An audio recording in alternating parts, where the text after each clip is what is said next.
watch TV. Don't read magazines.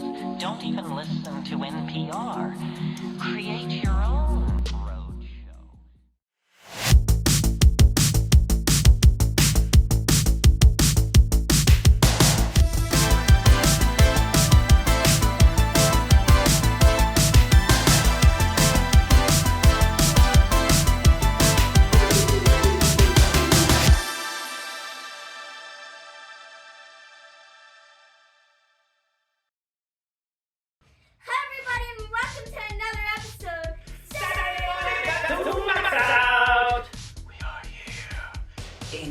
Certain shroud of mystery, as we have come upon Mystery Max. Not like the Max Out mystery from like 4 episodes ago. We're not like guessing things. This is actual mysteries, like Scooby-Doo, but without Scooby-Doo, because those jerks won't let us put it up. But we got a whole bunch of other mystery cartoons for you today. A whole lineup of massively wonderful cartoons, massively mysterious cartoons at that. So, you must be with us all day today. You must hang right here. Where, Yizzle? Tobaz are distracting her. Where, Yizzle? What?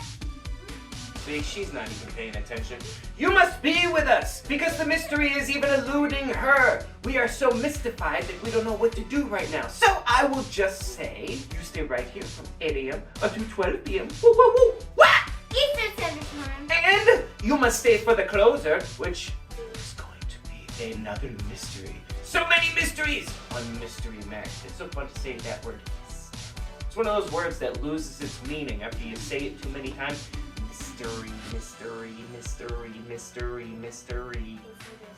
Mr. E. Mr. E! Anyways, we are about to start. But first, we must do something that we always do. And what is that, my Yizzle friend? Go get yourself a heaping bowl of your favorite part of a balanced breakfast. And I already told you where to be, so just make sure you remember where to be and solve the mysteries today. Well, you just let the cartoons do that, but enjoy, and we will see you at the end. For we have a very special, awesome artwork to show at the end, and I'm very excited. But enjoy Mystery Max. And the Showbiters are on attack! Right here on the only place for Showbiters, Mystery Max, and KG and the Yizzle. We are Saturday Morning Cartoon MAXOUT!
Played the cello for a long time.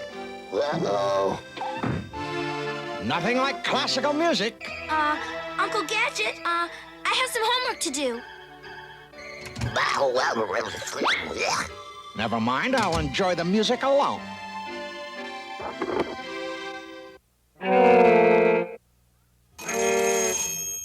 Uncle! It's the top secret Gadget phone.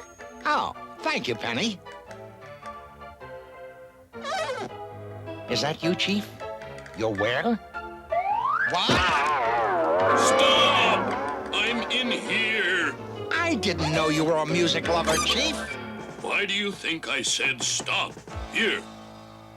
Do you know who that is? Of course. It's, It's Rick Rocker, superstar. Here's your assignment, Gadget. MAD plans to control millions of rock fans through Rick Rocker. Protect Rocker from Dr. Claw.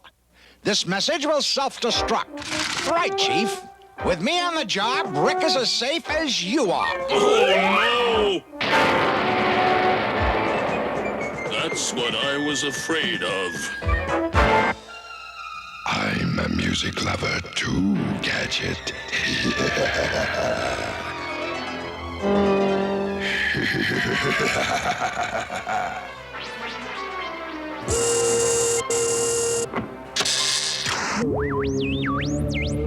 It's such a captivating tune, right, Mad Cat?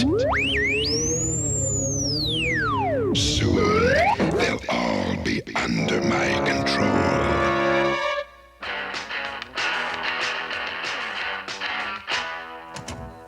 Penny, have you ever heard of Rick Rocker? Oh! Penny, what's the matter? Nothing. You said Rick Rocker. He's my favorite singer. I have a mission to protect him from MAD, but it's top secret. Oh, his concert is in town. Take us with you, please, Uncle Gadget, please. Oh, please. Well, all right. But a good inspector has to be prepared. I'll go alone and check things out first. Must be getting close now. Wowzers! Mob violence. I've got to help him. I know. I'll take a shortcut. Go, go, Gadget Mobile!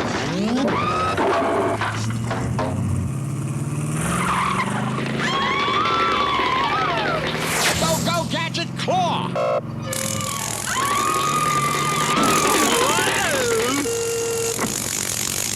There you are, my friend. Safe and sound. Say, your face looks familiar. Where am I?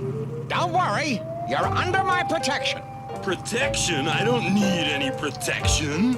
But I saw you being attacked by a crowd. It wasn't an attack. They're my fans. Sometimes it's tough being famous and talented. Yes, I know what you mean. I'm worried, Brain. Uncle Gadget left a long time ago. You better find him, and don't let him out of your sight. I have to go to school now, so I'll call you from there. This is one cool car. How do you turn on the radio? Is it this button? No, it's this one.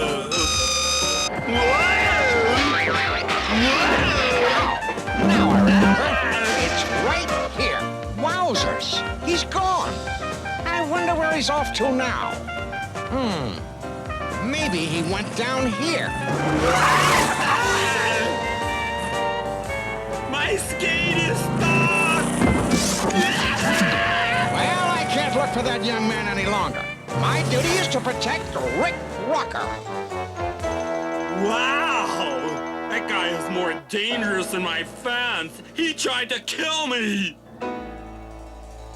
Look! It's Rick Rocker! Oh, no!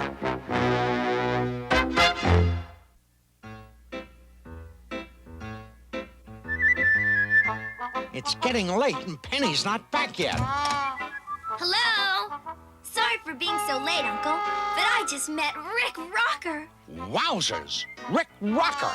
He's my current assignment. He barely escaped from an attack right in front of my school. Aha! Dr. Claw strikes again. You wouldn't believe it, but a mad agent said he was a police inspector. That's incredible, Penny. Those mad agents will say anything. Let's go to Rick Rocker's concert.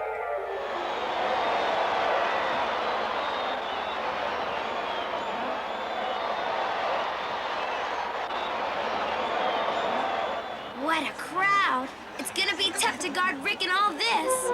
Not for me, Penny, but you better wait here. Enjoy the show. Thank you, Uncle Gadget. Brain, put on a disguise and keep your eyes open. I'll look from this side. Go, go, Gadget, late! Mad agents. They could be anyone at all. Aha, there's that young man I met today. What's your favorite food, Rick? Hello, my friend. Oh no, it's that crazy guy with the car. Excuse me. Come here, my friend. Oh, excuse me. Are you crazy? You spoiled my interview with Rick Rocker. Rick Rocker? What do you mean with Rick Rocker? I don't mean anything, you fool. I was interviewing him. Wowzers! Rick Rocker! That's the man I have to protect! Hey, Rick, what are you doing here? That maniac is here. Don't worry, man, we're with you. Don't touch that guitar! You're under my protection! Oh no, the maniac! Uh-oh. I'll just check this out. Yikes!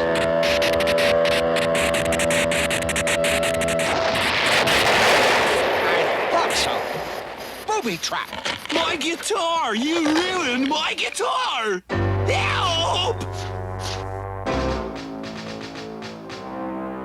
Calling Dr. Claw. Calling Dr. Claw. Speak. Gadget's backstage. He won't let anyone near Rocker. You know what to do. Eliminate Gadget. Yes, sir. With pleasure. We have work to do. Where did he go now? Wowzers! Say, aren't you the famous Inspector Gadget? Can I have your autograph? Of course. On this. Use my pen. Darn this pen.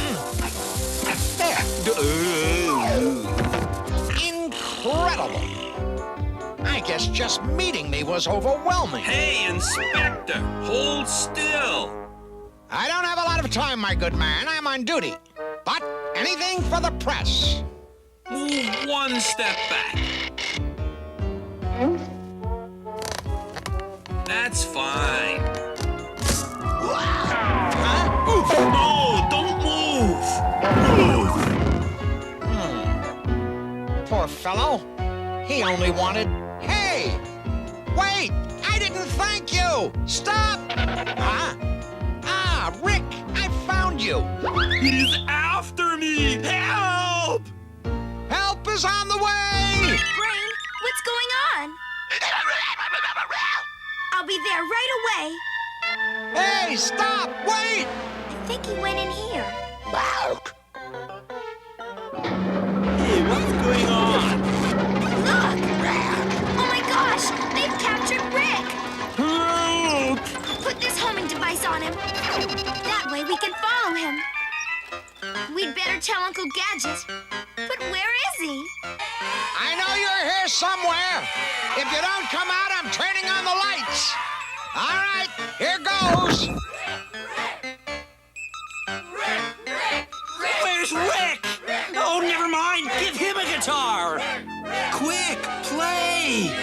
Don't you have a cello? Oh no! What's this wire for?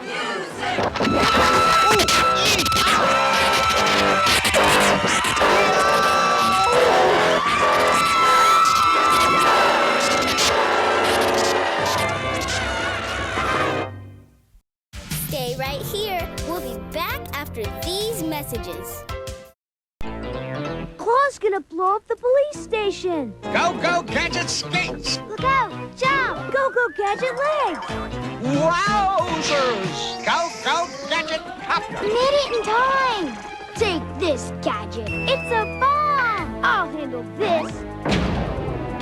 You saved the police station, Uncle Gadget. Thanks, Penny. Collect all the Inspector Gadgets and friends, each sold separately, new from Tiger. I'll get you next time, Gadget. Kid, I really want to let kids know that illegal drugs are bad news. Yes, David, it's true.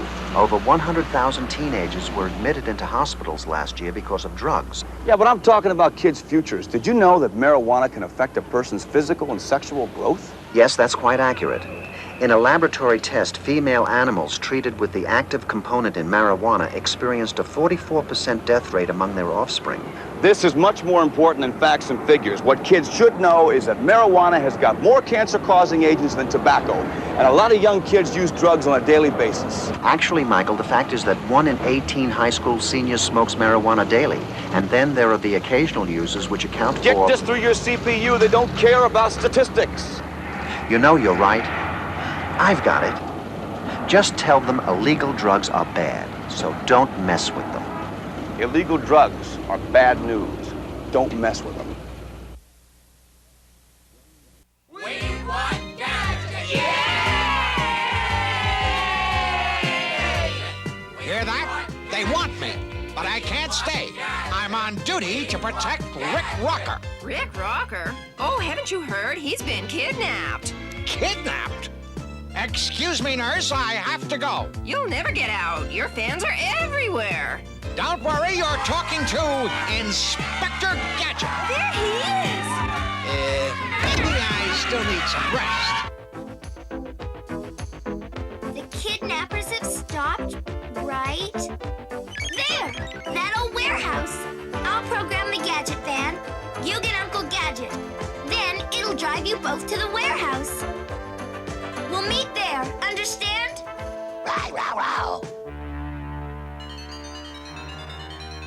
All right, Rocker. From now on, you've got a new record label. Mad Music. No way! I'm not singing for you! Oh, I think you will. After all, I'm offering you a life or death contract.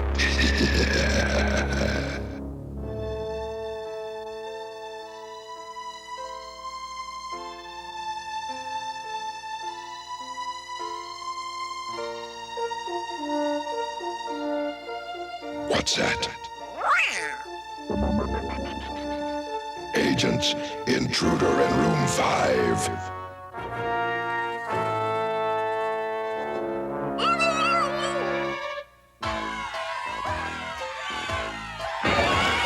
Nurse! Nurse, you have to help me out of here. I'm on a secret mission. Oh. Now that's really clever.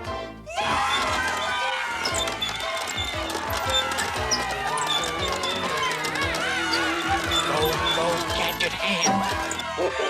Look! There he is!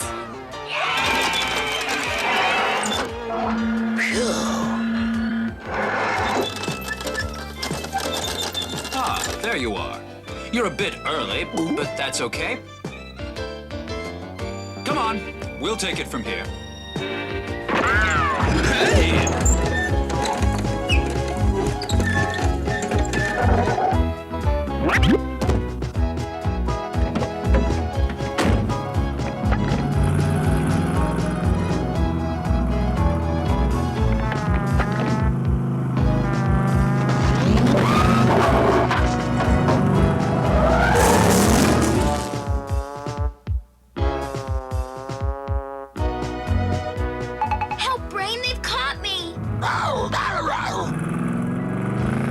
Excuse me, where are we going?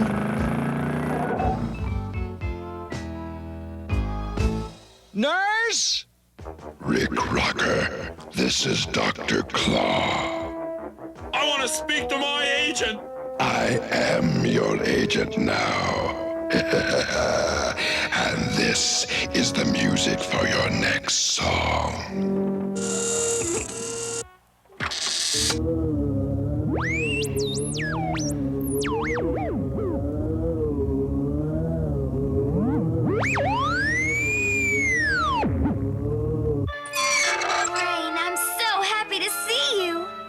Uncle Gadget, I'm going after Rick.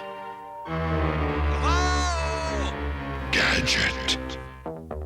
This must be the nurse's house. She's a music lover, too. Nice piano. Yes, Gadget. A killer piano.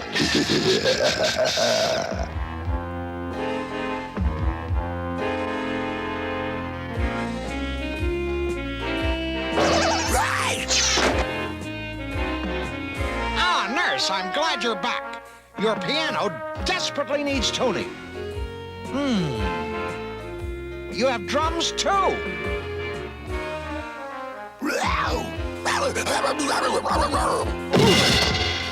Please, nurse, control yourself. Phew. It's tough being a rock star. Ah, the harp. My favorite instrument. I hope you like electric harps, Gadget.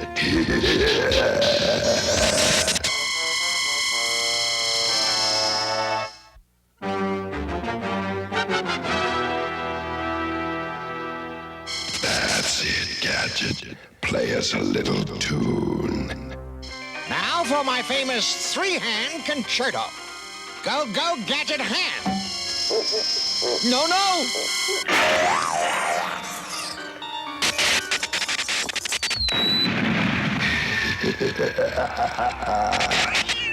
What's going on?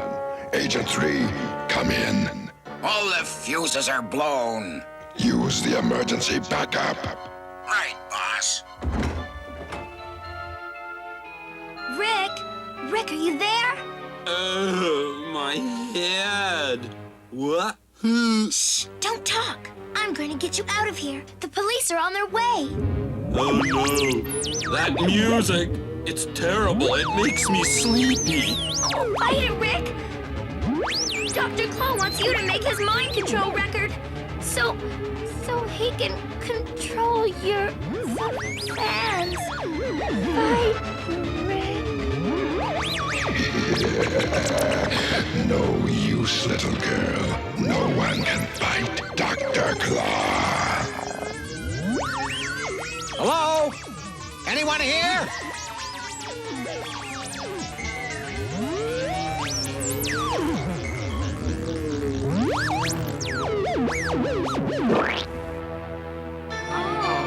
Oh.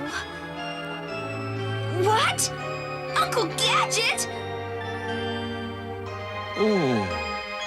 Uncle Gadget, are you okay? Penny. Gadget! Attention all agents, Gadget is here. Guard the exits. Gadget, this is it, the final show. Oh no, not him again. It's one of those agents. No, that's my Uncle Gadget. Hi there. Come on, we have to get out of here fast. Quick, follow me.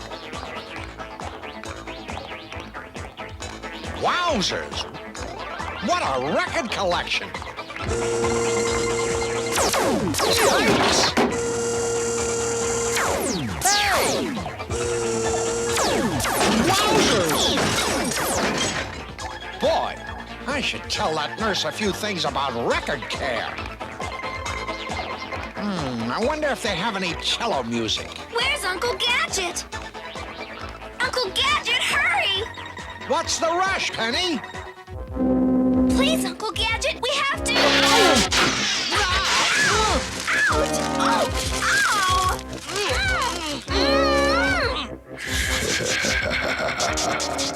The tape session is all wrapped up. On to the record presses.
What? The cops are coming. Chief Quimby's here.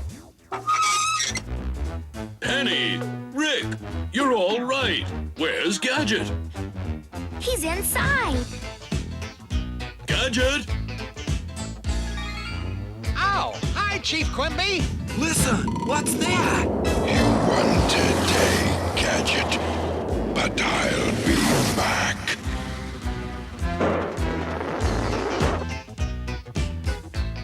Thank you, nurse. Now I want to talk to you about machine safety.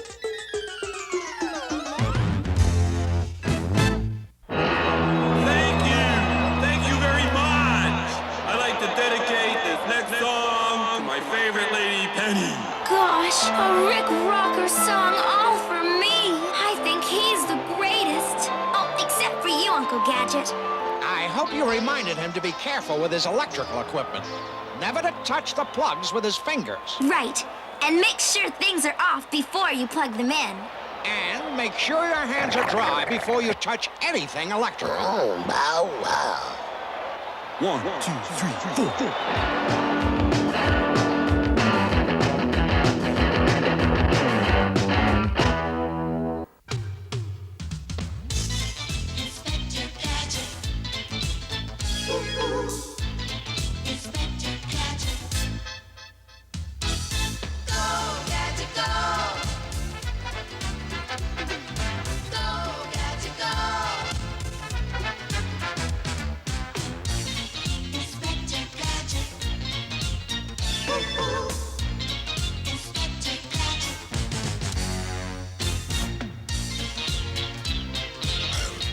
Next time, Gadget. Next time.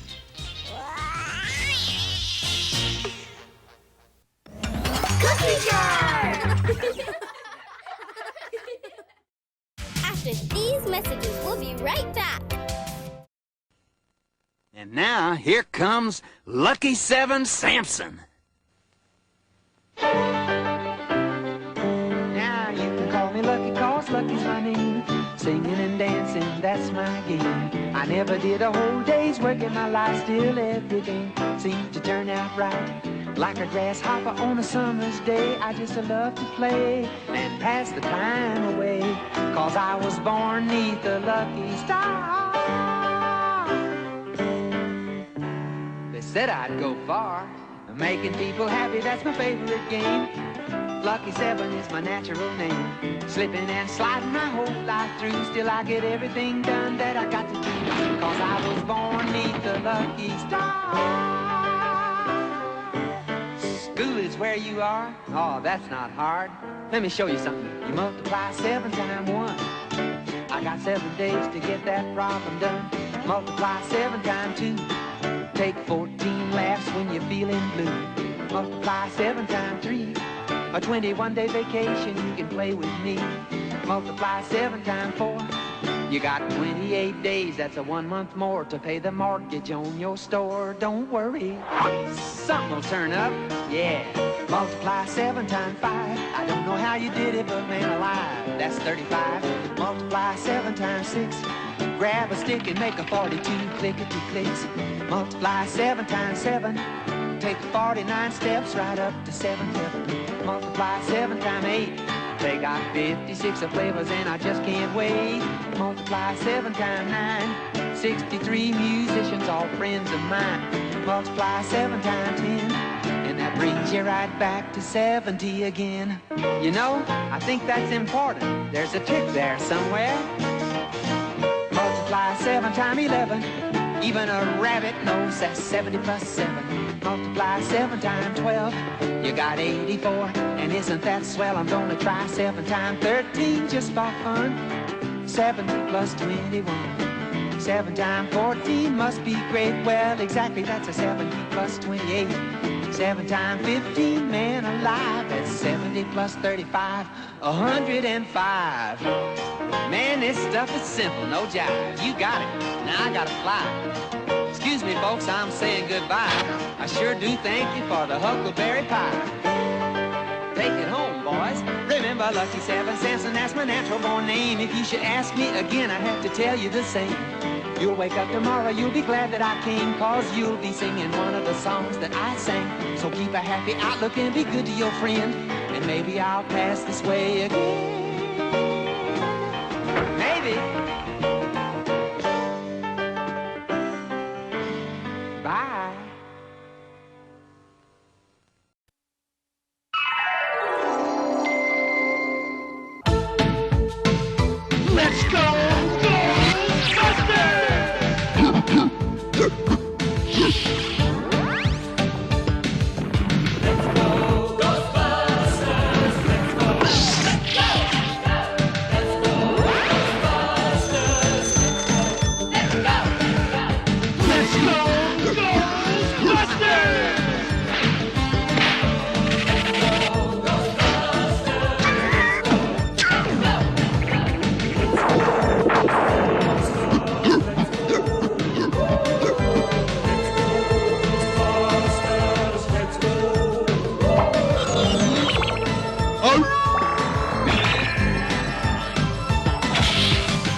In the last episode, we traveled back in time to medieval England.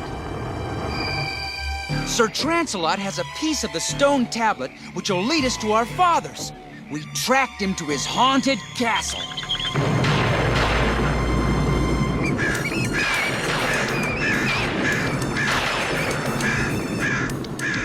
Come on, we're going in.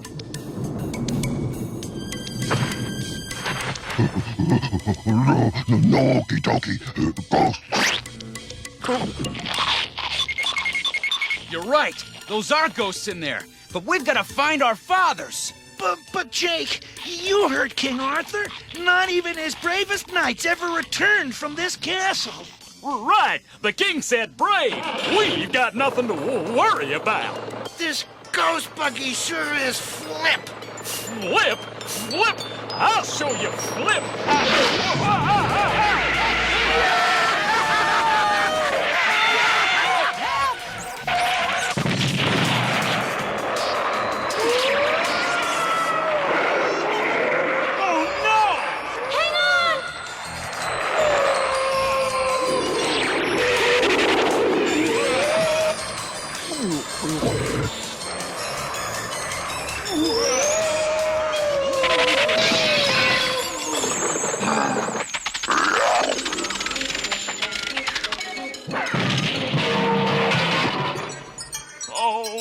My aching shock absorbers.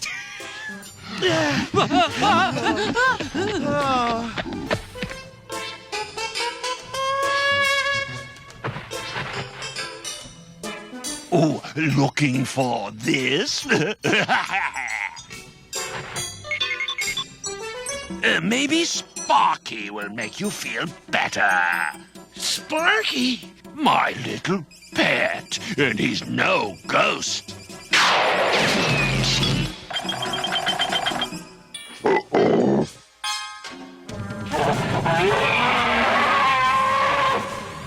I'll let you and Sparky get acquainted while I take my evening ride. So long, ghost babies, and have a bad night.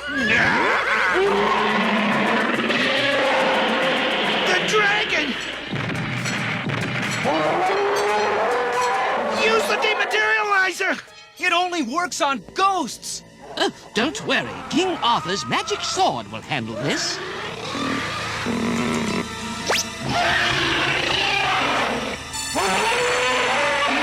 Let strength and courage be my fate, as sure as Arthur's sword is straight.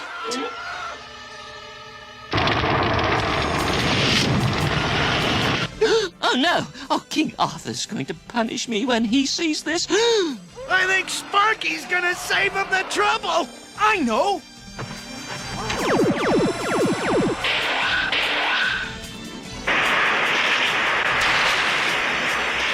It's pushing him back!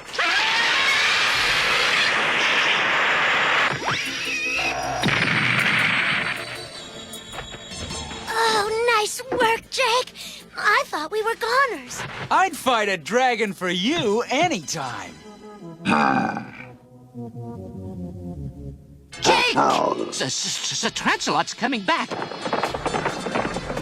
And he looks very angry. Can't we dematerialize him? We don't dare. We might dematerialize the piece of the tablet at the same time. There's only one way. Tracy, give me your gum. Do I have to? Yes, you have to. Eddie, get the dematerializer ready. As soon as my lance touches the stone, let him have it. Let's go, GP. Full speed ahead. You want speed? Get a rocket.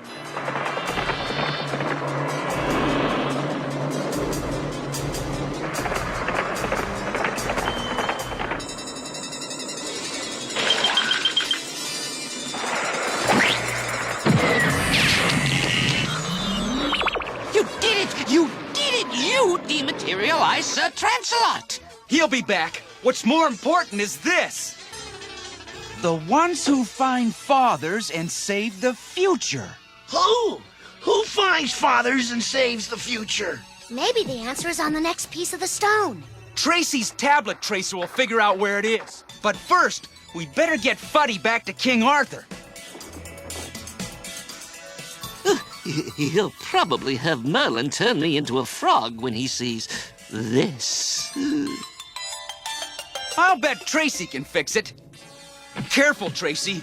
If you break it, we'll be in big trouble. He fixed it! Oh, now I can just put it back and King Arthur will never know I borrowed it. Buddy, there's something I'd like you to do for me. Oh, sure, Jake. Anything.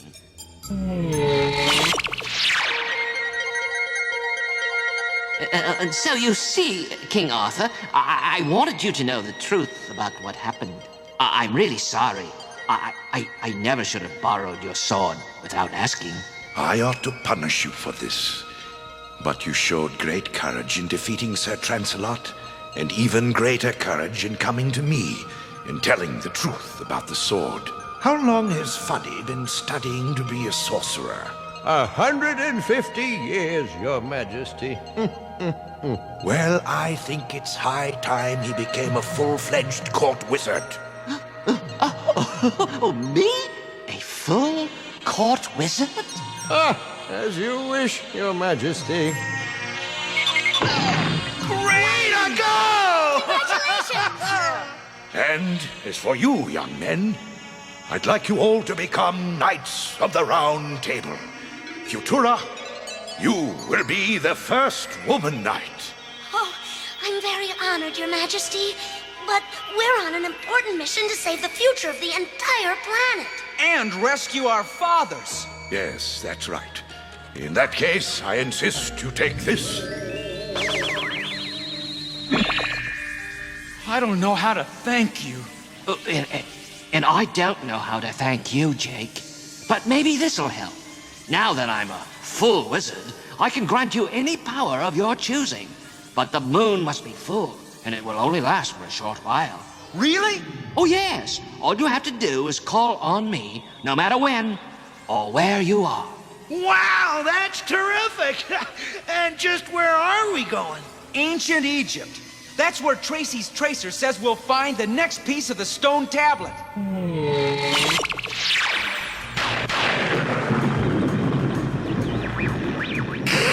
This thing never works right! Ancient Egypt, here we come! Yep, I just hope the next piece of the tablet helps us find our fathers. Ancient Egypt. Sound familiar, Airhead? Ancient Egypt. Ring bell somewhere. That's where you come from, bandage brain. You and Apparitia will stop those little ghost-busting twerps, and if you fail... No, please, Your Majesty, don't do this to me. Rat-a-rat! No, please, I'll rust. Yeah, that's the idea. No! Oh! Ow! Oh! Now, unless you want something worse to happen to you, stop the ghost babies! Once and for all!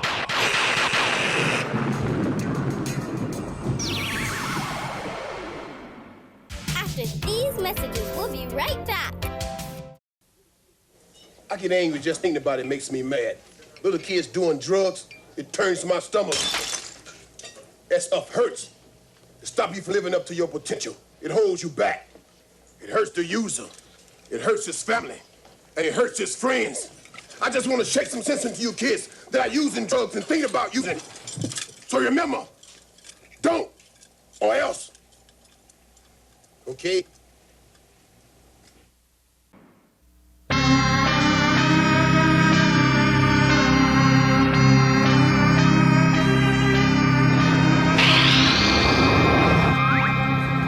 Wow, look at the Sphinx and the pyramid. They look almost brand new. Well, don't forget, the ghost buggy has now taken us almost 3,000 years back in time. Yeah, GB's sure gonna come in handy when I have an overdue library book. That's what you think. I'm a busy buggy.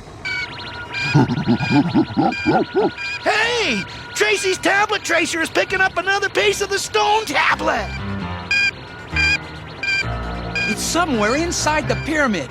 Come on, pals, let's land. Phew! The pyramid sure is big! Yes, it took almost 30 years to construct. Scientists still don't know exactly why or how the Egyptians built it. Maybe they were just trying to make a point.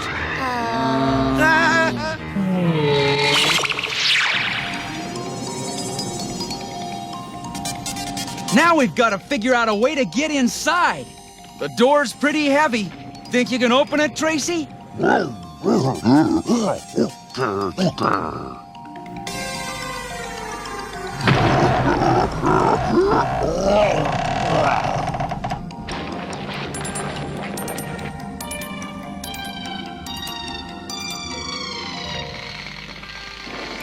I don't like the looks of this place.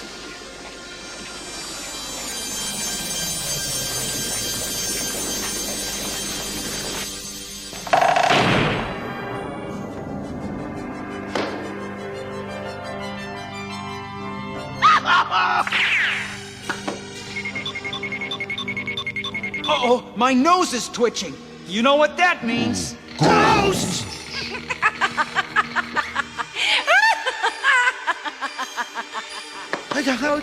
Who's that? Leave the pyramid! That voice, it's coming from inside the crystal ball. Oh, do what I order. For inside my crystal ball, I have spirits, goblins and gremlins ready to unleash on you. Yeah, I'd hate to come face to face with any of those creepies. Now you're being reasonable. When I report this to Prime Evil, he'll... Look here! Prime Evil's not going to stop us from rescuing our fathers, and neither are you! Yeah, so bug off! Oh, how dare you speak to me like that?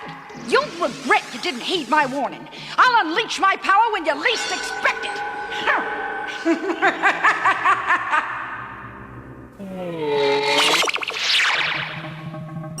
Maybe the staircase will lead us to the tablet.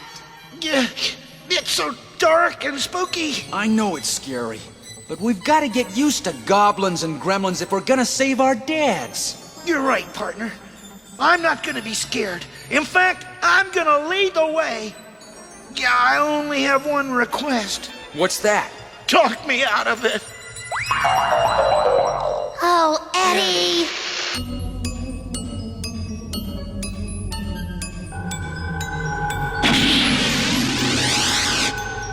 Airhead, where are you?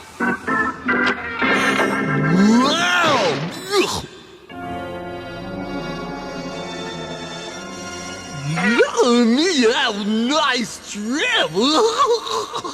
I make joke. Oh, get on your feet, you bag of rags. We're gonna put an end to those so-called Ghostbusters.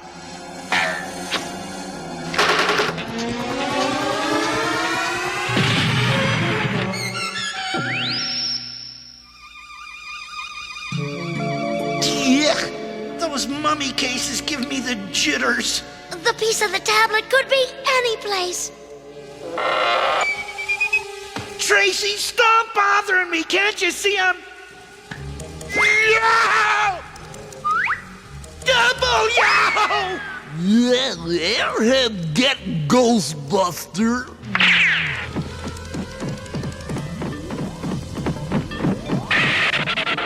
Help, guys! A mummy's chasing me! Quick, Tracy, use the dematerializer on him!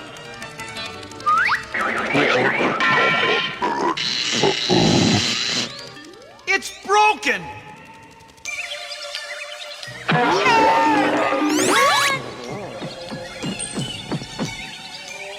Oh no! We're cornered! I got it.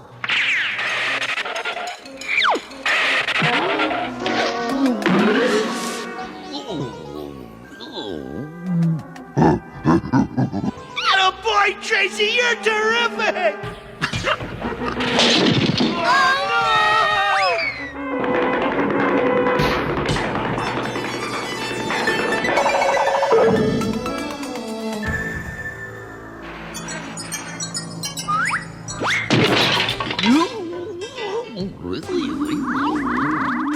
You miserable mummy! You let them get away! Well, Airhead, try again. You've caused enough trouble. This calls for drastic action. I'll stop the ghost brats once and for all with an army of mummies! Oh, crystal of the mist and shadow, awaken mummies to fight my battle! Go! Capture the Ghostbusters!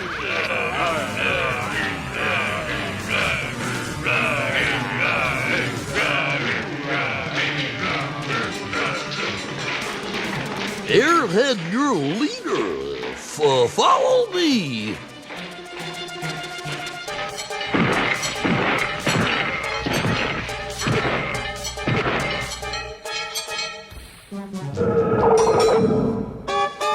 I don't know about this, Tracy. It could be dangerous. He must be pretty fond of our fathers. He says he wants to help find them. Good! Then if you have them, maybe I can go home? Ooh, he looks just like a mummy. Yikes, he looks scary. That's the idea, Eddie. He just might scare Airhead away. Here they come. Go get them, Tracy.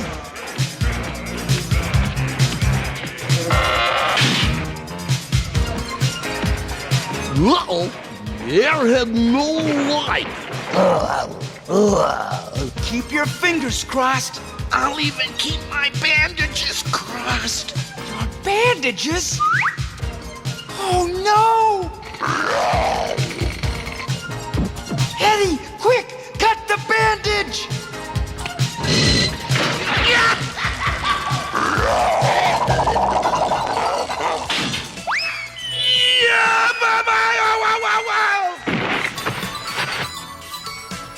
It's too dark to see anything.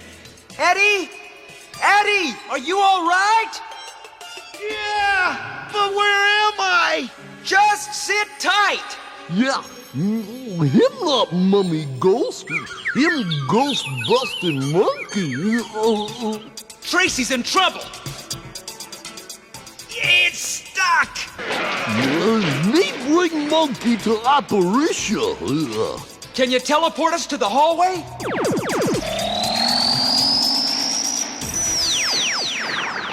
Come on, let's follow him.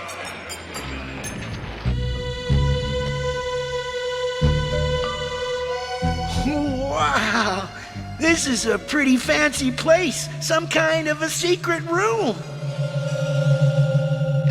Hey, there's a neat disguise.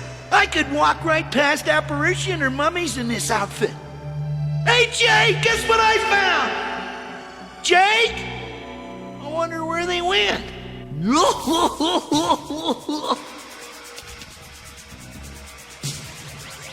Me make monkey out of Ghostbusters. Airhead make joke. Stop it, bandage brain!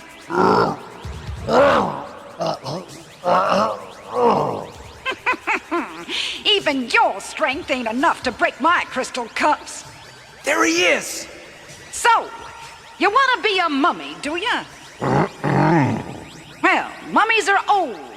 Before you can be a real mummy, you have to be old. Say about 3,000 years old. This secret Egyptian mist will age you, and then mummify you. I'm gonna look for those other Ghostbusters. You wait here. But me become mummy. You already are a mummy, dummy. By the time I return, you'll be a 3,000-year-old mummy.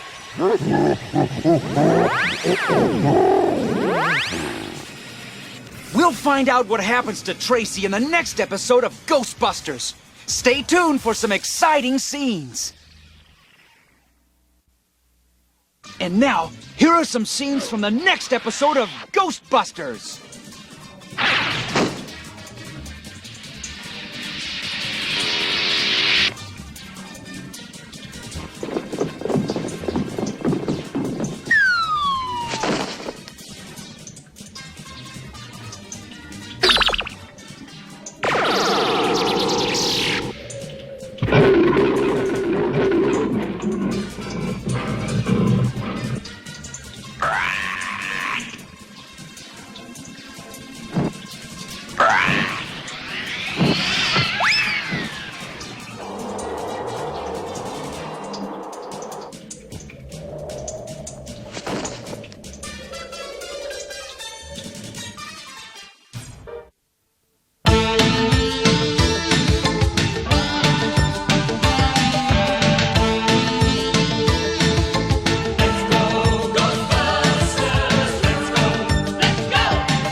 Stay tuned, another action-packed lineup of Saturday Morning Cartoon MAXOUT is coming your way.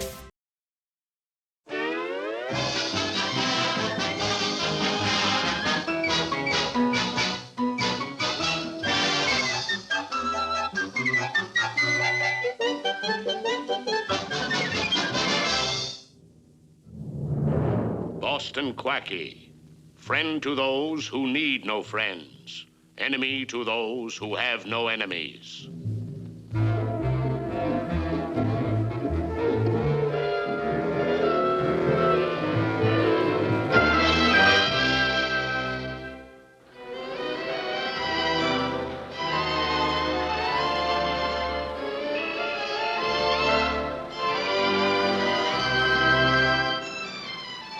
I've got a swell idea. While we're having such a scrumptious time in Gay Paris, why don't you get romantic and marry me? Not a bad idea, Mary, except that I promised Inspector Faraway I'd enjoy my vacation. Oh, Po Quacky, I hate you. And as for Inspector Faraway, he can't stay too far away to suit me. Oh, there you are, Quacky. Been looking all over Paris for you. Hello, Mary. Hello, Killjoy. Flew in this morning. Got a little job for you, Quacky. Well, thanks for the busman's holiday, Inspector. This briefcase has got to be delivered to the consulate in West Slobovia. Huh, is that all? No, that's not all. Every spy in the country will try to steal it from you. Well, just hand it over, Inspector, and don't give it another thought. It couldn't be in safer hands. Now, don't let go of it for an instant. Hey, Quacky, the briefcase, it's gone! Gone? Look, the man in the green hat. Come on, Inspector.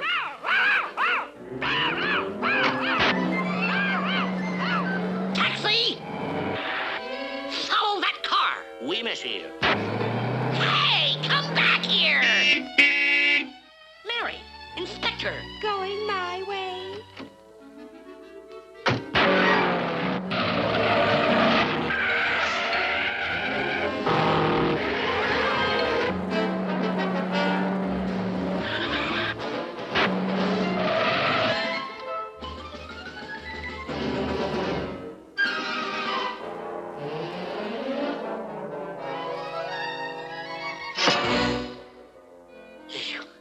That was a close call.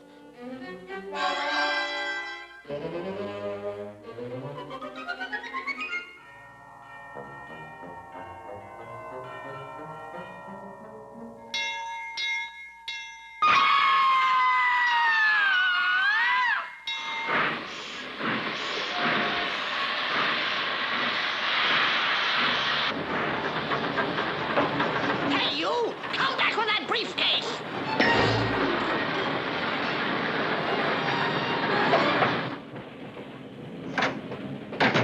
Chocolate covered acai, candy, Guerreri, get your dum-dum bullets here. Daily news, monsieur. Delicious strychnine bonbons, blackjacks, brass knuckles.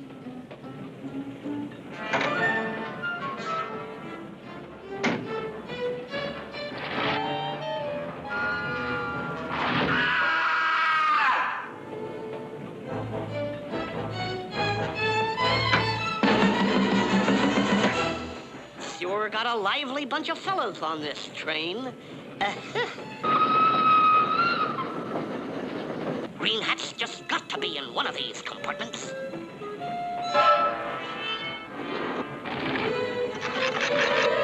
All right, Mr. Green Hat. Come on out before I let daylight through you.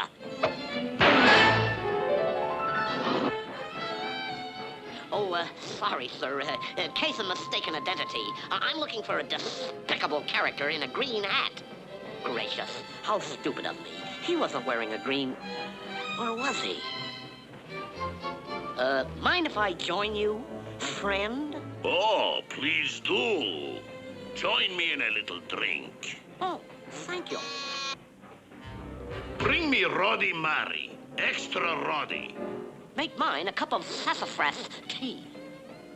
I'm, looking for a man in a green hat, and I think I know just where to find him. Ha! Huh? Yeah. You know, friend, I'll bet that you thought that I thought that that you were the man in the green hat. Might even try to poison me or something to keep me from, like I said, to keep me from getting the briefcase. Just chose to go, ya. That's good joke, huh? 1 or 2 lumps. Sweets to the sweet, I always say. Better make it 3 lumps. 3 lumps. Bonjour, monsieur. That was the man in the green hat.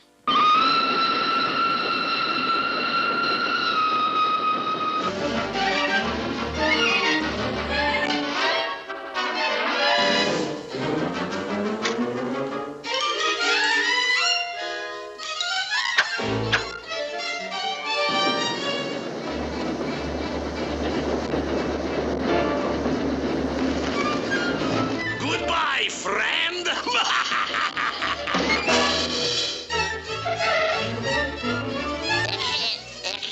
Quacky, what are you hanging around here for? Good work, Mary. Weren't nothing.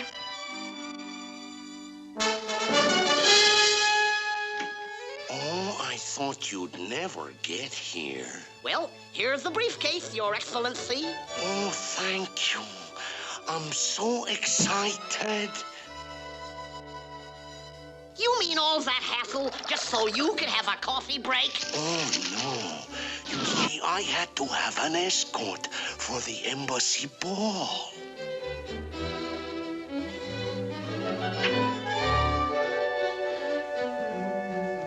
You know, there just might be a market for this.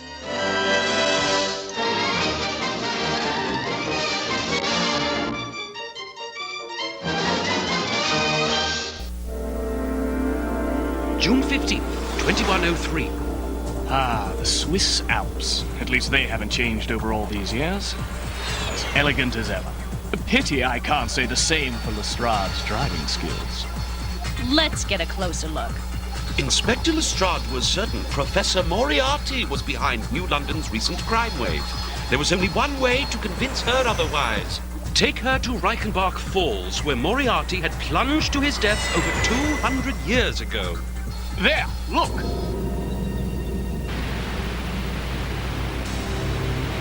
That mighty pine was but a sapling then.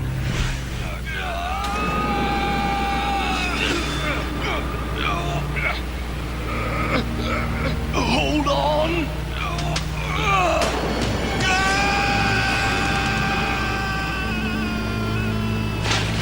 That tree saved my life. Now, as to Moriarty, there's a cave here somewhere. Yes! Set us down here! It's freezing year-round in here. He should be preserved just as I buried him. Observe. Moriarty! And none the handsomer for the years. But then, who's that guy I saw in the hovercraft? Some relative? Well, so far as I know, he had no heirs. Well, we can be certain of one thing. That sure isn't Moriarty tooling all over New London. Run! The cave's collapsing!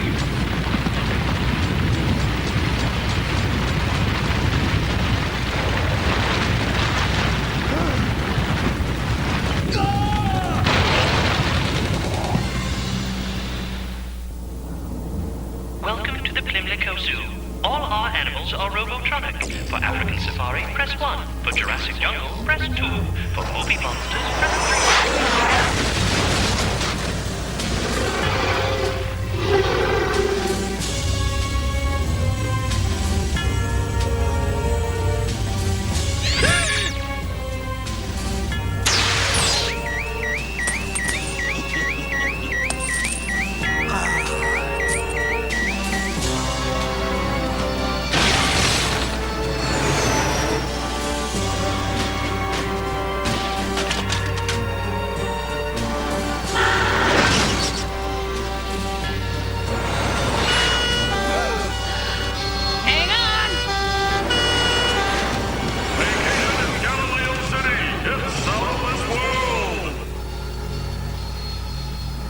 Lestrade, report immediately. We need every inspector on duty now.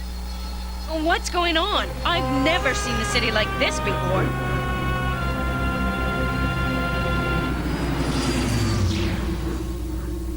There's a whole new criminal element. Most don't have any criminal records at all. We've got burglaries and looting all over town. This hasn't happened in over a century. Very clever. Clever?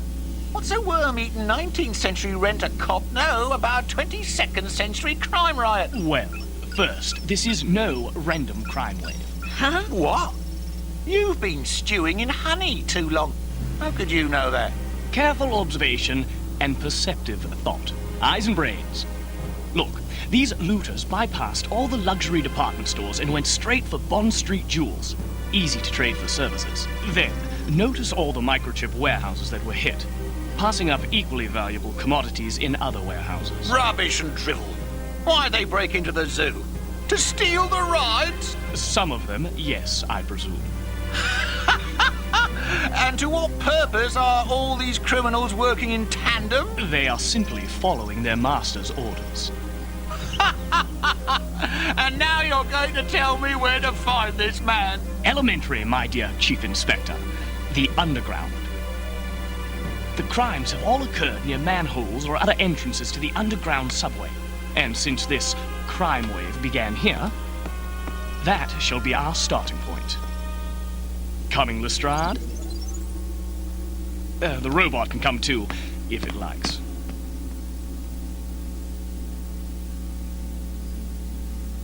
All right, go. But stay in touch.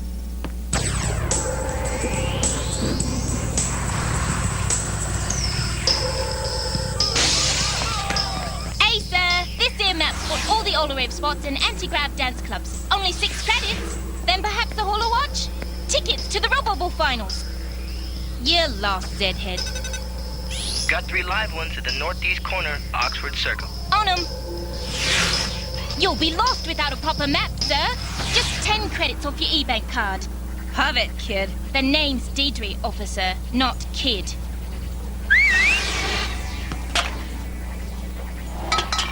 Hey, man. I can't let you go down under alone. Even with the Yardie. 100 credits? Man, that'll buy the best guy in the city.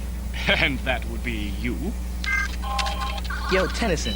Yo, he's a swift one, man. I can see that right away. Could you? 100 credits says I can tell you more about you than you can about me. Man, you're on. Let's do it. You used to play soccer for Brixton and had big dreams, but a knee injury ended all that. You've taken up boxing and despite the knee are quite good, though you favor your left. You like raspberry sour, linguine, and a girl named JC, whom you don't get to see as much as you'd like. Your turn. No way, man. No way. You win. All I can say about you is use that funky word quid. And you got messed up styles, man. Almost like from another century. Kid's not bad. Yo, how'd you do that, man? You been following me? Observation and deduction, my boy. I simply used my eyes and my brains. Your scarf tells me you're from Brixton. You expertly kicked that can into the rubbish bin using your instep. A soccer move. Oh, please. That's obvious. but it caused you pain in your knee, so I deduced that that was a logical reason you had to give it up. You have a slight cut on your left eyebrow, a common boxing injury. Your left forearm is larger than your right, plus you have some ink staining the side of your left hand. Lefties usually favor their predominant side. There's a piece of linguine on your shoe, and the raspberry sours have stained your tongue purple. As to JC, there's her name and number. And since you're here instead of with her, I simply deduced... Zed? Who do you think you are, man? Sherlock Holmes? One and the same. Yeah, and I suppose he's Watson. Pleased to make your acquaintance. Pay no heed. The robot's delusional. It believes it's Watson just because it's downloaded a few old books. He looks like Sherlock Holmes. A long story I shall gladly tell you later. Now, as to our wager, I'd like to procure your services to guide us through the underground. Agreed? Agreed. The name is Wiggins. But I have to warn you, there's been some nasty doings down there lately. Precisely why we must go there. Oh, couple of tourists lost their way. If you want to stay healthy, hand over the good stuff. Inspector Lestrade, New Scotland Yard. At your service. A yardie. She'll have one of them cool hollow trackers. We can track all the yardies with it. Get her!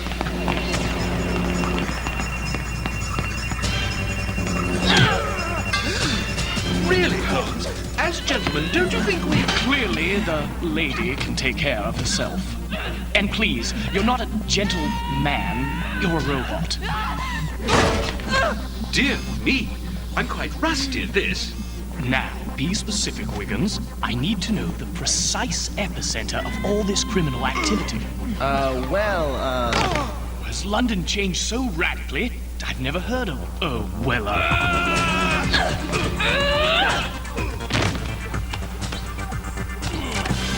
Nicely done, Inspector. Thanks, Watson. I have 3 felons to be picked up at the Oxford Underground. Wiggins, please, concentrate. Yeah, Piccadilly. Yo, that's where it all began. Then we must go there without delay. No, man. The noise around town is you go in, you don't come out yourself again. I'm quite certain I can use you and your companion's services another time, Wiggins. Sweet. It's straight on that way. But watch your back, all right? Lestrade, let's go. Yo, he sure acts like Sherlock Holmes. Do you hear that? The tunnel's vibrating. I'm detecting illegal levels of ozone and rising. What could that mean? You'll soon find out. Fenwick!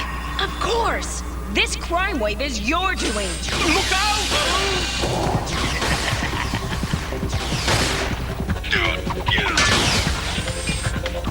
Holmes, look out! Hey!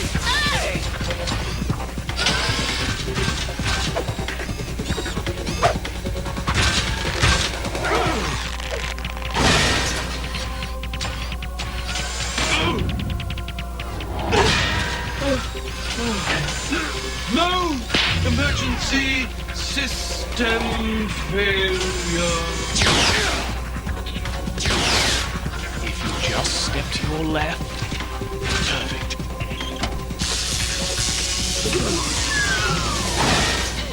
Inventive, but not near enough.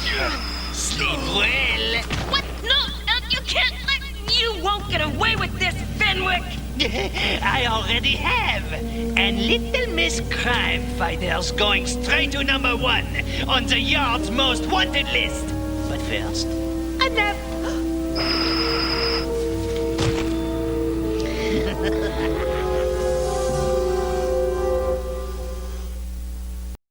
Stay right here. We'll be back after these messages. Somewhere out there, someone needs Dr. Henry's emergency lessons for people. After a 20-year engagement to Chester Wedding Bells Hockmeyer, Ima Klutz has finally brought him home to meet the family. More cream of turkey gizzard soup. Ima, let's... Yes? Yes! Oh, Dr. Henry! Keep calm. Now, see what kind of burn it is. Fortunately, Chester has a first-degree burn, the mildest. It's red and painful. A second degree would show wetness, blisters, and swelling. Soak these burns in cold water to cool the skin. Then apply a sterile bandage, loosely, so it won't stick to blisters, but will keep out dirt. For the second degree or worse burns, where the skin is damaged, see a doctor fast. Let's... Yes, Chester? Let's go out for dessert. Coming soon, Rock Bottom says. And Cool's teaming up with a good balanced breakfast.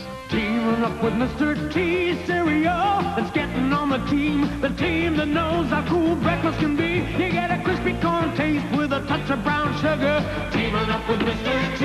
It's Cool. Teaming up with Mr. T. Golden sweet crispy teas.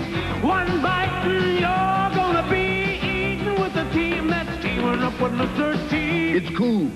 Teaming up with Mr. T.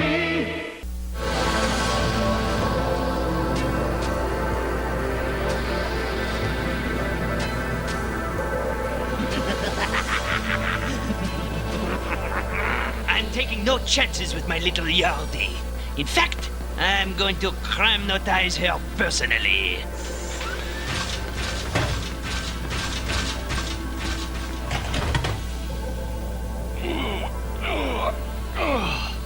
Well, that's a nasty bit of the 22nd century I'd just as soon have missed. As for the handcuffs... Oh,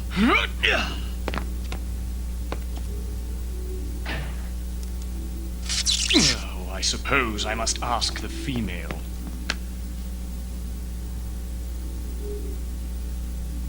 All right, I'm awake. Tell me what wires to attach where, and I can get Watson back in service. The blue wires to the right copper circuit, and the red ones to the left. Dear me, let me get those handcuffs.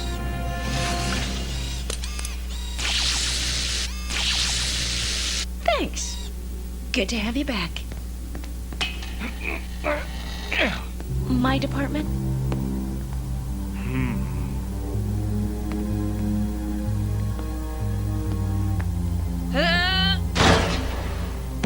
Perhaps I should try. That won't be necessary. What are you doing? Getting us out of here. This time I'll bust it wide open.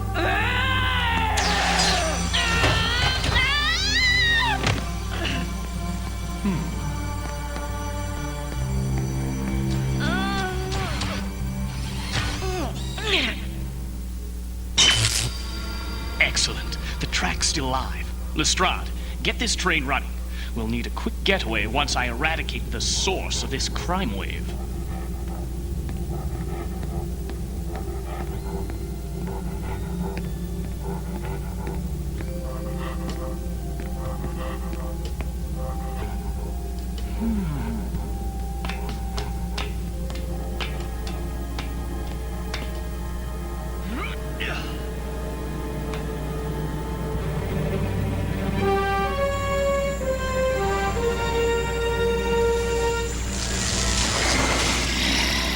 Okay, Kramer. Go burglarize the Chase Computer Company. Here's what you are taking. Nothing else. As I suspected, they are changing ordinary citizens into criminals. And they are definitely on a shopping spree. But to what purpose?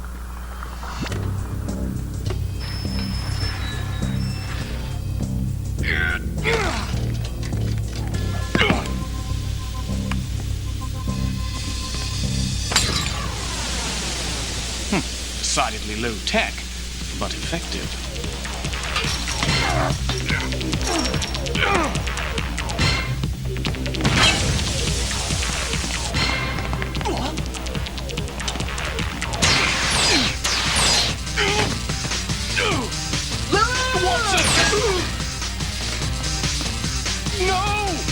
Behind you! Stun him! Holmes, are you all right? Me? It's you who are injured. Does it hurt? I'm made of metal, remember? Let's go. These boilers will blow any minute. Blasted antiques! Even the the great Sherlock Holmes couldn't get this rust bucket moving. What's needed is a little 19th century technology. Full speed ahead, Lestrade.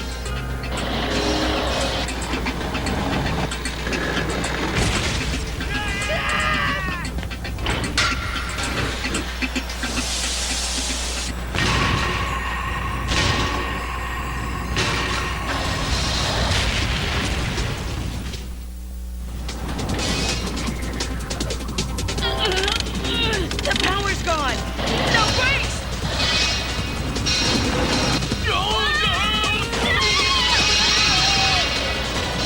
Now where are we going?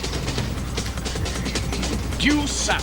So that would mean our next stop is... A brick wall! Prepare for a swim. What? If I'm not mistaken, the Thames River is just behind that.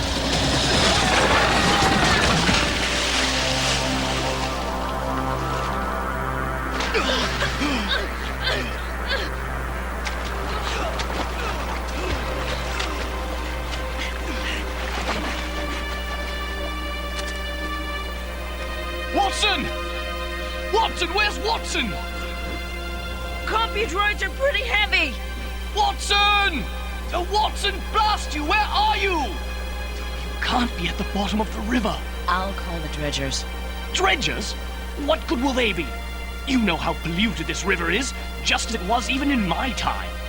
If they find him at all, it'll be a useless heap of corroded circuitry. Watson! We'll get you a new compudroid. I don't want any compudroid. I want Watson! Holmes? Is that you? Watson? Honestly, Watson, we've got to get you waterproofed if you're going to continue with this tomfoolery. Oh, you called me Watson. It is your name, isn't it? Look, old boy, I suppose I didn't realize until I thought I'd lost you how much I have come to depend on you. One mustn't judge the metal of a person by his outside, which in your case is metal, but by what's inside, which is most decidedly Watson, through and through.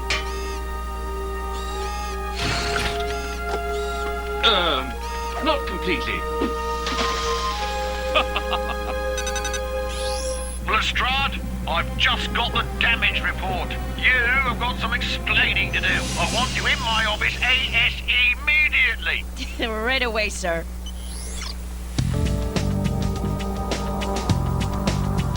They finally found a way to decriminalize all those people. It looks like they got the criminal element back under control. For the moment. 221B Baker Street. It's still here.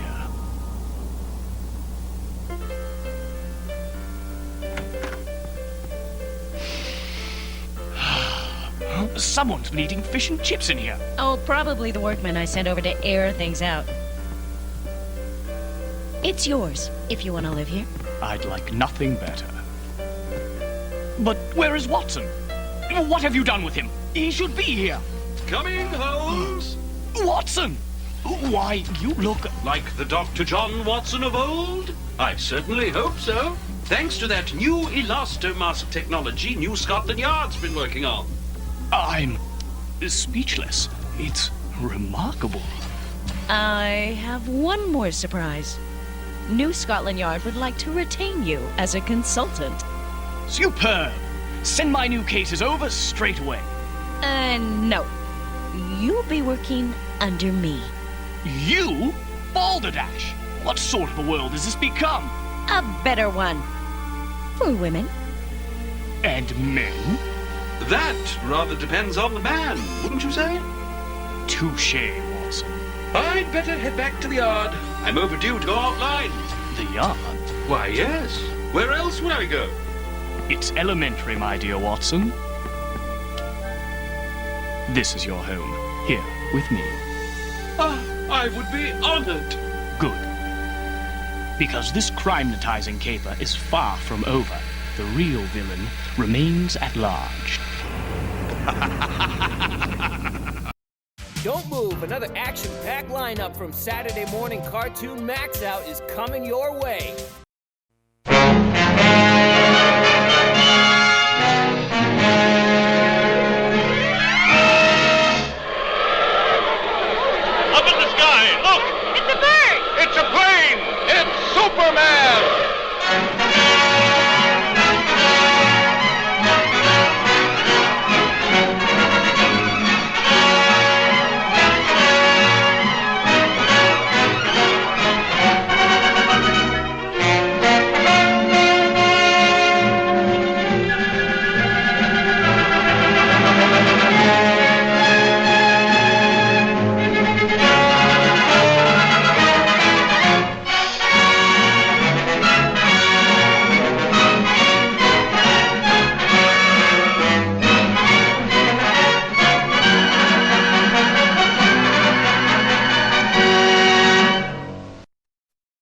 faster than a speeding bullet, more powerful than a locomotive, able to leap tall buildings at a single bound, this amazing stranger from the planet Krypton, the Man of Steel, Superman.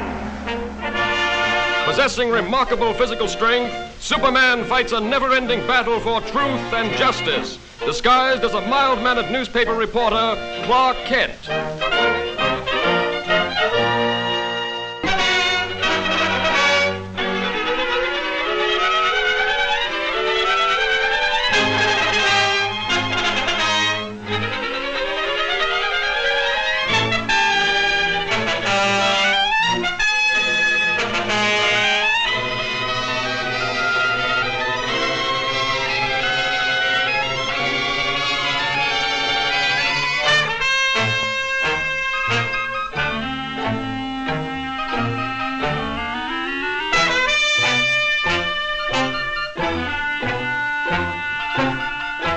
Sorry I can't go with you, Lois, but I have another story to cover. Oh, that's all right, Clark.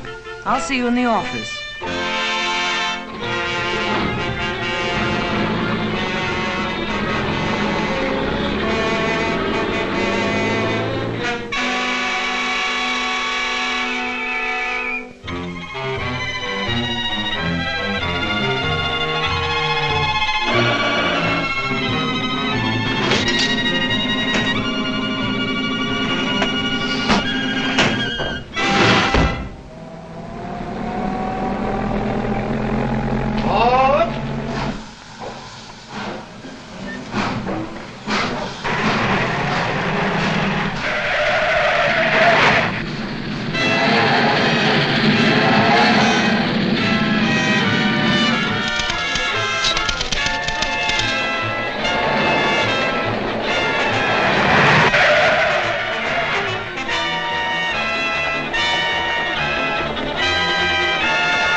This looks like a job for Superman.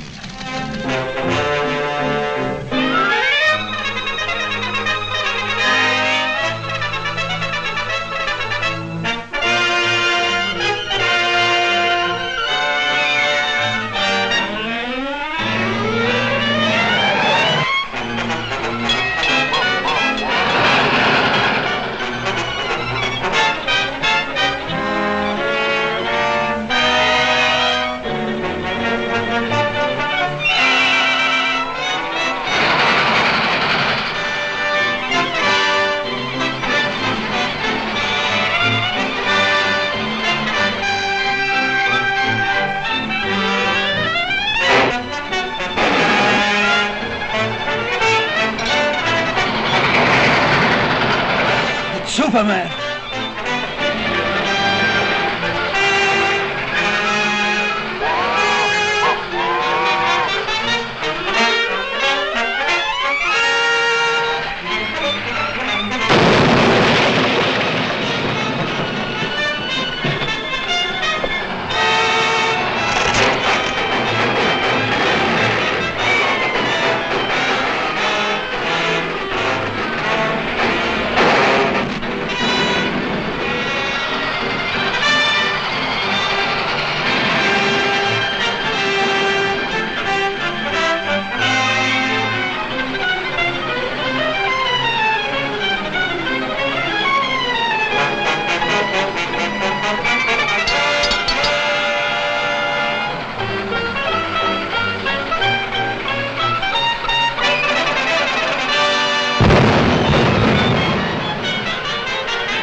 Superman turns up just when you need him.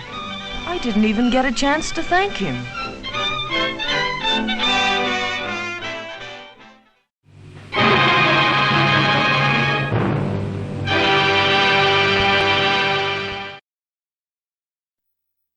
Believe it or not. First legendary explorer Robert Ripley, now Michael Ripley, follows in his footsteps. He and his friends, Samantha and Cyril, circle the globe in search of the strange, the bizarre, the unexplained.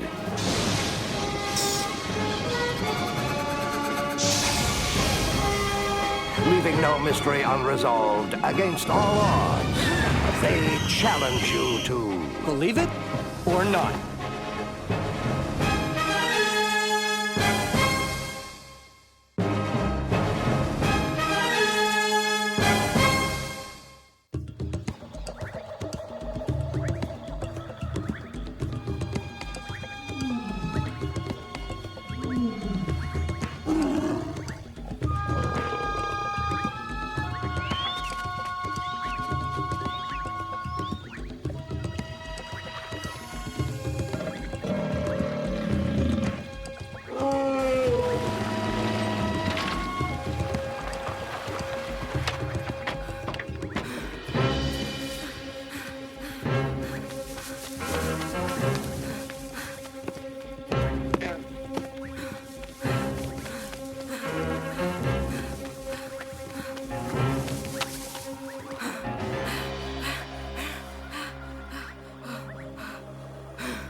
Get him out carefully.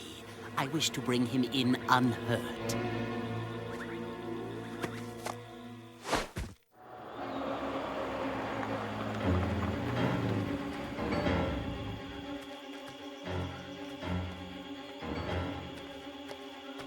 Chief, we caught this poacher red-handed. Satchel?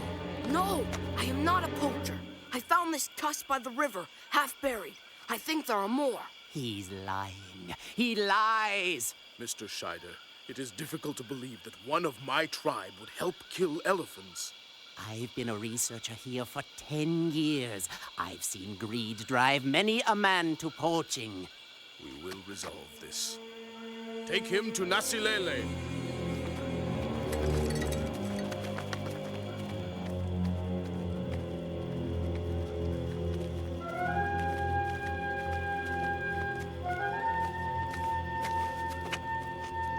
Satchel, face the idol and swear that you are innocent. She will tell us if you are lying. I am not a poacher.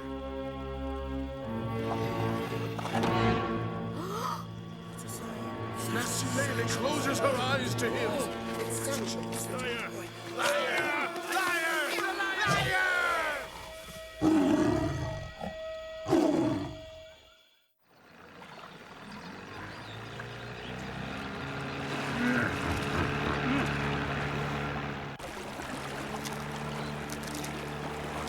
Cyril, think I should use moisturizer?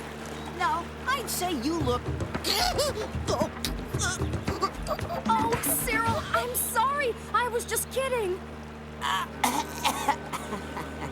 Got you back. I was just kidding, too. So was he. That's Warden Chicago on the riverbank. I wonder what he's doing way out at this edge of the game reserve. Let's show him our find for Bion from that site he told us about. What brings you out here, Warden? Unfortunately, the game reserve has lost another elephant. This is the radio tracker, taken off the elephant that was killed. Oh, that's terrible. Not another one. I'm afraid so. This is Hans Scheider. He researches and keeps track of all our elephants. Unfortunately, it looks like you've missed one. This was malfunctioning. I couldn't track it in time. I came to tell you I caught one of the ivory poachers. Who? A kid named Satchel. I brought him to the chief, but he escaped. Satchel? But he's a young boy. I better go and talk to the chief before someone gets hurt.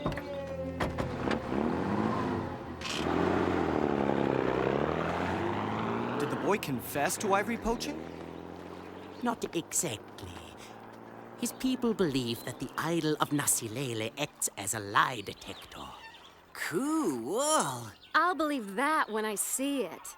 Sounds like something we should look into for the Bion collection. Could make a good story for the website.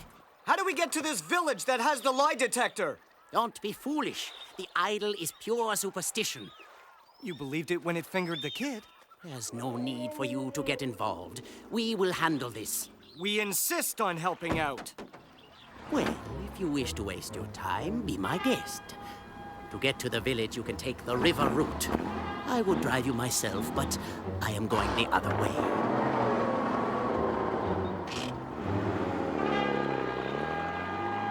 Gee, what a charmer.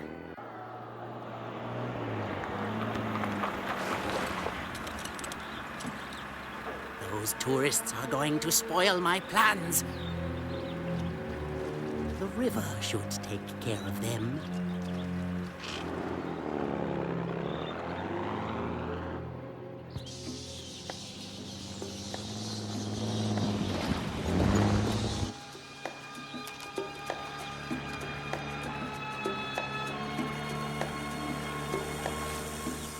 Are we there yet? I'm starting to get seasick. We're on a river, Cyril. Check and see if that village is on the map. The river seems to be getting a little rough.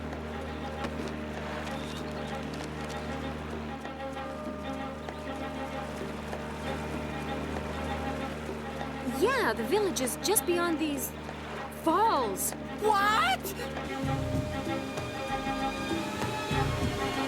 Hang on! We're going over!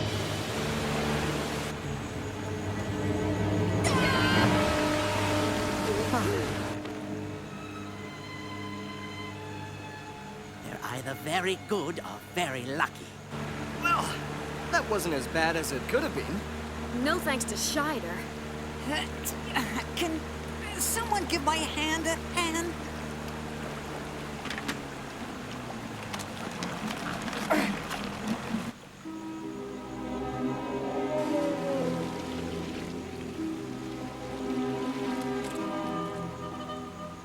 I've got them right where I want them. And now let's put our pachyderm friend to work.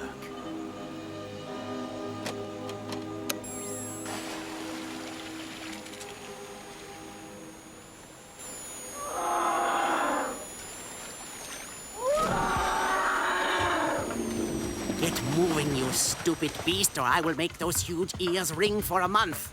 What are you doing?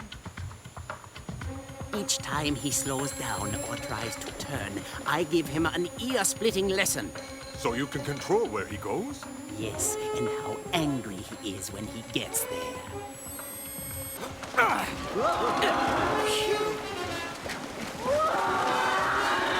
It's a mad elephant!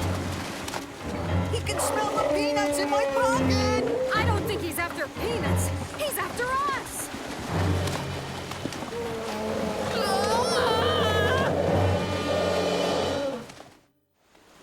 Quick, run! I'm on, Cyril!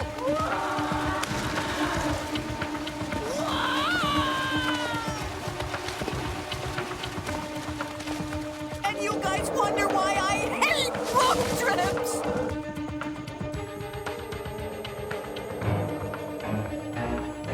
Move it, you ponderous pachyderm! Stomp them!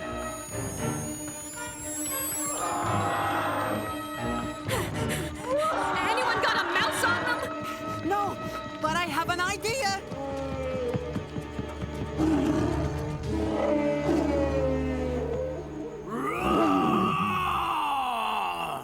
Keep it up. He thinks there's a lion nearby. Come on, crush them! Cyril! No sudden moves, huh? Feedback overload. Cyril, what are you doing? Whoa!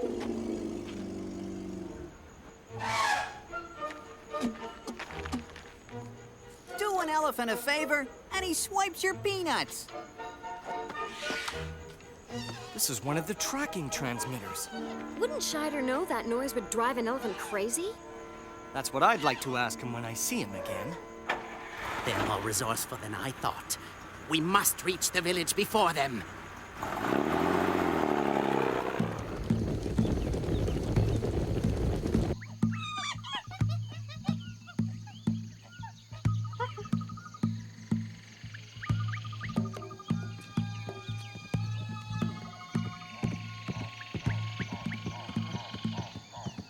Hang a left, Cyril. Aye, aye, sir.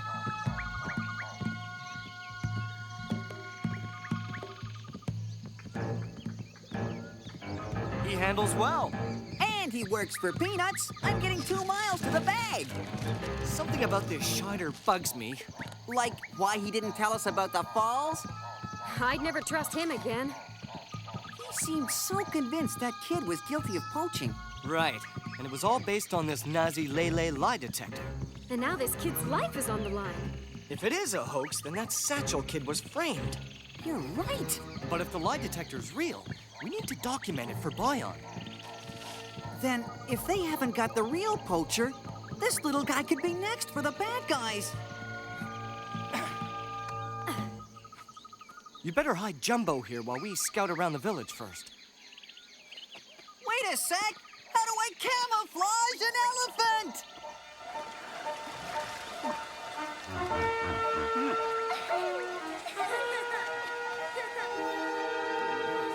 I don't see any sign of Warden Chikongo's Jeep. Oh, he must be searching for the boy.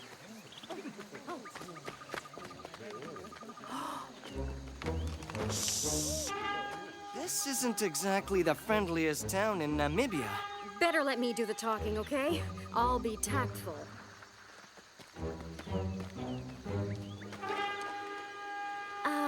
Hello? Excuse us? We're looking for the chief of this village.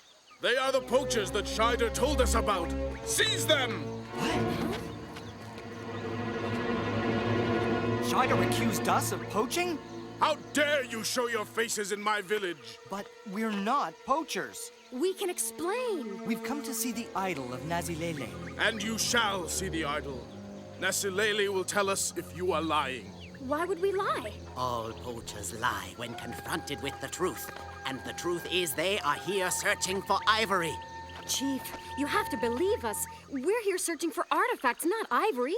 Tell your lies to Nasilele. I thought you said their belief in the idol was foolish superstition.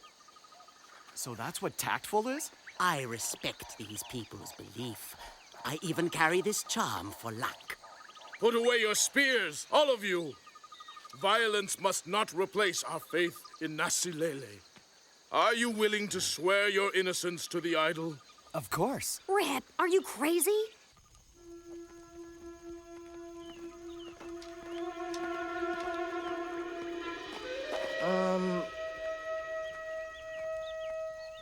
Address the idol. Huh? If you are telling the truth, nothing will happen. Pretty safe bet. Here goes nothing.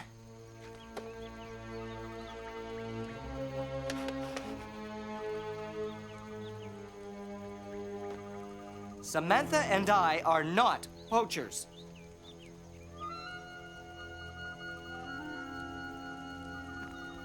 See? What did I tell you? Rip, look! No way! Is it too late to ask for a lawyer?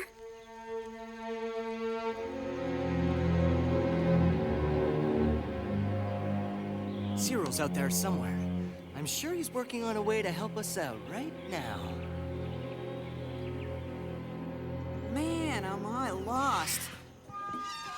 But at least I've got you.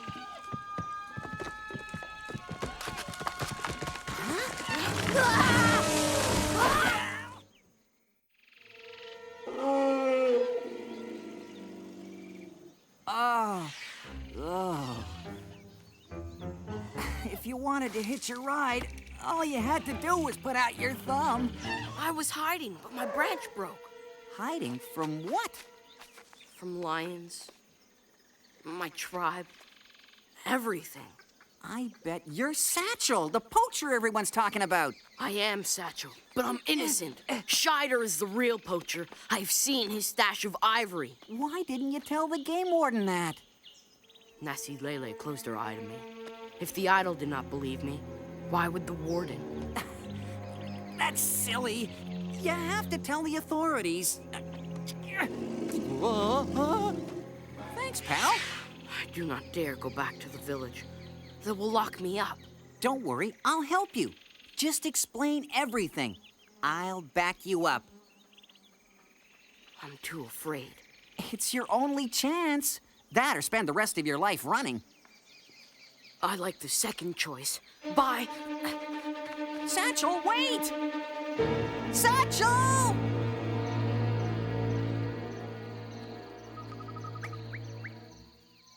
You asked to see me? Yes, we did. You have to believe us, Chief. We are not the bad guys. We're being used to create a diversion, and so was Satchel. Scheider is somehow using the transmitters to track down and kill the elephants. Ridiculous. Scheider is an honorable man. I have sent for Warden Chikongo. When he returns, he will take you to the proper authorities. Wait! Chief! Wait! Scheider has this good guy rolled down pat. Ever notice he's always there whenever someone is brought before Nasi Lele? I've got your testimony with the idol on tape. Let's take a look.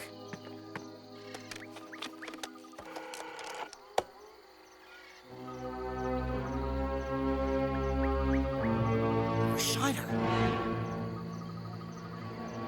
Take a look at that. So that's how he did it.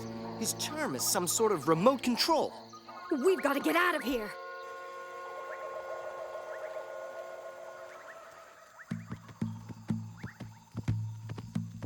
I wonder what's taking them so long.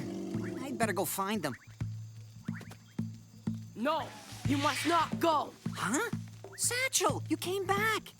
I cannot run forever. I sneaked into my village. Your friends are in jail as poachers. I hate it when that happens.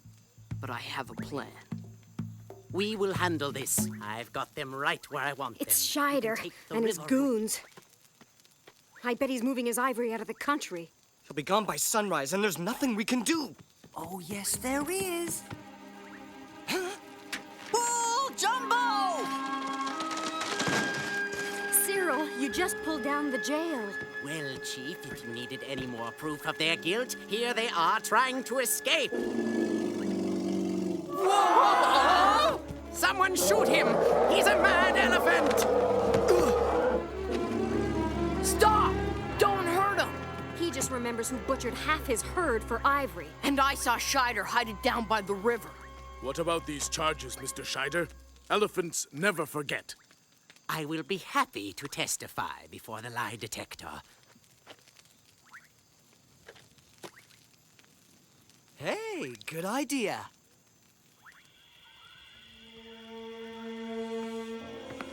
I am not a poacher.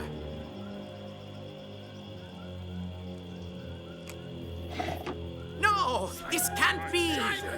Look, Scheider is the liar. Looks like you're out of luck, Scheider.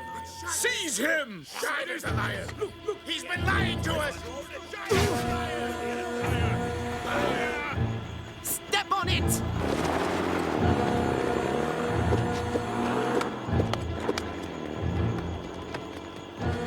How did you know? I'll explain later. We've got to get to the jump jet before he gets away. The plane's just a mile down the road. Then let's move. Good luck! Faster! They're probably waking up the game warden at this moment. We cannot go faster! All the ivory is slowing us down! Then steer to the middle of the river. The current moves faster. But we're too close to the falls! Then I'll lighten the load. Yeah! You're crazy!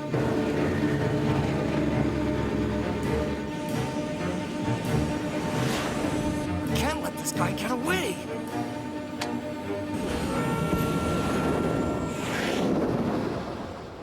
too heavy. It's of no use. We overshot the airfield. We can make it. We have to. If we do not throw something overboard, we'll never make it. As you wish.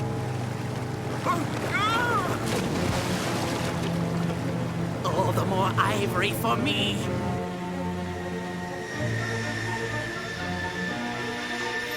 Try to get right over him! Gotcha!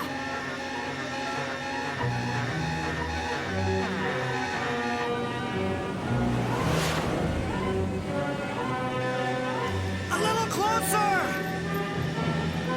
Closer!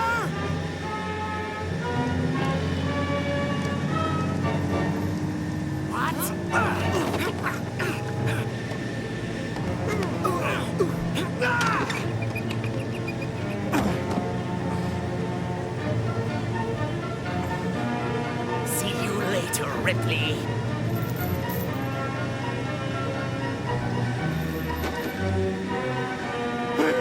You slime!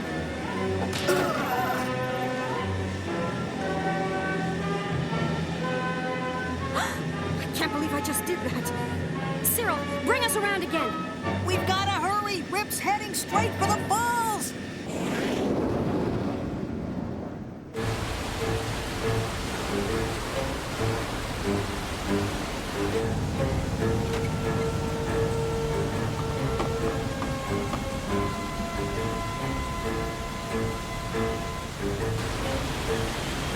Not again!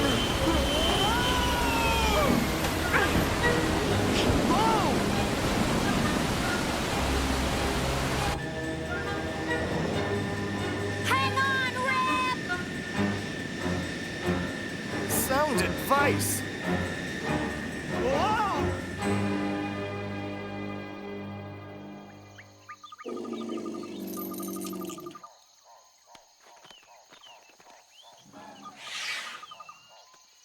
I wish I could take you with me, Jumbo. But Satchel will take good care of you. I don't understand how Scheider got the idol to accuse Satchel and you. His so-called good luck charm actually held a remote control. And there was a tiny motor in the eyelid. Which was activated when you testified, but when Scheider told his lie... I activated his remote control, just as he did. Like this. What? It's not working. Here, allow me.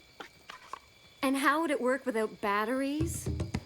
Our lie detector has always worked without batteries. Believe it or not.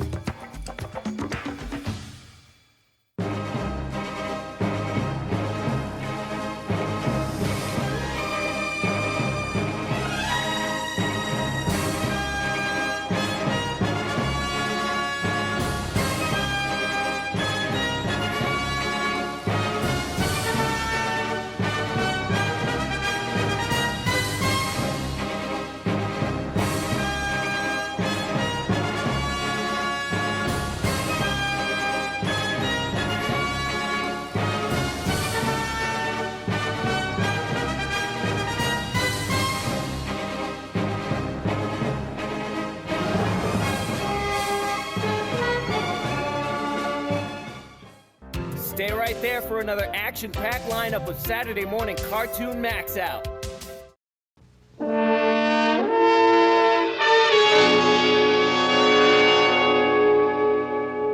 In our preceding episodes, we have seen the most treacherous and evil enemies of the galaxy form the powerful Council of Doom, whose sole purpose is the complete and final destruction of Space Ghost. Having defeated Metalis, Creature King, Zorak, and Moltar, Space Ghost, along with Jan, Jace, and Blip, now fall prey to the cold and cunning Brock, who greets them with a deadly space cyclone. Look, a space cyclone. That's right, Space Ghost, and I control it.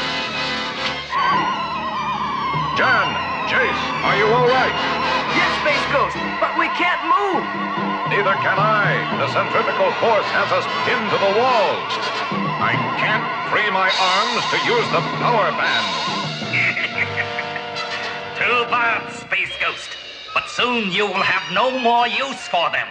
Sisto, bring them to the spaceship and place them in the deionization cell.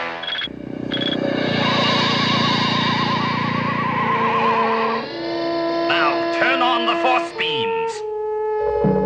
So, Space Ghost, I finally have you where I want you.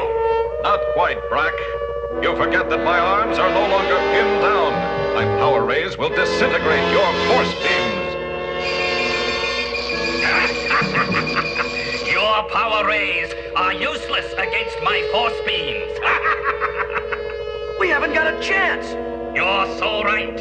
And when I pull the switch, my deionization rays will blast you to cosmic dust.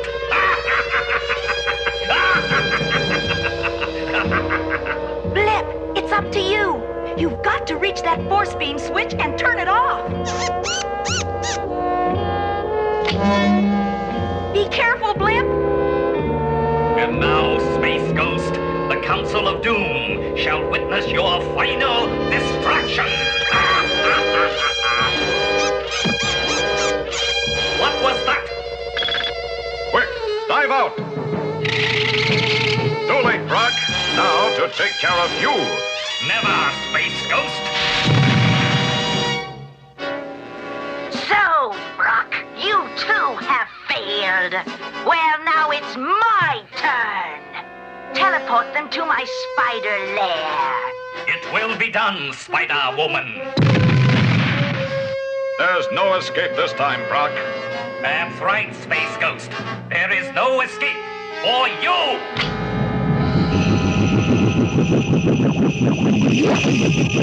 Space Ghost, where are we? It looks like Spider-Woman's lair, Jace. You're quite right, Space Ghost. This is my lair, and this is your doom. A handful of seeds, Spider-Woman? Yes, Space Ghost, but watch them grow. Space Ghost, what are those things? Giant spider plants! Quick, take cover! My antimatter ray should take care of this plant.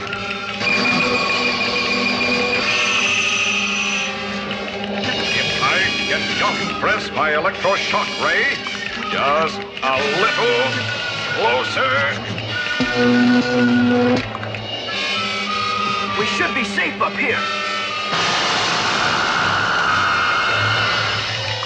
Help, Space Ghost, help! Jen, Jace, hang on!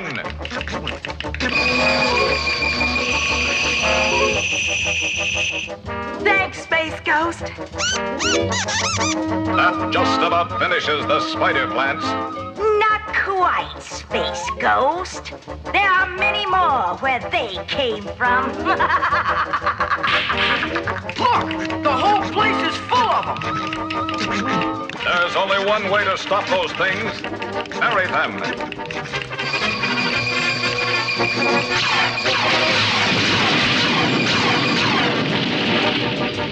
That takes care of the spider plants. And now, to take care of Spider-Woman. Space Ghost, look! Spider-Woman's escaping. She's heading for Brack's cruiser. Come on, we'll follow them. It's time the Council of Doom and I met, face to face. So, this is the Council of Doom's headquarters. You two wait here. I'm going down after them. Be careful, Space Ghost. Look, Space Ghost approaches our planet. Excellent. Since my escape, I have waited for this moment. We could not have planned it better. For even now, our negative transduction ray is ready to blast him into another dimension from which he will never return. Space Ghost! He's caught in some kind of ray! Has Space Ghost been cast into another dimension, never to return? as the Council of Doom finally sealed his fate. Stay tuned for the exciting conclusion in our next episode. Archie's Weird Mysteries.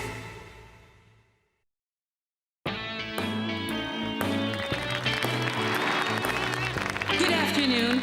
This is a proud day for Mega Micro Industries.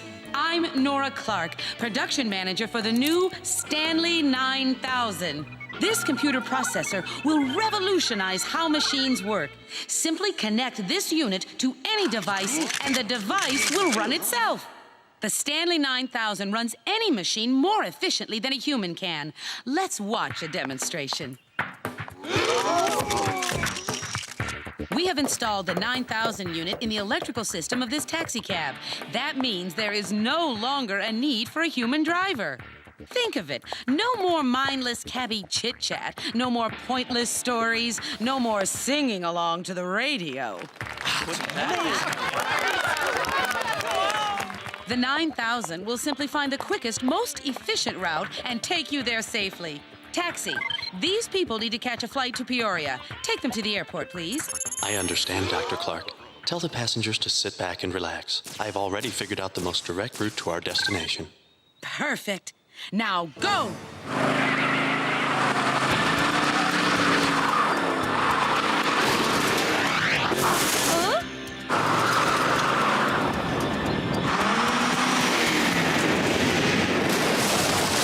No need to worry. Everything is under control. The 9000 series never makes a mistake. Destroy all the 9000s instantly! We can't let this horror get out into the public's hands!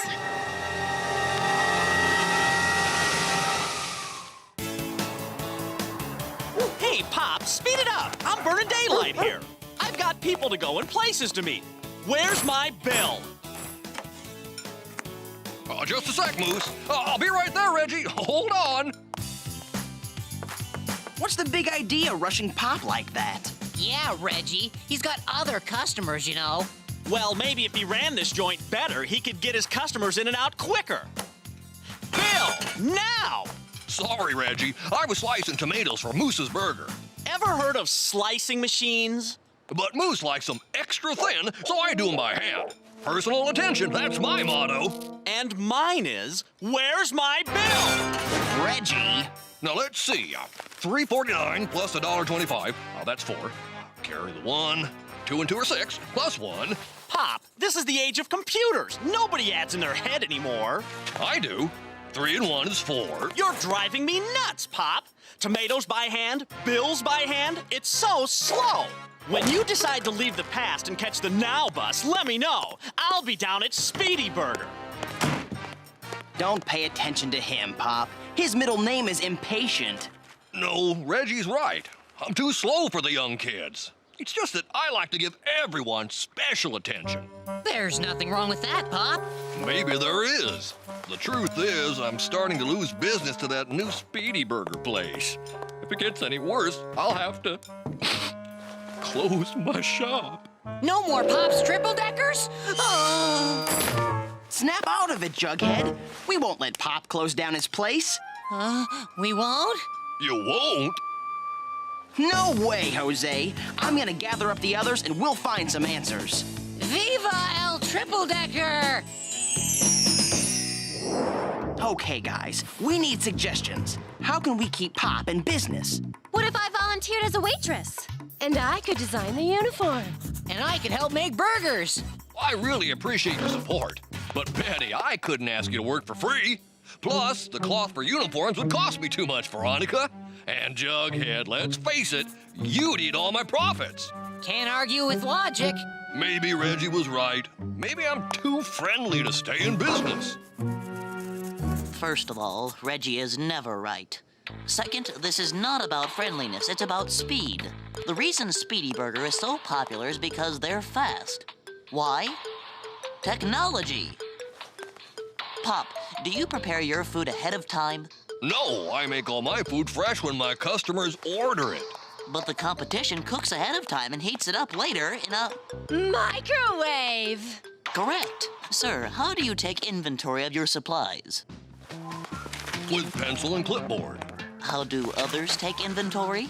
Of course, barcoding. And how does Pop balance his books? With this. My dad gave me that in 1952. Exactly.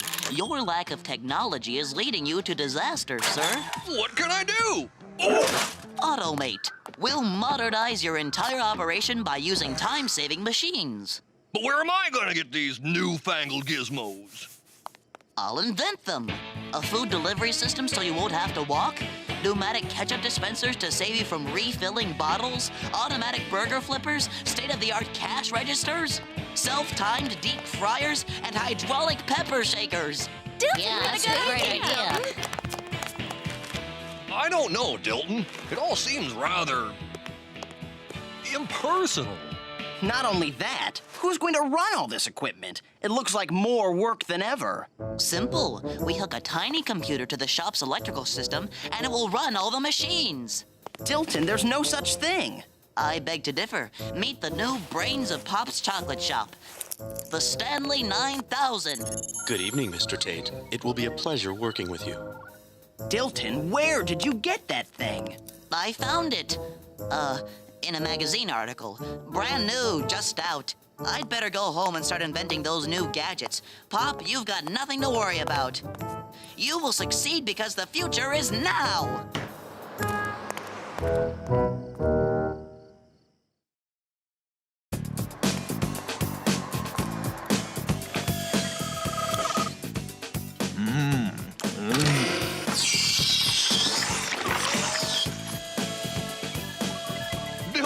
This is amazing. How does it all work? First, you order your meal. Hello, welcome to the chocolate shop. If you would like a cheeseburger, press 1. If you want fries with that, press 2. Now the automatic burger maker takes over. Now the best part, the delivery system.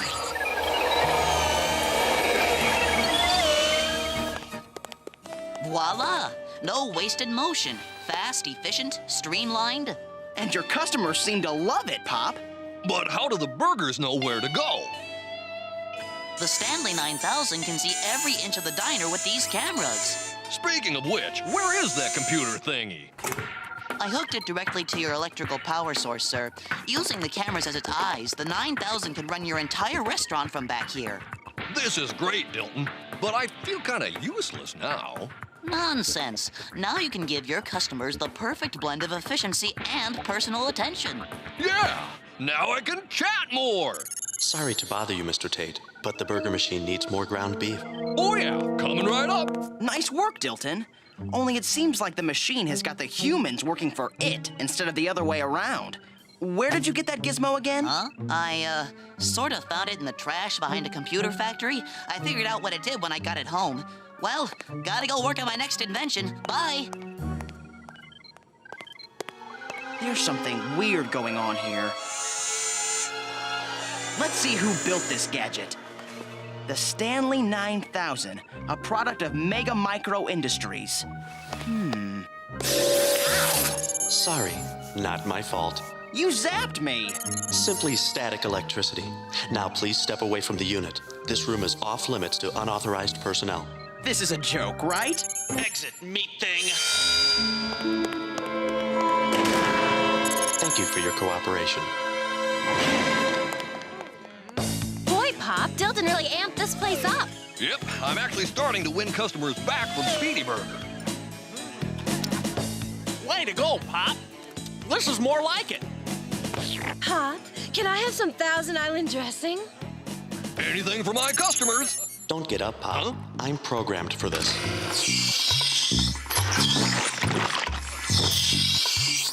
Shoot! I wanted some avocado, too, but it wasn't on the phone menu. No problem. Sorry to correct you, Pop, but avocado is too time-consuming to prepare. But these are two of my best customers. My apologies, but for the sake of efficiency, we can no longer offer it. Please hurry through your meal. Thank you. Pop, there's something screwy going on with that computer thingy. Shh, I think it can hear us. You're probably right. I'm going to do some investigative work. I smell a weird mystery. Well, girls, how about some dessert? Sorry, your allotted time is up. Please pay your bill and leave. Have a nice day. What's the idea, chasing off my customers? Excuse me for contradicting you, Pop, but after those two left, 4 more took their place. The diner is now quick, efficient, and successful. You should be happy. Well, I am. It's just that everything seems so impersonal. But impersonal is good, Pop. In fact, I would suggest you stop chatting with the customers.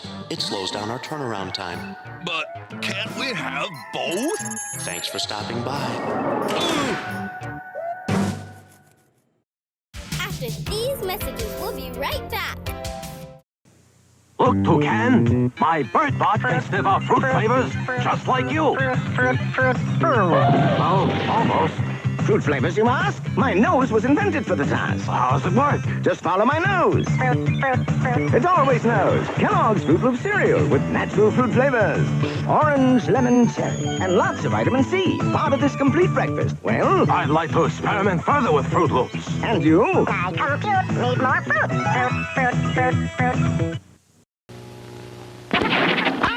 Time for Timer, your roving reporter. I'm talking to you from inside a fantastic factory, your digestive system. You know what we build here? You! Not out of wood or metal, but out of food. You see, you are what you eat from your head down to your feet. Things like meat and eggs and fish you need to build up muscle tissue. Uh-oh. Hello, appetite control. More protein. We need energy. Playing tennis today, you know. Whoops. All these motors in your body need a lot of fuel to go on, like carbohydrates, fats, and proteins, vitamins, and so on. What's left over forms the building blocks you need, indeed, to grow on. Yes, you are what you swallow, so that next time you feel hollow, don't just fill your face with any old kind of treat. This goes for every kid or 6-foot athlete. All you really are is what you eat. Return after these messages. We'll return after these messages.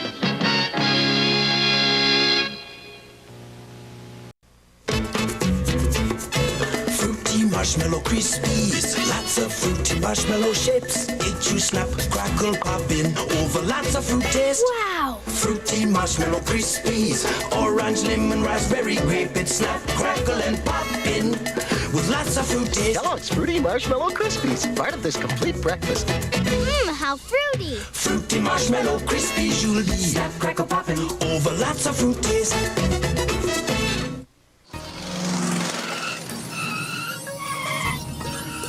Found it. Mega Micro Industries. I love the phone book.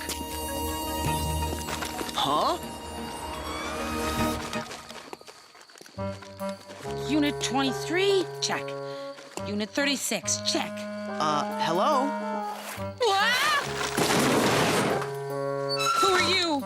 Archie Andrews. Do you work here? No, I work over there. I only go through the trash here. I'm sorry. I'm just a little peeved right now. Can I do anything? Help me strangle my assistant? I told him to destroy some dangerous computer components, and the doof threw them out here where any dumpster diver could find them. So far, I found all but one. You wouldn't be talking about the Stanley 9000, would you? How do you know about that? I think I know the fella who found it. Then you've got to find him and destroy that unit. Why? What's wrong with it? It's programmed to be efficient at any cost. Eventually, the 9000 will discover that humans are not efficient, and it will try to get rid of them. What do you mean, get rid of?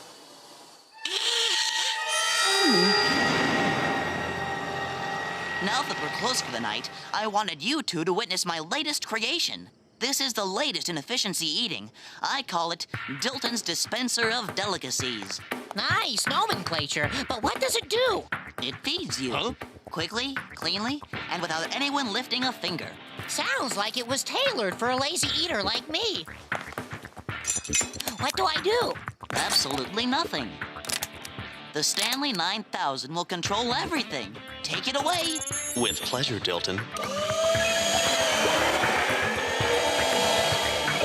Bring on the goodies.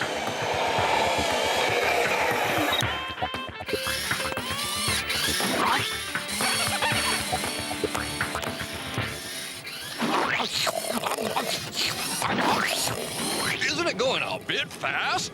No. Speed is the key to an efficient restaurant.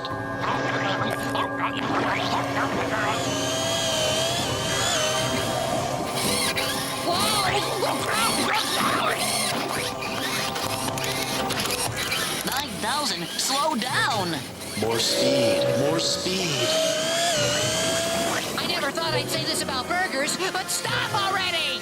Help him! The machine is burying him in food!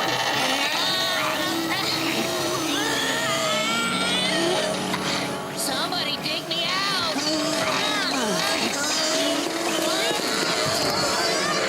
Hang on, Jughead!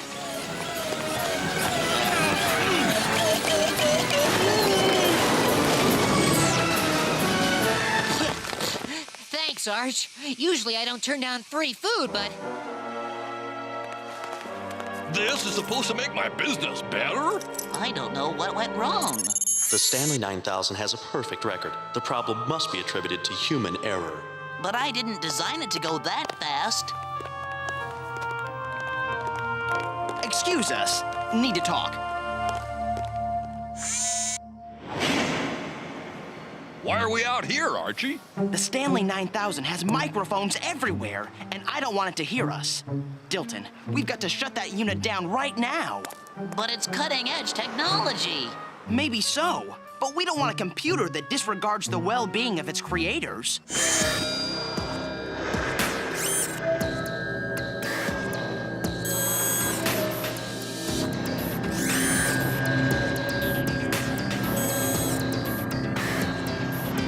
That unit you dug out of the trash might be helpful now, but what happens if it changes its mind? You're right, Archie. The 9000 has the ability to grow and learn. What if it decides to stop paying attention to human needs? It's already done that. Thank you very much. Then we've got to pull the plug.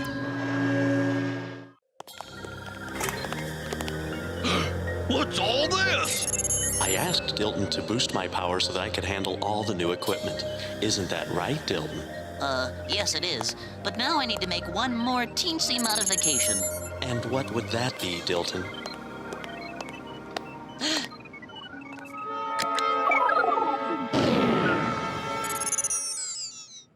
You did the right thing, son.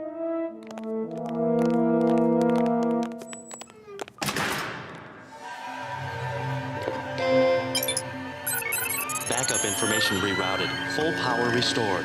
Time to make some important phone calls.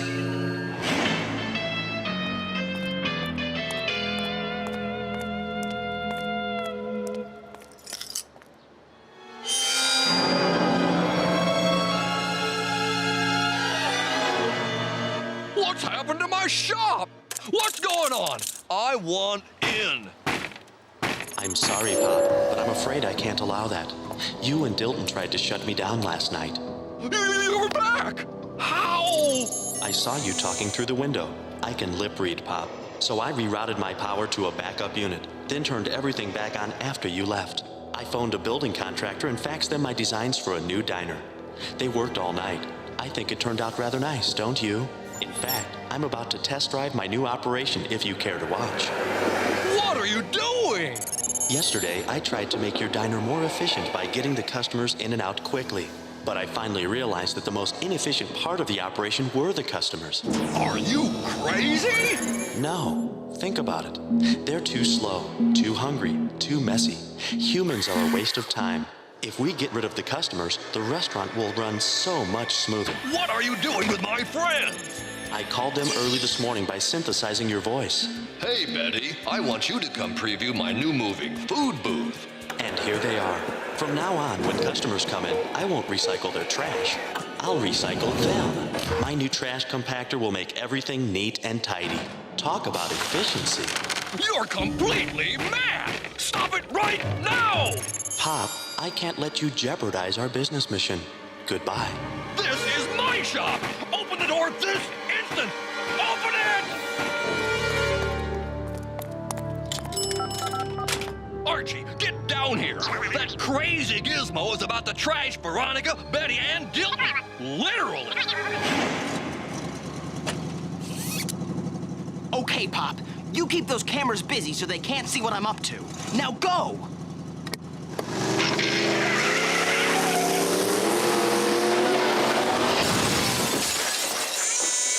Okay, hold it right there! Oh dear, you've messed up my nice clean restaurant. Forget the mess! Stop this trash compactor! I'm afraid the gears are too strong for you, Pop.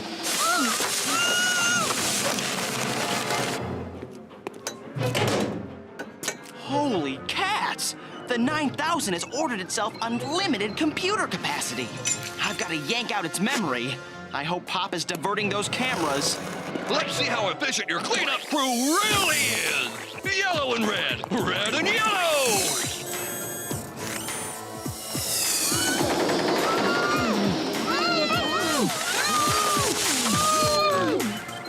Don't you get it, you dumb machine? Being chatty and slow and silly at night are all the signs of being human! But humans are not efficient.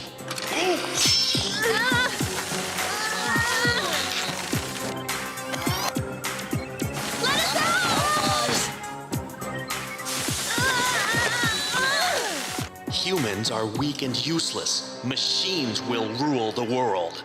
Think again, bright boy! No! Humans are flawed.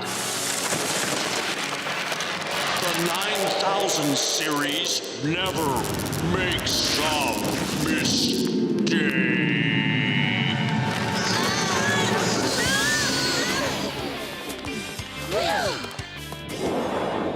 It's good to see Pop Tate's shop is back to normal. And you too, Jughead. Oh, yeah. I much prefer stuffing my own face, thank you. Pop, can I get a slice of avocado on this? Coming right up, all part of my personal attention. A slice for me too, Pop, and make it snappy. Thanks. Dilton dismantled all his labor-saving devices and returned the faulty Stanley 9000 to the factory. Jughead quickly got over the Stanley 9000 incident. He's back eating burgers like never before.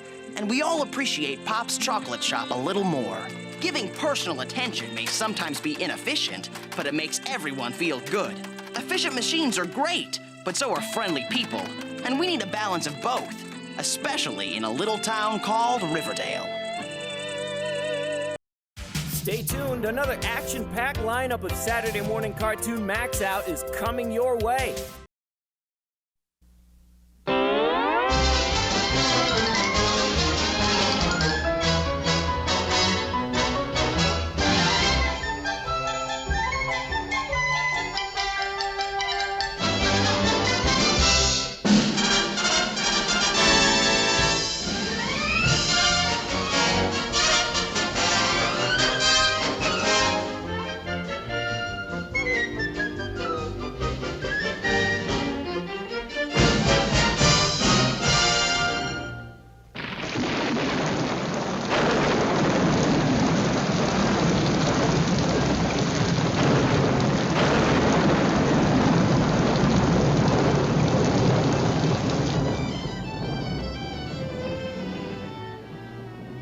This is ideal. Dry as a bone. What more could a rabbit want? Hey, what's that?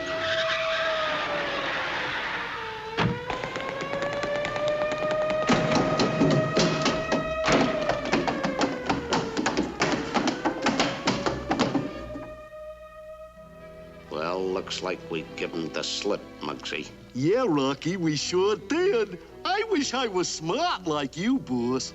Turn it on the radio. Okay, boss. The police believe the robbery is the work of the notorious Rocky and his pal Muggsy. They were last seen on Turn it off the radio. the bridge. Gee, some haul. Yeah, all 14 carat. Carrots?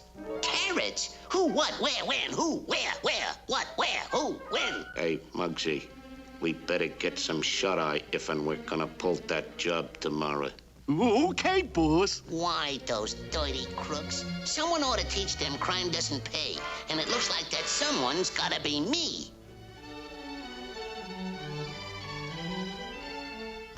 Hello? calling Rocky. Hello? Rocky? Am I getting through to you, Rocky? They're saying you trust your pal Muggsy with that suitcase of jewelry. Don't make me laugh.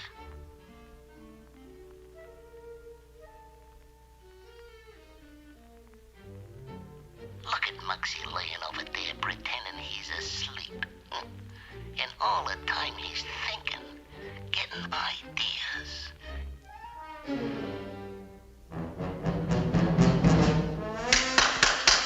That'll teach us to get ideas. But, boss, you know I don't get any ideas. Well, see that you don't.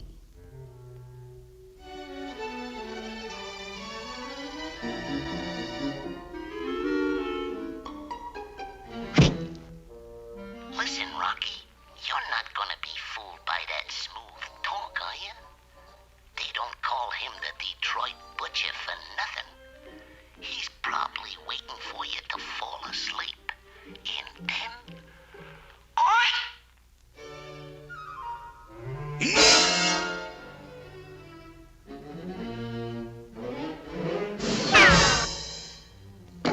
Dirty scheme didn't work, did it? That Rocky. A million laughs.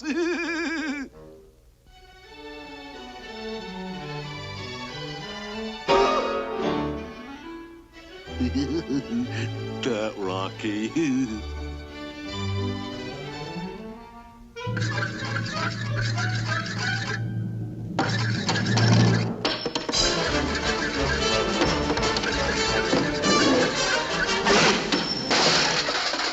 Muggsy, come here. But, boss, I... Maybe that'll teach us. Now get back on a couch and go to sleep. Okay, boss.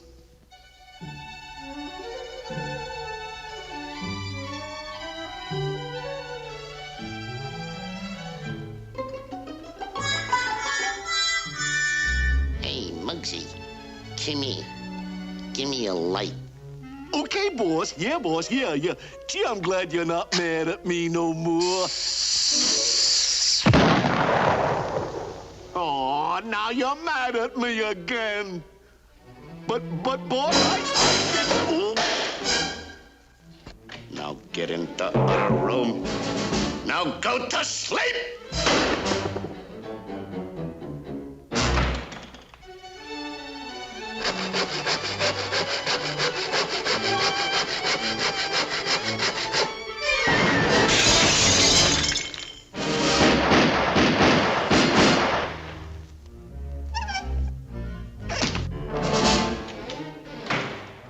I don't know how you's done it, but I know you's done it!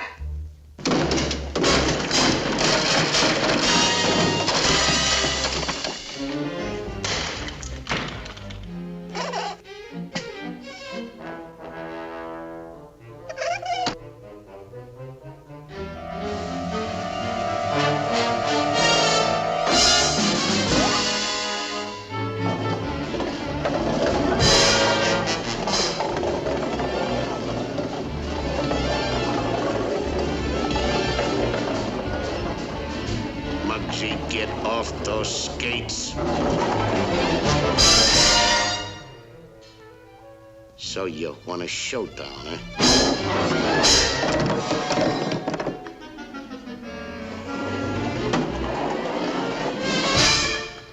Why, you...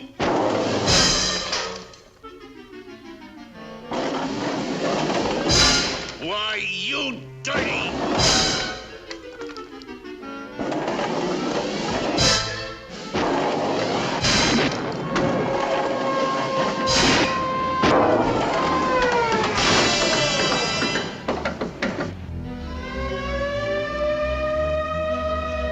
I wonder how they found out where we was. But, boss, Isn't it wonderful what you can do with some wire and a few electric bulbs?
telling you, Sam, the excitement is so thick here, you could cut it with a knife.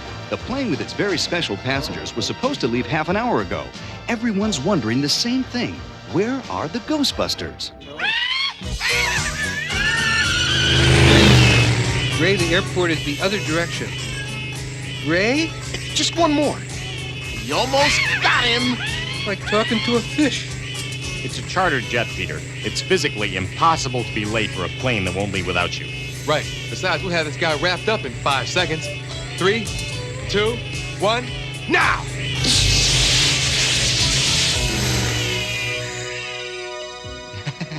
We're running out of time, but the Ghostbusters should be here any time.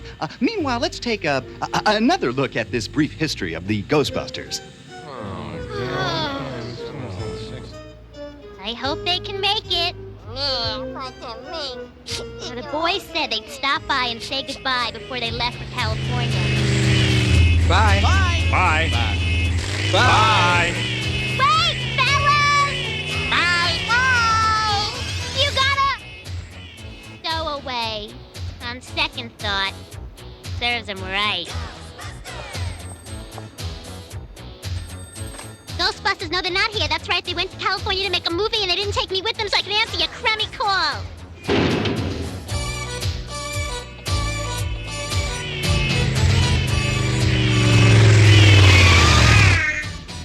Okay, start the celebrations. The Ghostbusters are here. Hey, where's everybody? I'll tell you where they are. They went home. Everybody's gone. They even cut off my live feed. Do you have any idea what I look like? Only a fool would stick around for this. Yay. You know, I'll just bet you have a high sugar diet. I hate this business. What? We're on? Live? Network? Wait, come back! This is the, the Ghostbusters were just, a second ago. The crowds were absolutely, my career is over. Yay.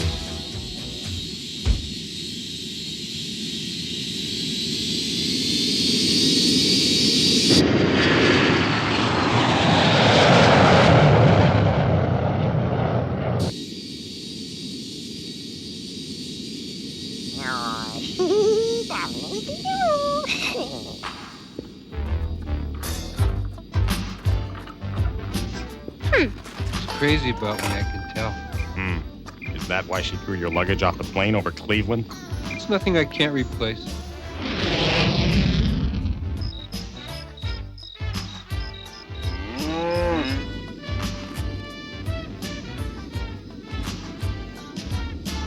Hey, wait a minute. These are all empty. It's like somebody ate them. Wait a minute. Who could eat a bunch of honey peanuts without opening the packets? Slimer!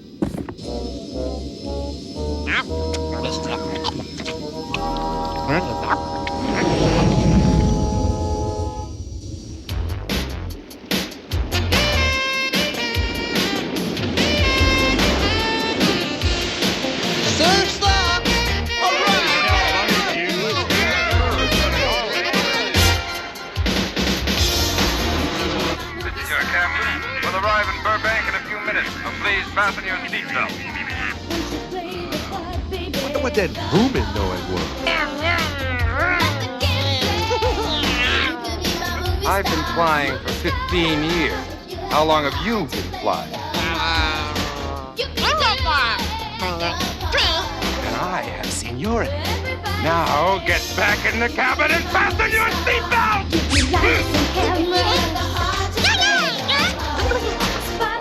That's very good. I don't suppose you'd like to take care of him while we... No, I didn't think so. Hollywood, here we come. Give me action, baby. I'd like to welcome you to the studio. Wow, this is really fantastic. It looks just like the real thing. That's why we wanted you here to advise us, make sure we're doing it right. After all, this is your life story. No problem, as long as you got the right people to play us. Admit it, Redford was dying to play me, right? Not exactly. Here's the cast list. Murray, Aykroyd, and Ramis? What's that, a law firm? And that's the script. We'd love your advice as long as we don't have to change anything. Now, if you'll follow Bob, he'll show you the rest of the studio. How's it look? Well, it's in English. Is that good or bad? Okay, now we've got human stuff to do. So you wait here and stay out of trouble, okay?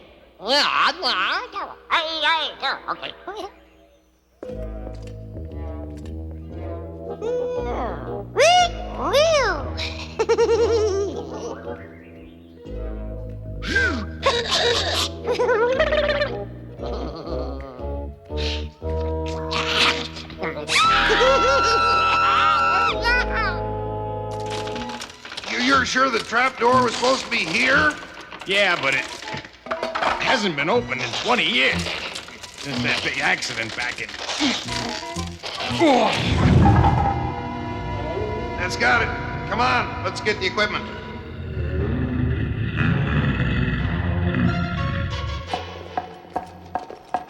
And this, of course, you'll recognize as the garage, the office.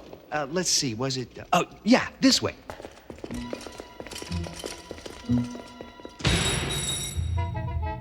And this is, the containment unit? No, wait, it must be this way. I'm so sorry, but that's the wrong answer. You don't win the washer dryer, but you do get a wonderful consolation prize. Peter, there's something here. Yes, that's right. Here it is. Your own genuine, authentic monster? Yeah! So that's what's behind door number 3. Look out, it's gonna jump! Now!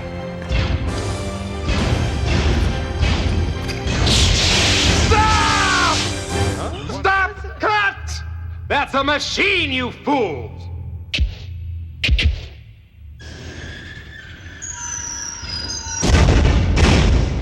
Peter?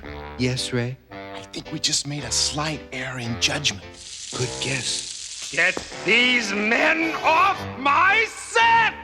We're making a movie here! Space Avengers of the Galaxy! Nobody blows up anything in my movie unless I tell them to! Now just hang on here a minute! Nobody talks to us like that! We're the Ghostbusters! And I am a director! I talk to anybody any way I want! Oh, yeah? Yeah! I have to hand it to you, Peter. I've never seen anyone do that to a man's pants before. Yeah, well, I still say you should have let me blast them.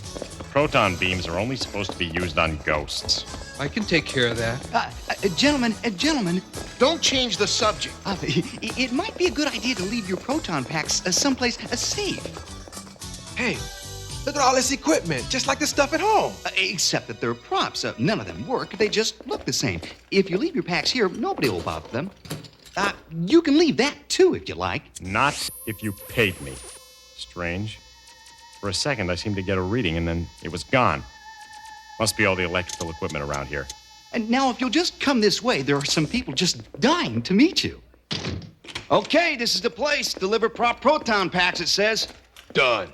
8 protons. Wait, 8? It says here 4. They want 4, they get 4.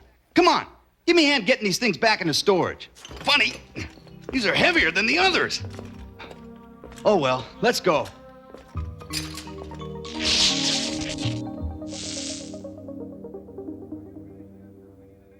Are you finished yet? I need the Megazoid in working order for the next shot. Quiet.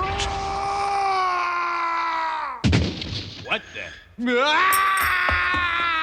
Where are you going? We have a movie to make. It's just a machine. A fake? Nothing personal, of course.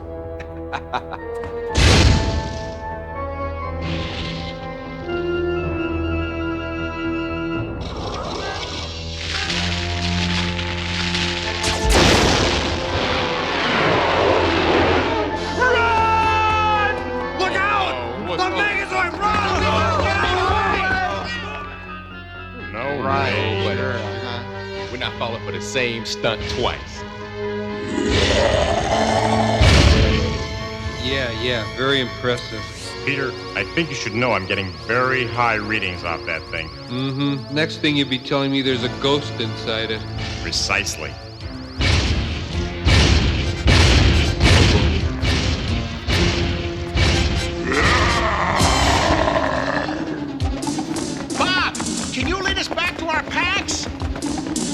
I'd say that's a yes, wouldn't you?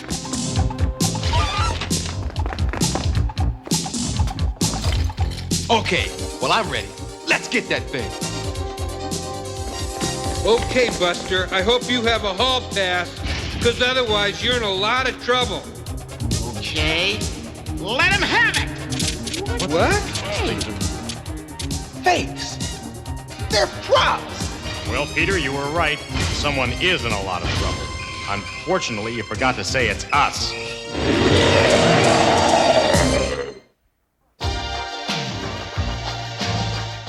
I'm sorry, sir. There's been a slight problem.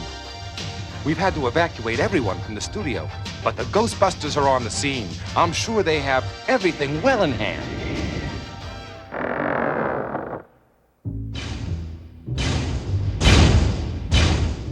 Ray, could I speak with you for a moment? Ow! Watch where you step in. Yeah, what is it? Any ideas on how we can get out of this? Yeah, several. Good. Unfortunately, they all call for us to be about 3,000 miles east of here. If I can make a suggestion, I've adjusted my PKE meter and the spare to pick up the particle beam energy of our proton packs. Terrific. So if we split up into 2 teams, we increase the chance of finding them faster. Exactly. It'll give the survivors a much better chance. The survivors, Egon? And you wonder why you're not invited to more parties. All right, let's go. The door is open. The door is open. The door is open. The door is open. The door is a mess. The car is a mess. I said quiet!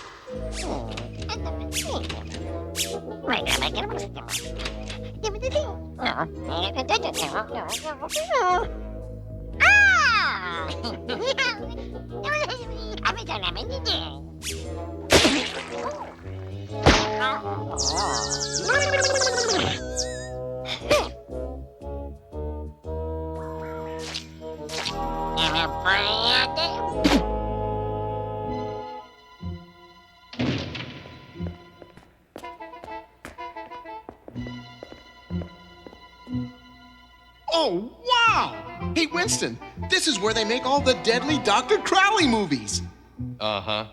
Now you think we can keep... You don't understand. These are classics. This is where he first brought his creature to life by just pressing this button. Wow, look at this stuff. This is great. And over there, that's where the monster rose when he brought it to life. Oh man, I'll never forget that scene. The monster was huge, frightening, big as life, and twice as ugly. And then when Dr. Crowley saw the monster, he stepped back in horror and he said, "Quiet." No, he said, I think we better get out of here. That's it. That's what he said. Was that great or was that... Whoa! That stuff about being as big as life and twice as ugly? It was just pie. I told you those movies were bad for you.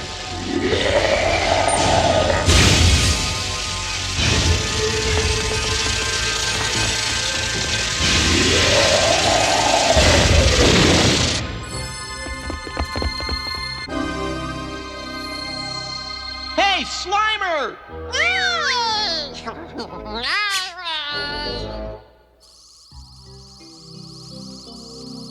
What is it, Egon? Did you find our stuff? Not exactly. Here, look at this. What do you make of it? Well, it's dark and it's deep. I'd make it a hole, but that's just an opinion, you understand. Exactly. This is where the ghost was hiding. According to these readings, it was a sleeping ghost. Certain kinds of ghosts spend eternity looking for a nice, quiet place to sleep. When they're awakened, they're very cranky. So you think it's noise that makes this thing violent? Almost certainly. I'd better warn the others. Come in, Ray. Come in, Ray. You there? Yeah, Peter. What do you want? Shh. Stop that. Ray, it hates noise, so be quiet, okay? Oh, okay. Got it, Peter. Over and out. You know, Winston, I was thinking, maybe losing our proton packs was a good thing. Maybe we should defeat this thing with our wits, our courage, our imagination, our... You're right. Let's find those proton packs and blow this pop stand.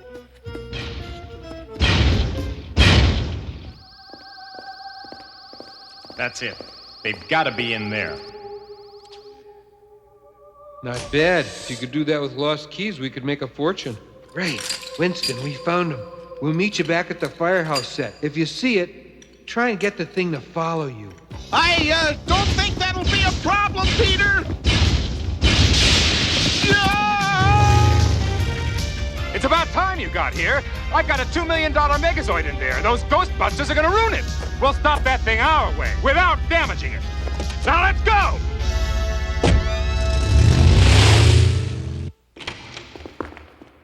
Hey, glad you could make it. Did you find you-know-who?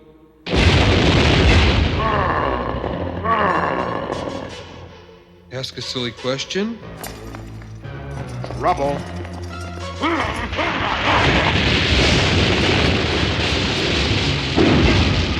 Look out below! Peter! Egon.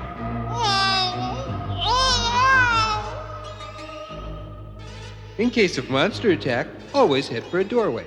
This concludes our safety tip for today. Ray, now!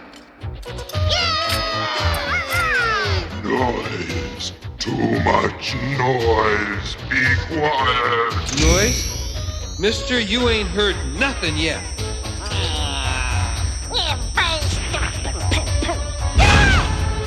Okay, ready? Fire! Keep firing! The only way we can trap it is to drive it out of that machine. It's up in the catwalk. Get it! No! Fire up there and we'll bring the whole place down on us. Wait. Let it make the next move. There! Blast them!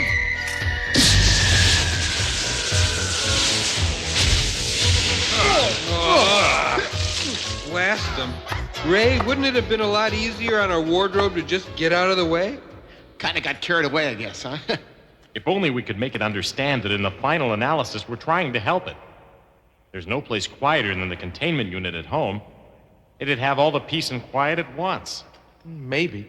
But how do you explain that to something you can't talk to because it gets mad at the noise? Of course. That's it. Why didn't I see it earlier? Egon, put that back on. What do you think you're doing? This is no time to give up, Egon. I'm not. But if I'm wrong, you're going to need that. Cover me, but don't do anything unless I say so. Okay, I'm here. Come on down.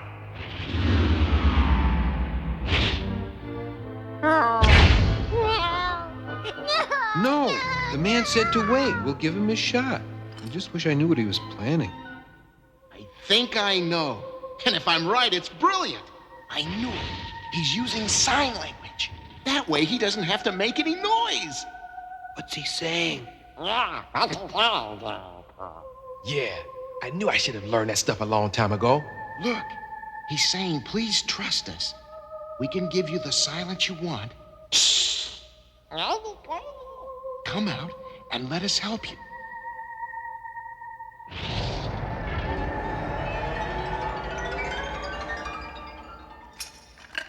Are we? Okay. We'll need absolute quiet for the next 10 seconds. There it is! There's my machine! Protect it from that thing! Get it! Crumbs. Okay, fire!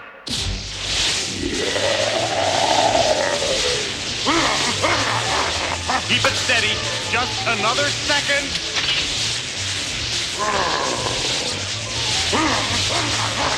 Steady. Steady. One pain in the neck down, one to go. Don't do it, Pete. He's not worth it. I had to protect my investment. This machine is worth $2 million. Yeah, well, these guys could have been hurt in the process. Did you ever think of that? I've got a movie to make, and we've got to stay on schedule. For that, I need my machine in one piece. Look out!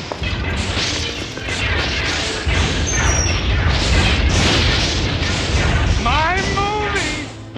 My fortune! My...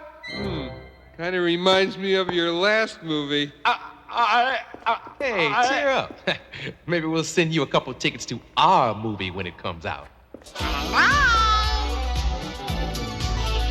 I know we're running out of time, Sam. In fact, the premiere of the Ghostbusters movie started 30 seconds ago, so I'm sure they'll be here any second if you can just hold on. What?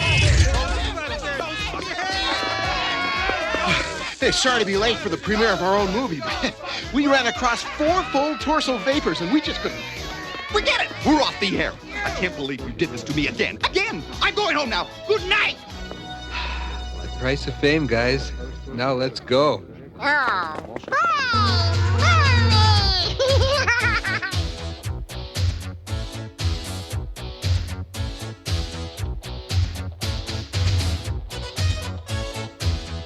I'm going to turn over the next card, and I want you to tell me what it is. You know, he doesn't look a thing like me.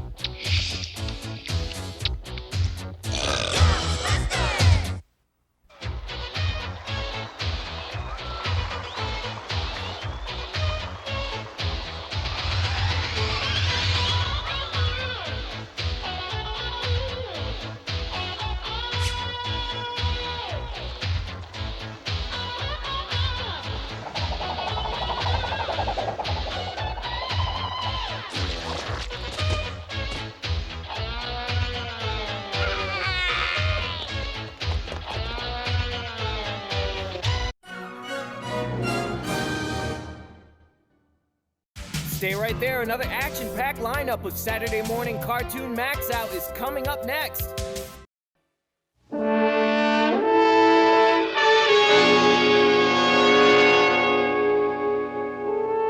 In our last episode, the Council of Doom watched eagerly as Space Ghost and the twins were sealed in one of Moltar's mighty ovens. I've prepared a warm welcome for you, Space Ghost. 300,000 degrees warm.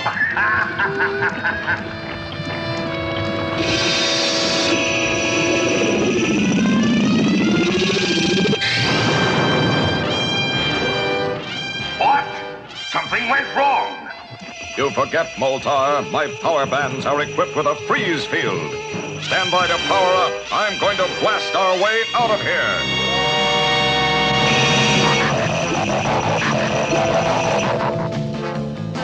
You may have escaped my molten oven, Space Ghost, but you'll never escape my molten fire rockets.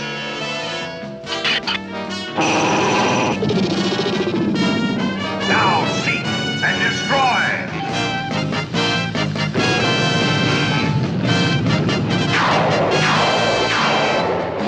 Space Ghost, look!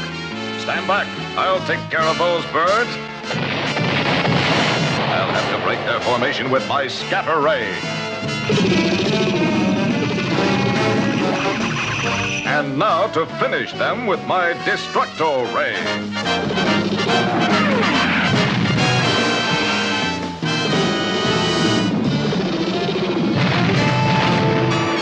I'm going in after him.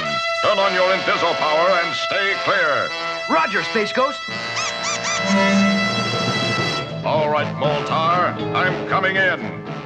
Well, my sensothermal robot should give me just what I need to stop him.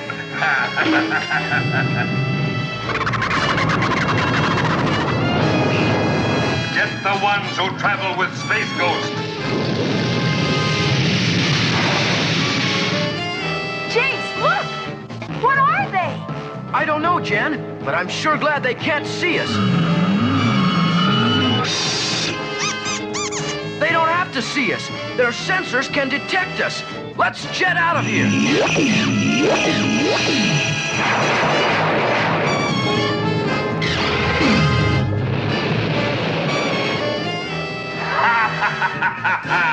Good, good.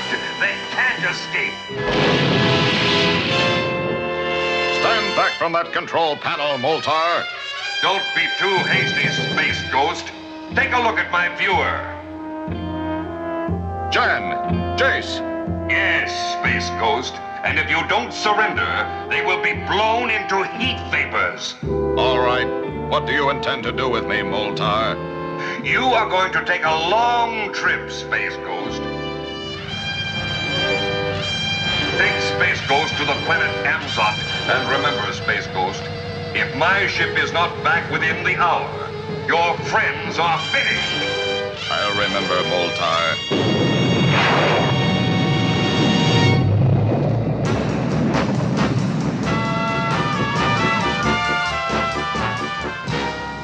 A strange ship is landing, Xandor. Yes, Dorno. I think we should find out what brought them to MAXOUT. Why have you come here? And why are you holding that man prisoner?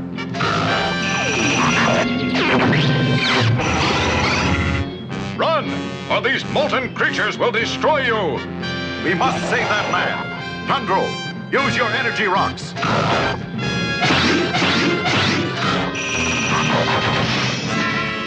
Igu, get the other one.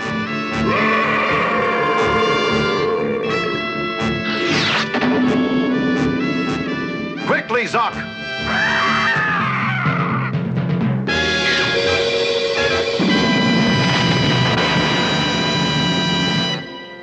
Thank you, Sandor, and thanks to your animals, the Herculoids.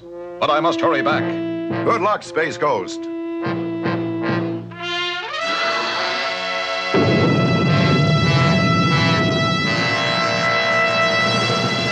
Ah, my molten rocket returns. With Space Ghost taken care of, I can dispose of my hostages anyway. Jace, they're going to fire! Jan! Jace! Quick! Jet up!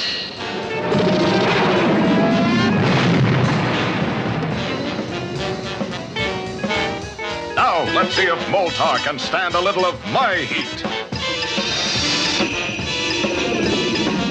The molten pits are boiling over. I've got to escape.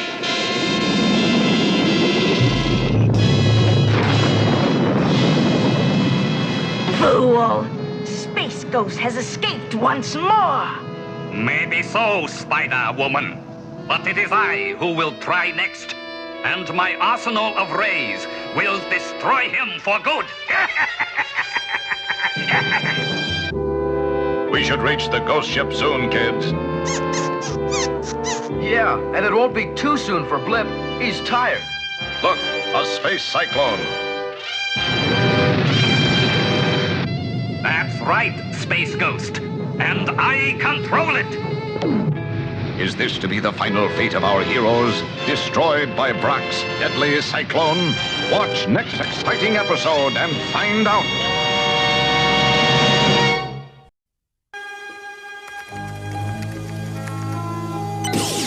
Where on earth is Carmen Sandiego?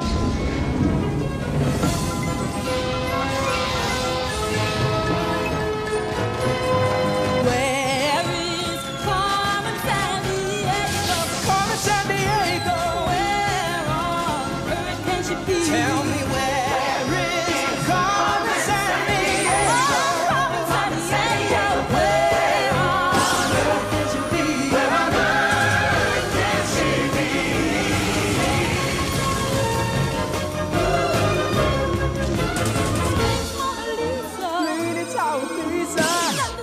Timber 2, can you help us find it? Where is Carmen Sandiego? Carmen Sandiego, where on earth can she be? Where on earth can she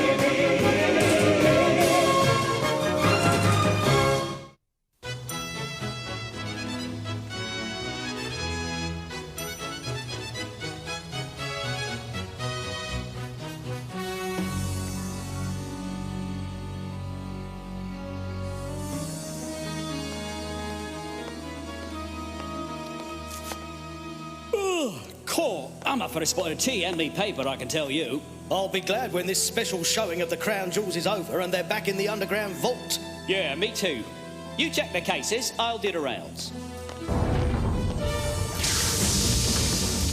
Alan! Someone's on the roof! Hold it right there. What's this? Whoa! It's Carmen Sandiego's lads. Ha! Imagine Carmen thinking she could ever steal the crown jewels. That'll show her, eh, what? Tomorrow's front page ought to be more exciting than this. White lion cubs found in Africa. Not exactly what you'd call earth-shaking, now is. Hello? Did you feel something? Yeah, I'm feeling a bit queasy. Better take a bit of fresh air. I'll join you.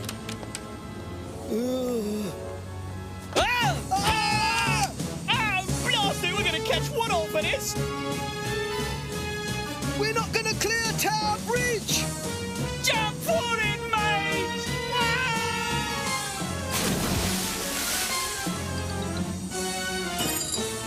She's done it! Carmen Sandiego has actually stolen the crown jewels and part of the Tower of London. I'll find you wherever you go, Carmen. You may find me, player, but you'll always miss me by a whisker.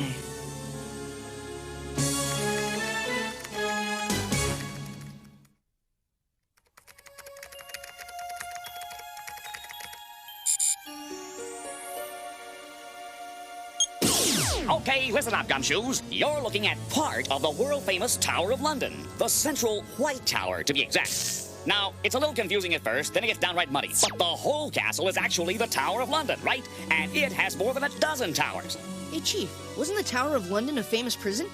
Exact attack, Zack! This place was a royal palace and a serious slammer both at the same time. Talk about your big house. Some of the more famous prisoners were Anne Boleyn, a wife of Henry VIII, and Sir Walter Raleigh. Not bad cellmates if you can get them. But the place is a museum now and holds the British crown jewels. So, what's it doing in Mongolia, Chief? Last night, Carmen Sandiego plucked it right off the bank of the River Thames. And she deposited it 6,000 miles away in the Gobi Desert. Oh, I tell you, if the place was still being used for a prison, the Queen of England would give Carmen Sandiego the penthouse suite and throw away the key. We're on our way to investigate. Player, C5 us out of here. One thing, though. No way I'm wearing this to the desert, okay? Hello? Think again, Zach. Not all deserts are hot. They just don't have water. Ivy's right, Zach. You're on your way from San Francisco, California to desolate Mongolia. Better zip up that parka, because the Gobi Desert is farther north than any other desert in the world. Winter temps can drop to 10 degrees Fahrenheit. Ah, great. The C5 blew our landing again. No Tower of London in sight. I hope you can speak Mongolian, Zach. Not a word, but some Mongolians speak Chinese. Good. Say something nice. Fast. Jin Wen! Nio meo kanjian lundunta! Yeah! What did you say? I'm not exactly sure. I either asked for directions or said their sisters watch ugly camels.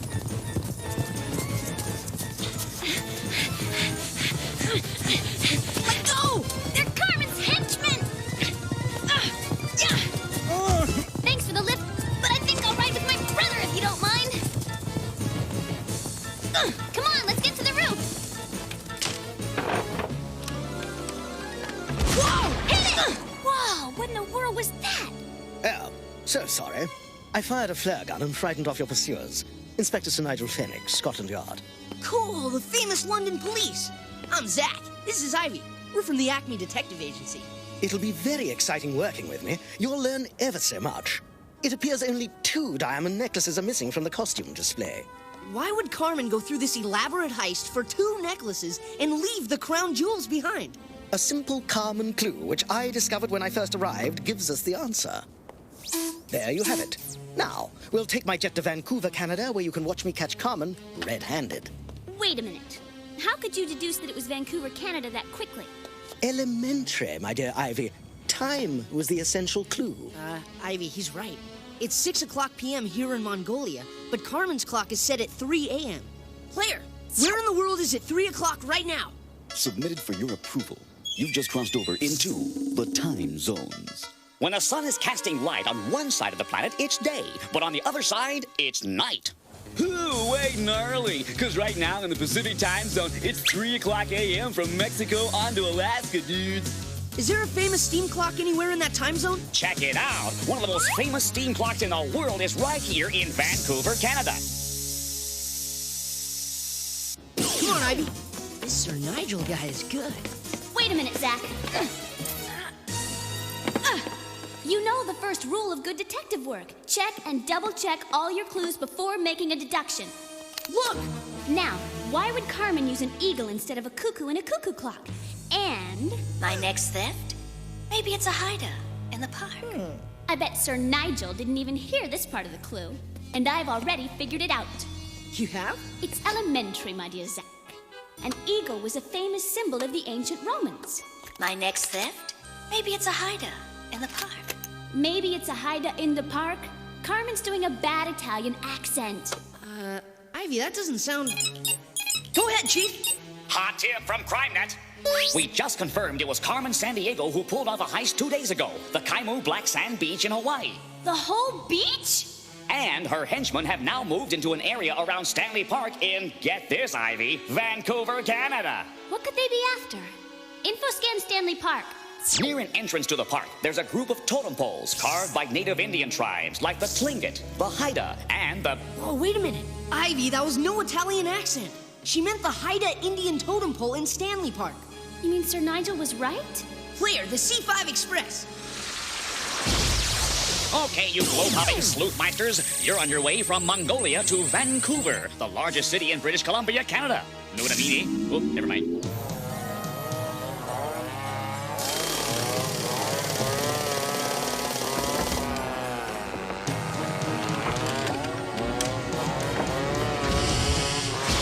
All right, the Royal Canadian Mounted Police. Sir Nigel must have called ahead to warn him. Wait a minute. Something's very wrong here. Tickets from the boss. Nowadays, Mounties only wear their red coats for ceremonies. These guys are fake, Zach. Hey, what's going on?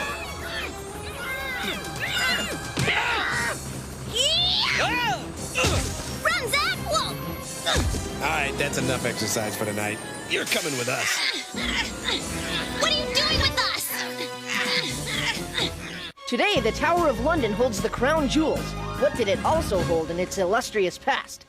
We'll be right back with more Saturday Morning Cartoon MAXOUT after these messages. Captain O.G. Reedmore here. I've got a great suggestion for fun that's out of sight. Get the family together for a family reading night. Turn Grandma in to Captain Hook, let Dad play gun again. Pick your favorite book, give out the price, and let the fun begin. It's hilarious. And it's easy. And it's great for any weather. Read a book tonight. You'll see I'm right. Reading is so together.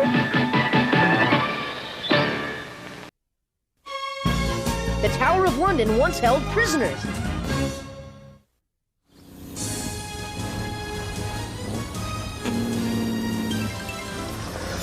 Ivy, Canada exports logs. They don't bring them back to the woods. I got a bad feeling about this stop. You two have a good ride? Not as good as the one you're gonna take. After them! They're heading into the woods! Don't lose them. Carmen went to a lot of trouble to lure him here. Whoa! Ivy! I gotta get that!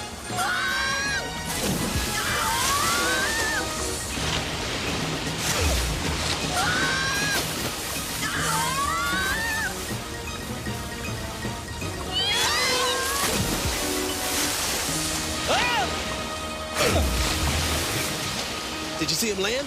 No. Maybe they're further up the river.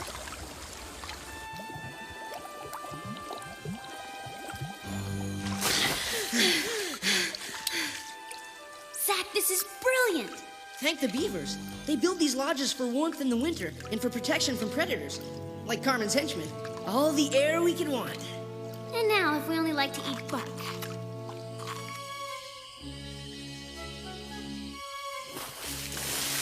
We're sure lucky that beaver dam was in the right place at the right time. Lucky would be having one of those henchmen's tickets. Then we could figure out Carmen's next move. Hey, what's this imprint here, sis? Whoa, I must have rolled on something when I fell. Got a mirror? Still looks backwards to me. That's because the alphabet isn't always as simple as ABC, Ivy. We write with Roman letters, but this is the Cyrillic alphabet, used in Russia and Bulgaria. What's it say? It's a ticket for the Trans-Siberian Express. Woohoo! Players, C5 us there!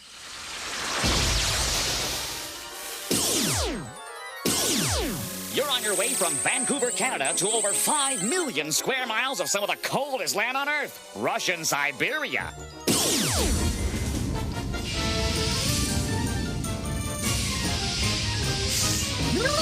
Temperature's dead to, check this out, 90 degrees below zero. They say in the dead of winter you can spit and it freezes before it hits the ground. If that's your idea of a good time.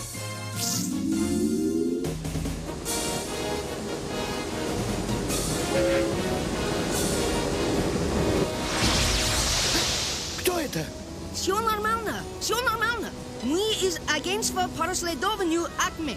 Да, я слышал о вас. Well, at least the C5 hit the mark this time. Ah! Hey, a purebred Russian blue.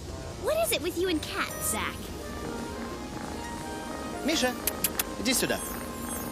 Whoa, he feeds his cat caviar, Ivy. Сегодня тебе повезло, Миша. Целая коробка была разбита в последнем вагоне. Ivy, could it be Carmen's after a boxcar full of caviar? Sure, but how does caviar connect with the totem pole, the black Hawaiian sand, and 2 necklaces?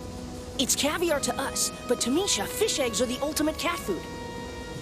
If Carmen's a cat lover, then she sees kitty collars where we see diamond necklaces. To us, they're totem poles, but to her, they're the ultimate kitty scratching posts. Okay, I'll bite. But how does the black beach sand fit into this cat theory? Now, Ivy, if you've got to ask that, you should never own a cat. And if my hunch is correct, Carmen's henchmen should be in the caviar boxcar right this minute. 10 seconds to the trestle.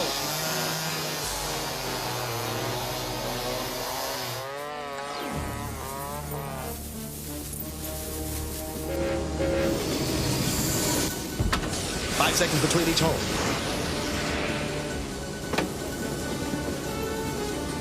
Now!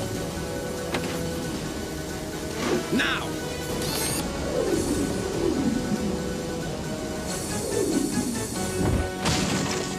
Tickets, please. Am I too late? Go ahead, Chief.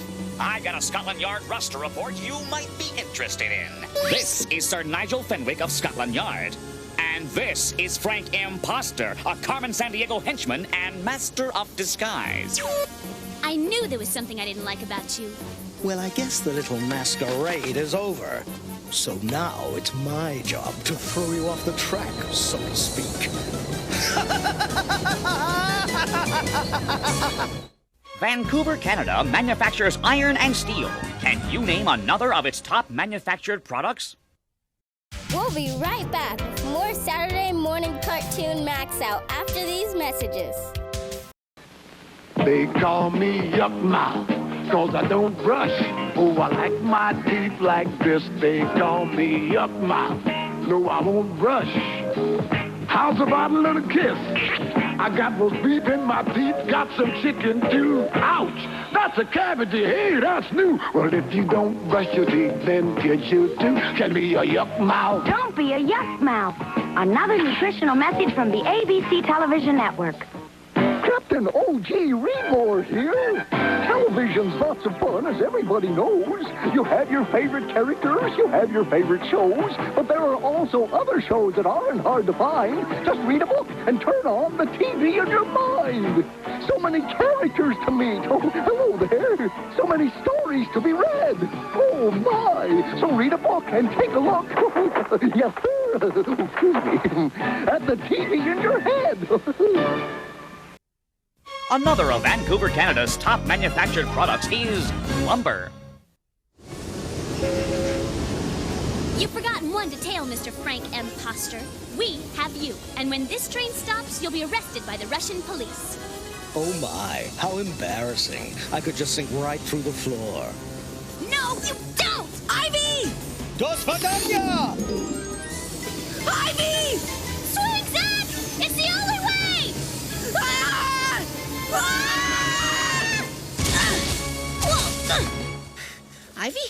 Yeah, Zach? We're both smart people. So how come we always wind up doing things that make us look like we have the IQ of beef jerky? I don't know. Forget it. Now, come on, think. If Carmen's shopping for a kitty, what kind do you think she'd go after? Clear. Info scan cats. Ancient Egyptians domesticated cats, at first to control rats, but later they were considered sacred. The cats, not the rats. Wait a minute. If Carmen is using the diamond necklaces for collars, she'd have to be after some pretty big cats. Put him all the way up. Put him all the way up. I didn't know he was your dog.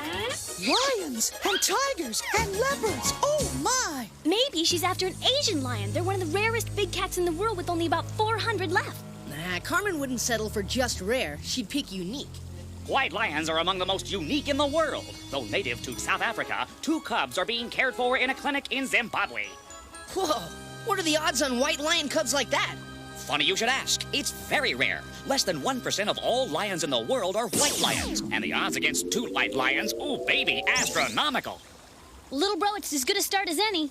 Player, C5 us to the Zambezi National Park in Zimbabwe, Africa. From one of the coldest places on Earth to one of the hottest. Siberia, Russia to Africa.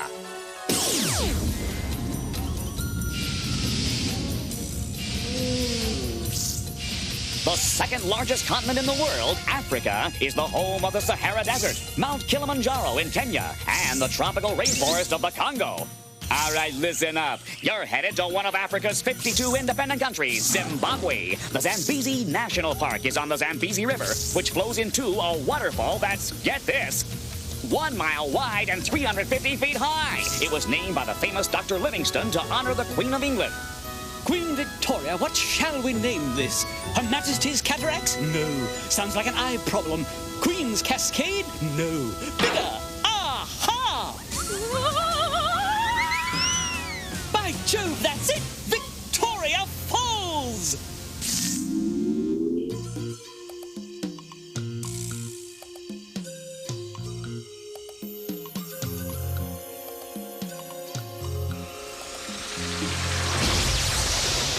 Look, a Carmen henchman. You go high, I'll go low. Tie him up with these. Carmen! Quick, Zach, help me tie this guy up. She's getting away! Look, let's take those zebras. Ivy, zebras don't tame easily. We can never ride one. Well, we can't chase Carmen on our own 2 feet. Nope, but we can on their 2 feet. Ostriches? These guys are custom made for an African chase. They can go from 0 to 40 miles an hour in less than 10 seconds. Monsieur Dunya! Monsieur Dunya! Good work, Ivy. I'll call in the cavalry. You head them off at the pass. Carmen stole one of their canoes. She headed downriver. What he said back there, Mosi Oatunya, what does that mean? I don't know.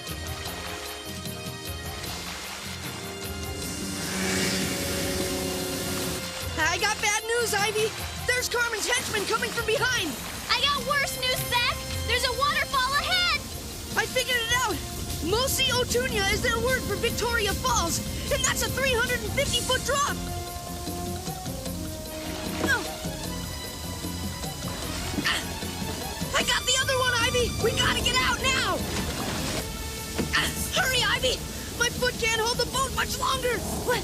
Let go of the leash, Carmen. No. I've created a splendid environment on my own private game preserve, Ivy. You give her up. Game's over, Carmen. You lose.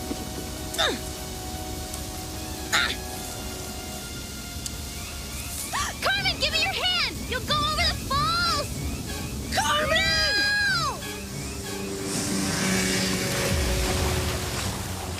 No! Ciao. Carmen's done it again, huh? Yeah. Well, at least we saved everything she stole, including these little guys. Whoa! Hey, no, stop! Stop! Help! Ivy, help me! Stop! I thought you were finished for sure, Carmen. Cats don't have 9 lives the way people say, but I do, player. I'll catch you soon enough. You'll have to find me first. and the world is my hiding place. See you next crime.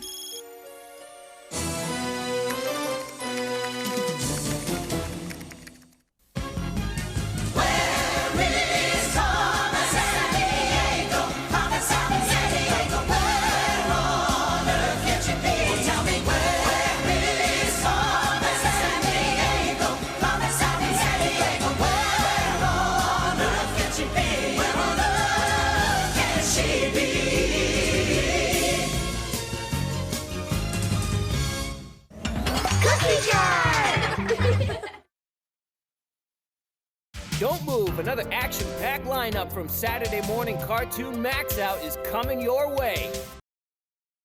Up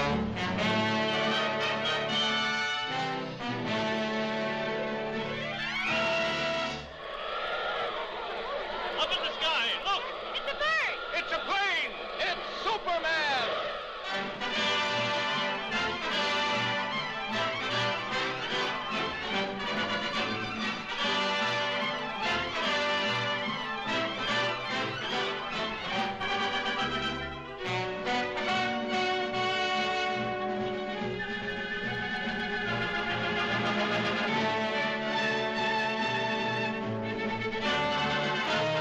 Faster than a streak of lightning.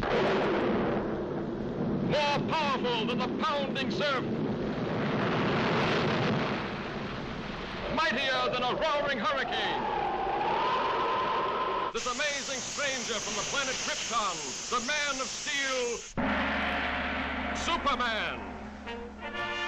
Possessing remarkable physical strength, Superman fights a never-ending battle for truth and justice, disguised as a mild-mannered newspaper reporter, Clark Kent.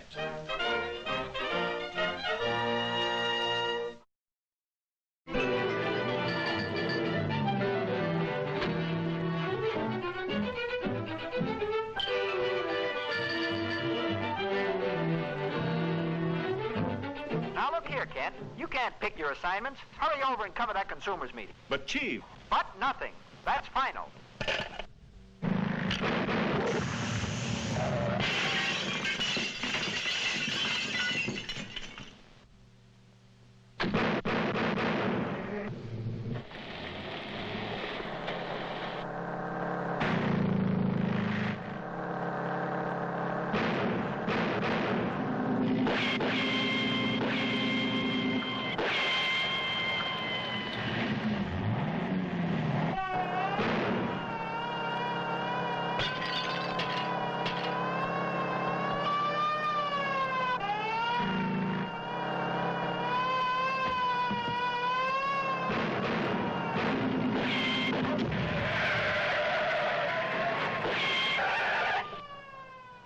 Gosh, that was a close call.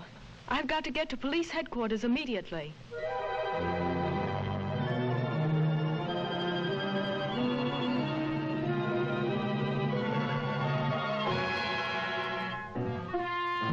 Ha!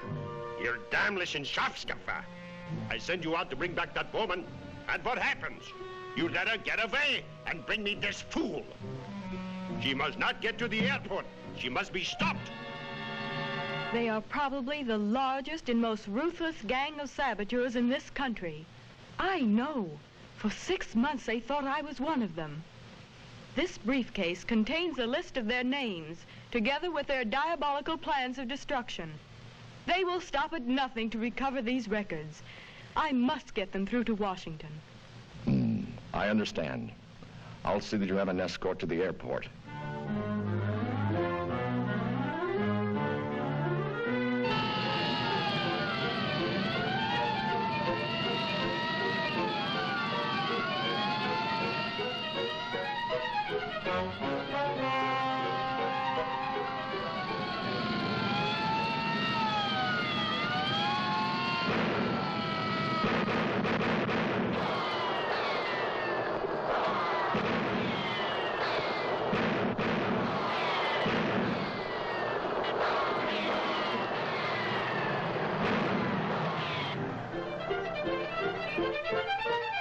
She's got through.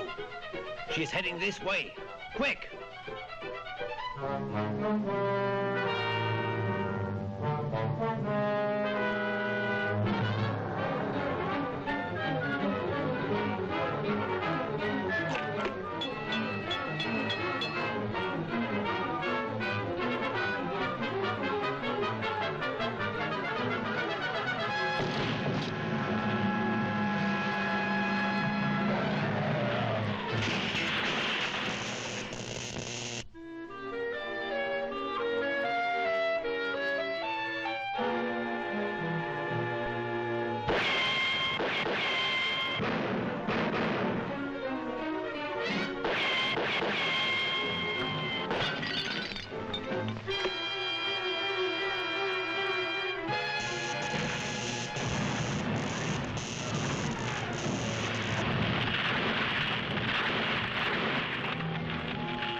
She's trapped on the bridge. But the place is surrounded by...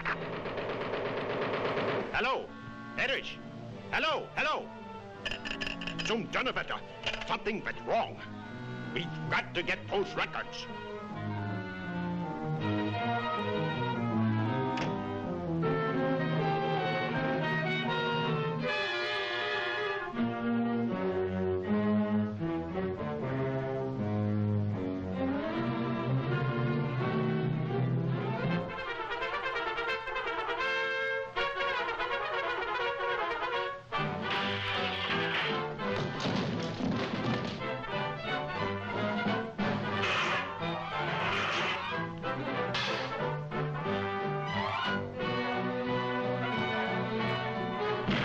Was ist los? Ist denn alles verrückt geworden?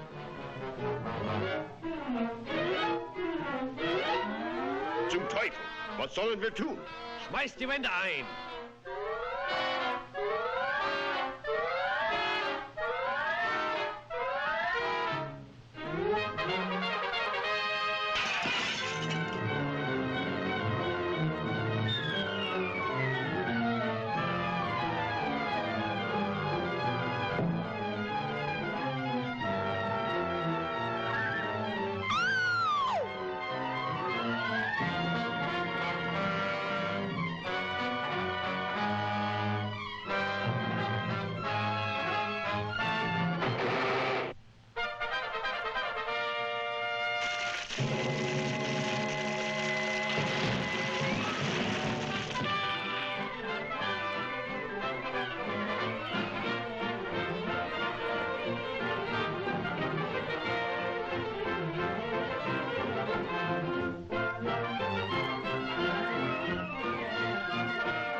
That's some meteor.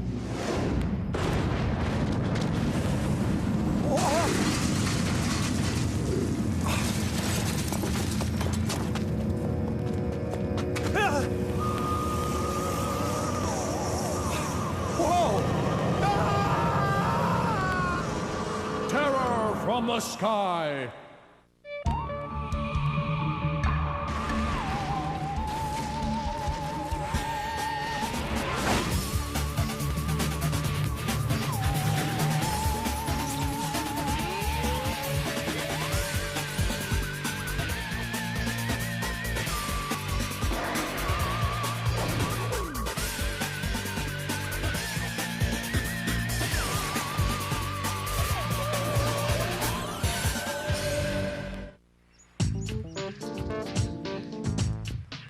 I can't believe it. Jenny totally digs me. In fact, just this morning, she said I was so sweet I gave her a toothache. Then how come she walks the other way every time she sees you? It's just part of her act, Tonio, you know, playing hard to get. So I told him I'd rather have all my teeth pulled than go out with him, and he still didn't get the hint. What a doofus.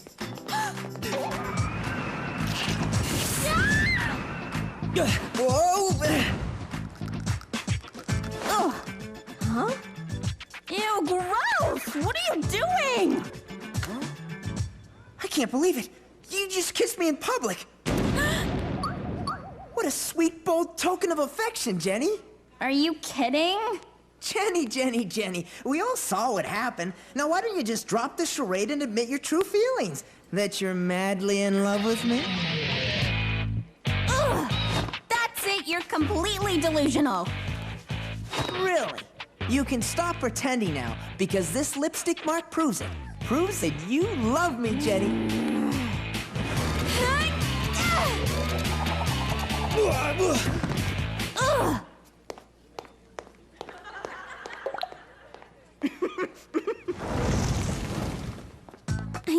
really done it this time, Martin Mystery. I know.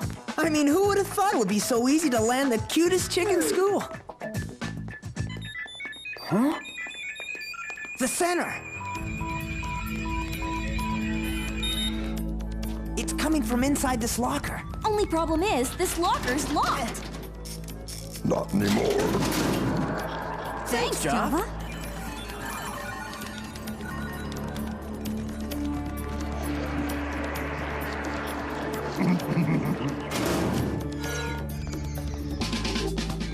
Martin Mystery, clear.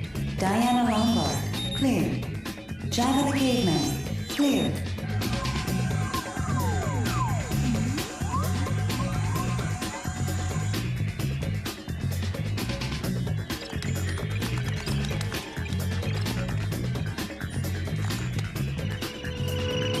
Hey guys. Hi, Billy.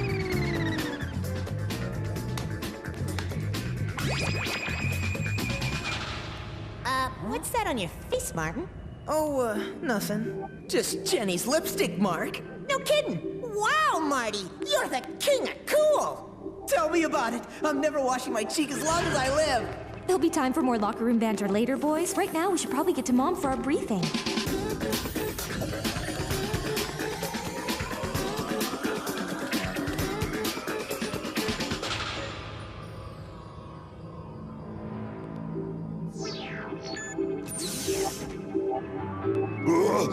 Monster. Good afternoon, agents. Today you'll be investigating the disappearance of a man from the Alberta Badlands and reports of a strange object falling from the sky. Awesome!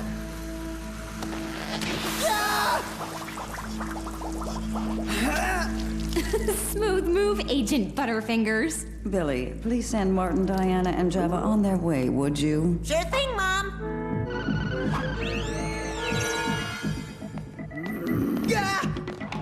Later, dudes.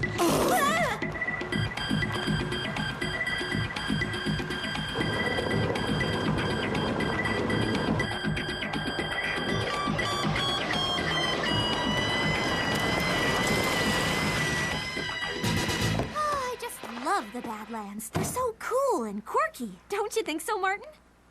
Martin? She loves me. She loves me not. She loves me. You must be the agents from the center. I'm Sadie. I've been expecting you. Agent Martin Mystery, at your service. Huh? Jenny, lipstick.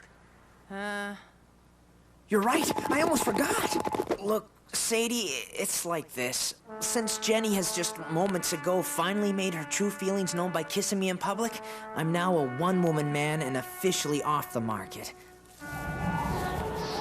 Huh? Sorry. Don't worry about him. Now, why don't you tell us what happened to your dad? I heard a horrifying buzzing noise and then I heard him scream. I ran outside, but it was too late. He'd already vanished. Do you mean vanished like wandered off in the Badlands vanished, or vanished like into thin air vanished, or vanished like vanished? Why don't I just show you? Whoa. Ay, ay, ay. Jenny. Right, thanks, Jav. I don't know what I'd do without you.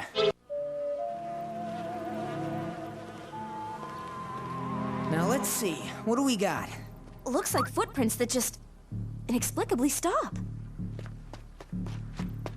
That's weird. It could be spontaneous human disappearance. We should fan out and look for signs of a fire. A fire? Don't worry. Everything's gonna be fine. We'll find your dad. I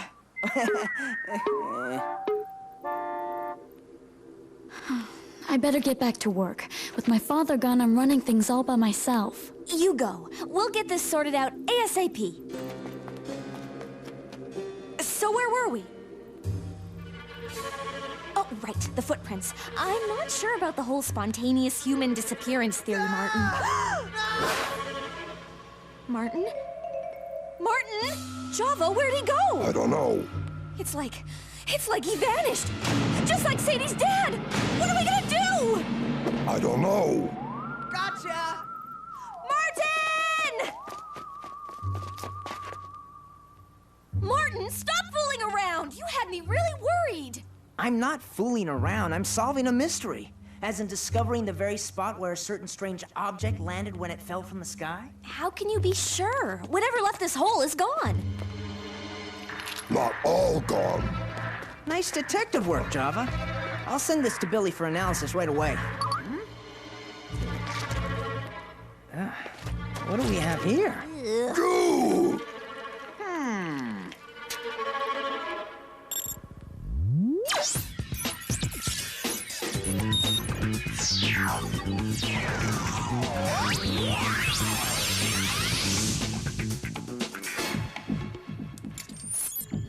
Analyzing data. Sample of an unknown origin. 2,000 becquerels of energy detected. Highly radioactive, huh? Maybe the government was testing some kind of weapon out here, and it zapped Sadie's dad into a state of invisibility.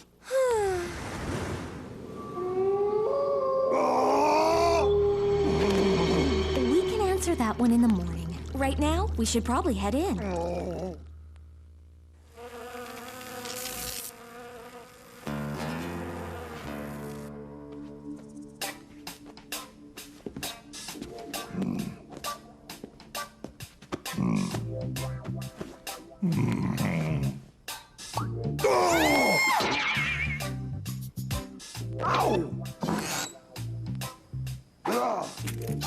What kind of place is this? We're in the middle of the Badlands, Martin. What do you expect? I expect the center to put us up in a luxury hotel, one without scorpions. I can't believe you! Now quit complaining and go to sleep. Fine, but it's not gonna be easy. In case you forgot, Java snores like a buzzsaw. Hey, Java no snore. Don't get mad, Jav. All Neanderthals have your affliction. It's an evolution thing.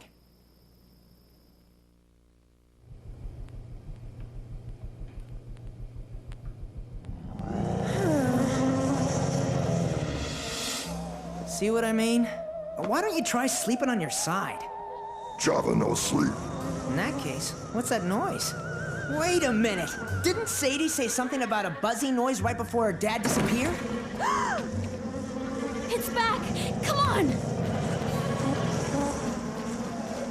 Where's the buzzing coming from?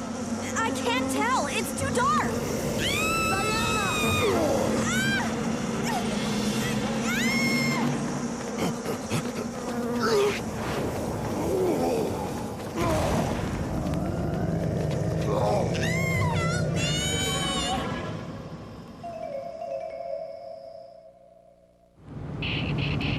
We've been driving for hours and there's still no sign of Diana or my dad.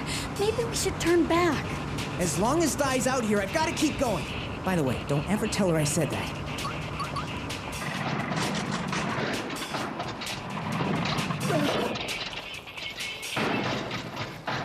Nobody move! It could be the creature. Extraterrestrials are notorious for rendering cars powerless with their force fields. Actually, I think the battery just died. Right. Well, let's just continue our investigation on foot, then.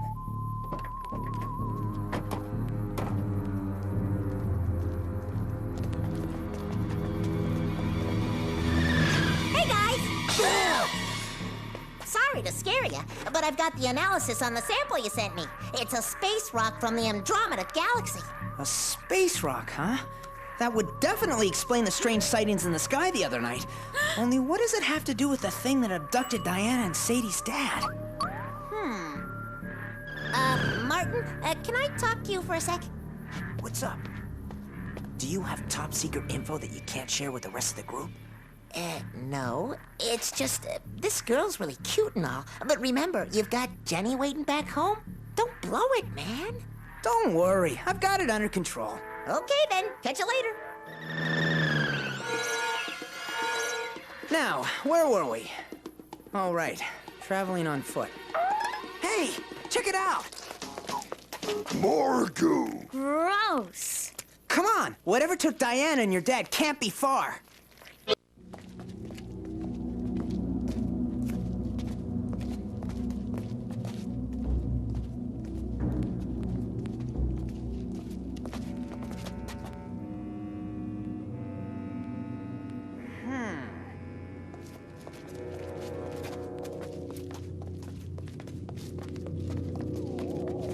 Apparently, whatever's inside doesn't want us coming in. We just need to figure out how to get past this slimy...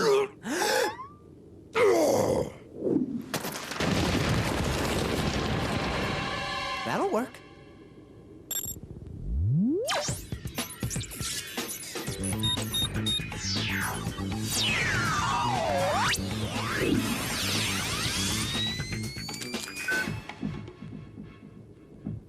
What are these tracks for?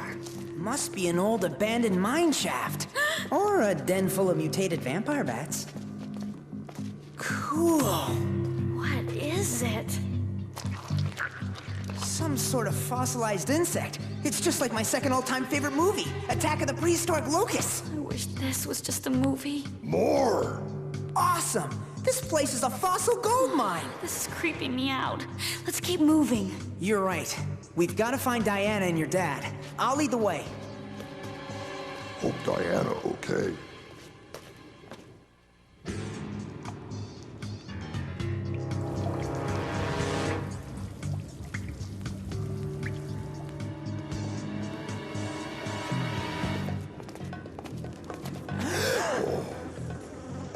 Oh no, it's that noise again. Wow, these are 50 times bigger than any insects I've ever seen. Let's go. Ah!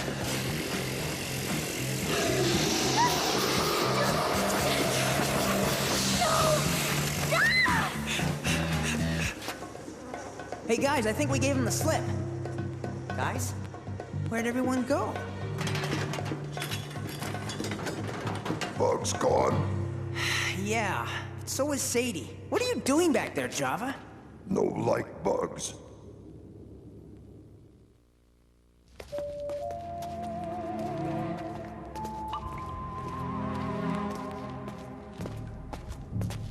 Look, it's Sadie's name tag. She must be this way.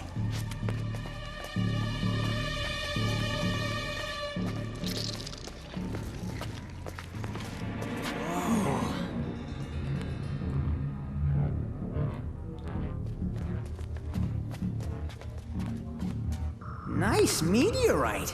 I guess the bugs must have brought it here. But why? Huh? Wow.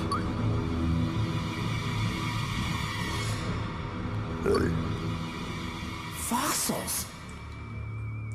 I think it's time to see what the Legend X has to say about all this. New watch activated. Legend X selected. Oh, here they are. According to legend, the fossils are from insect-like creatures that came to Earth from outer space over 200,000 years ago. Though long extinct, the insects reproduce by means of a deadly acid-spewing queen. And check out this drawing. They look exactly like the ones we saw back in the tunnel, only a lot smaller. How is that possible? They're supposed to be extinct. Did you hear that? Java here, no like.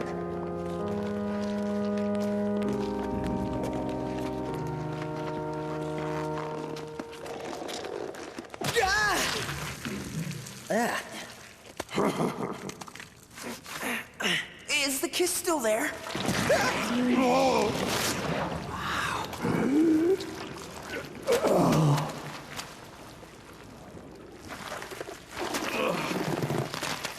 Where am I?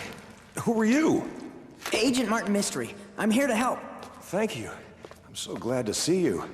I remember a horrible buzzing noise and then everything went black. These insects can only be storing people in these cocoons for one reason. Food. We gotta find Diana and Sadie, quick! Nothing here!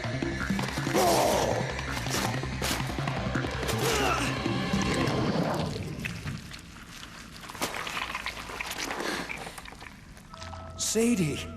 Teddy?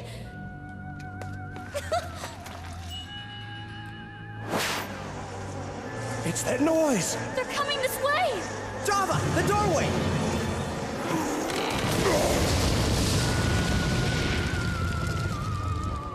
That should hold them. Look, the rock!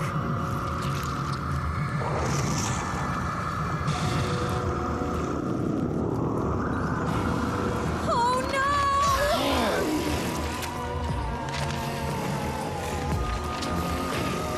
Amazing!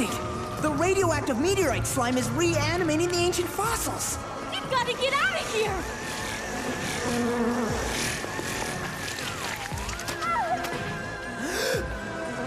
Diana, you're okay! Martin? Where am I?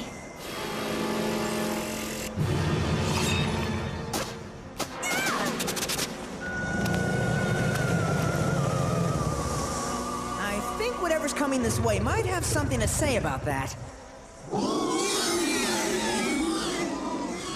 I think we found the Queen. Water. Probably an underwater spring. They're all over the place in these parts.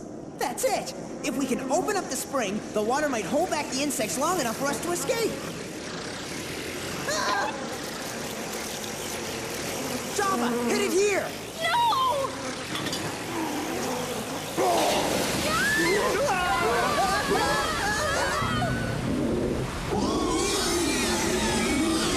There's our ticket out of here.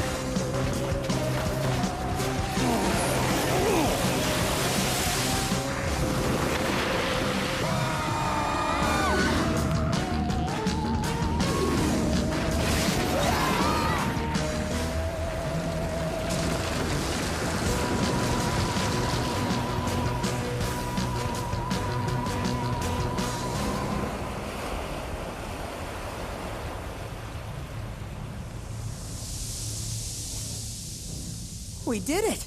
We did it, all right. You nearly drowned all of us.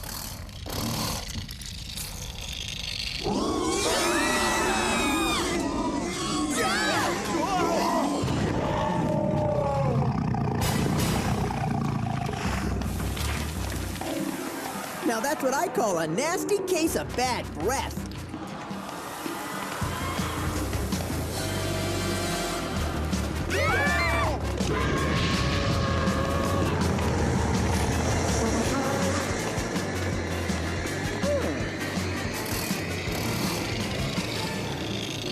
She's getting her power from the meteor.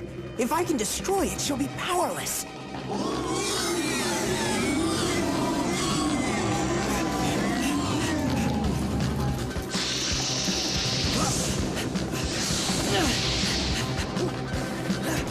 That's it! The acid!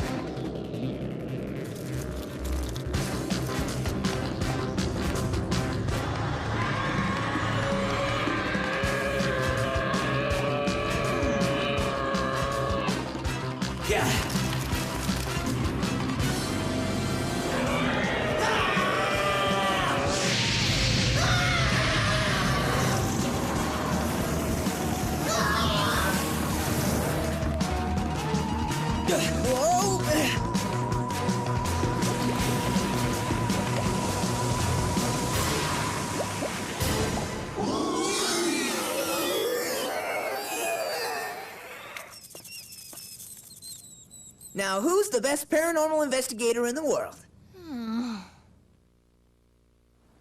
Excellent work, troops. I couldn't have done it better myself. Sure you could have. After all, you're the best in the business. You're right. Billy, be sure to grab a couple of specimens to bring back to the center. Hey, save one of those for my collection. Sure thing, Martin. Listen, I'd really like to thank you for helping me get my dad back. No problem. It's our job. You know, I've been thinking, it's just not fair to the ladies that I stay a one-woman man. Ugh, you can't be serious. Ugh. I'd rather have all my teeth pulled than go out with you. What? Was it something I said? It's always something you say, Martin. Oh well. At least I still have Jenny's undying devotion. Guess again, Romeo.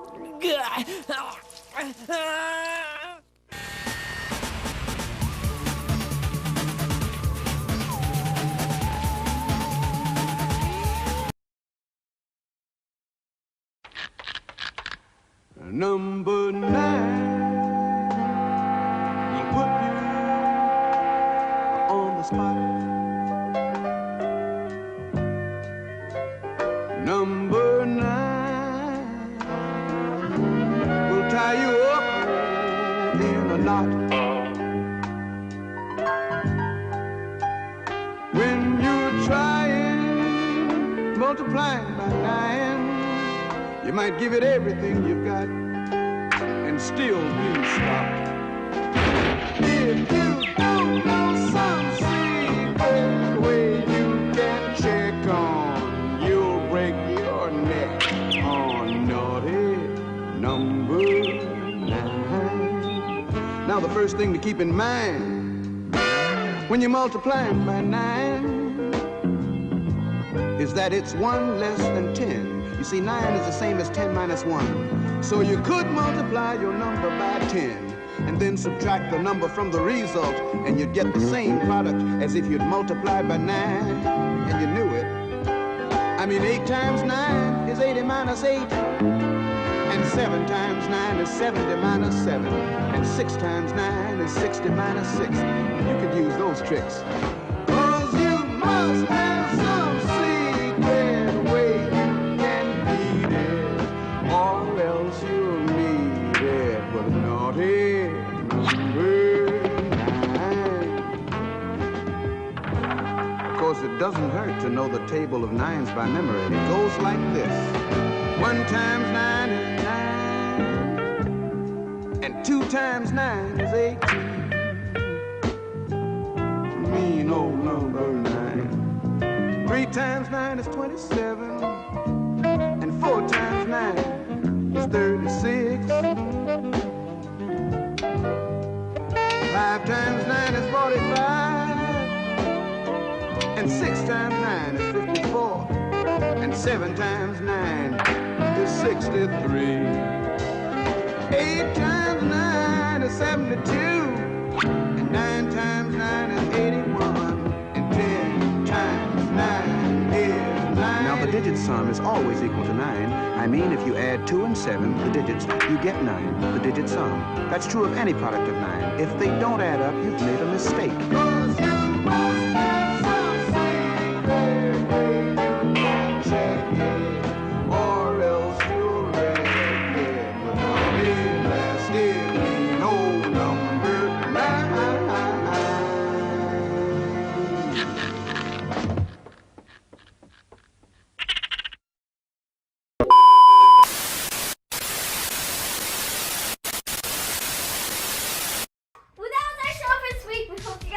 I know that you did, because we are set and ready today with the Toe Biters.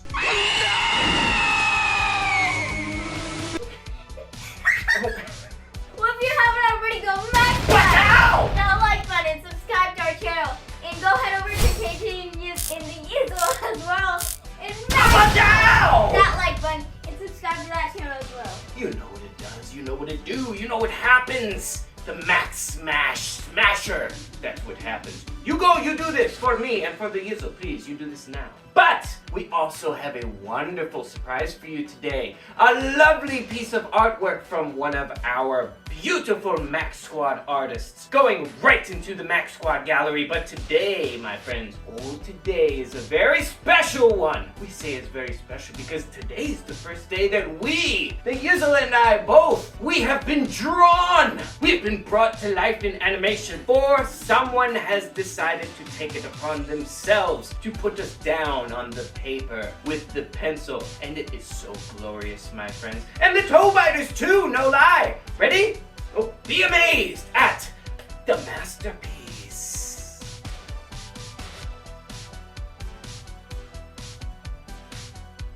And if you have anything that you want to send in to us, any artwork whatsoever, it doesn't matter, as long as it's art, wine, send it into smc.maxout@gmail.com, and we shall take it, process it, and put it up for you. And we especially love portraits. Oh yes, we love to see what you guys think we look like. I love being drawn. So we thank you for keeping us in your thoughts and putting us down on a pencil and paper and immortalizing us with graphite and tree leavings. No, not tree leavings. Tree, you know what it is. It's paper, okay?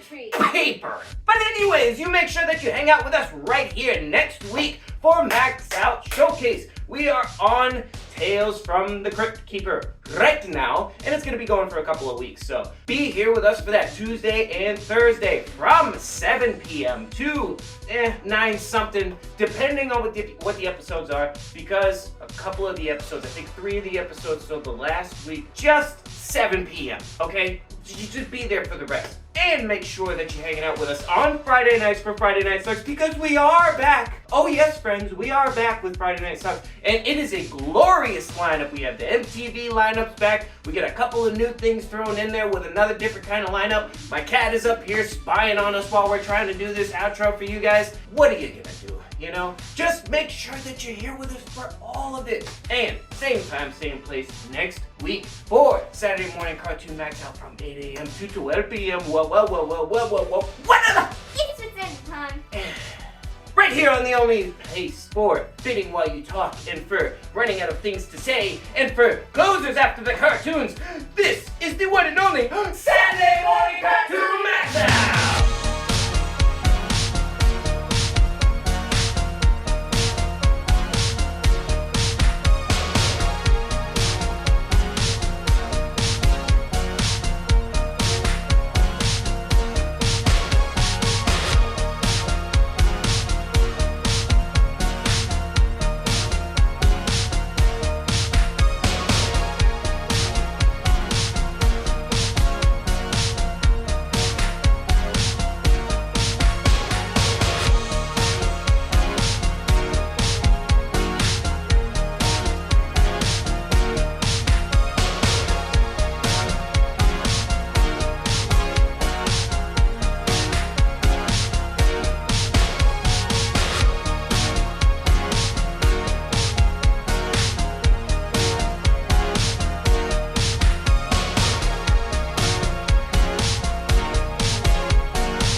Watch TV.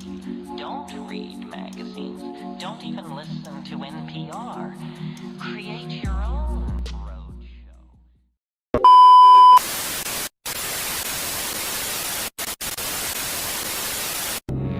All new, all true. Ripley's, believe it or not.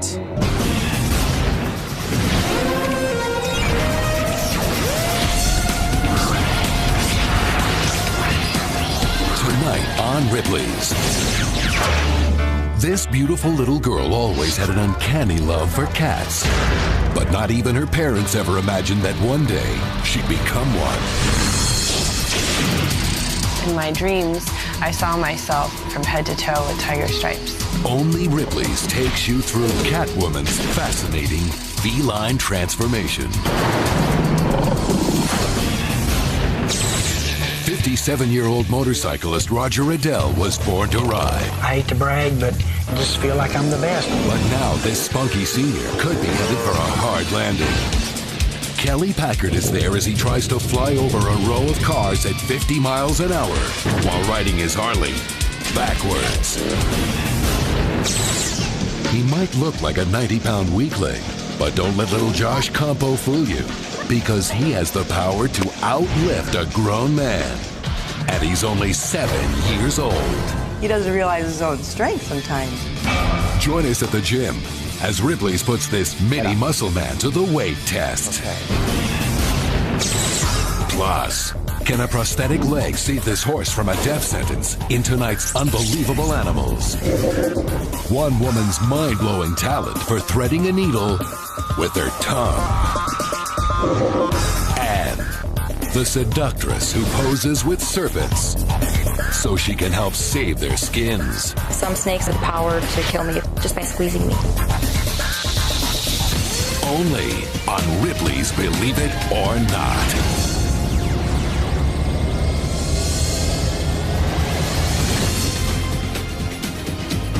Hello and welcome to Ripley's, where extraordinary people are par for the course. The Ripley's road trip continues to barrel across America, and tonight, Kelly Packard is in North Carolina. In her specially designed tour bus and pulling the world's largest rubber band ball, Kelly Packard is zigzagging across the country in search of America's most unbelievable people. From the sunny beaches of Florida and the nation's capital in Washington, D.C., to the bright lights of Sin City and the dry heat of the Mojave Desert, the ultimate end of her journey.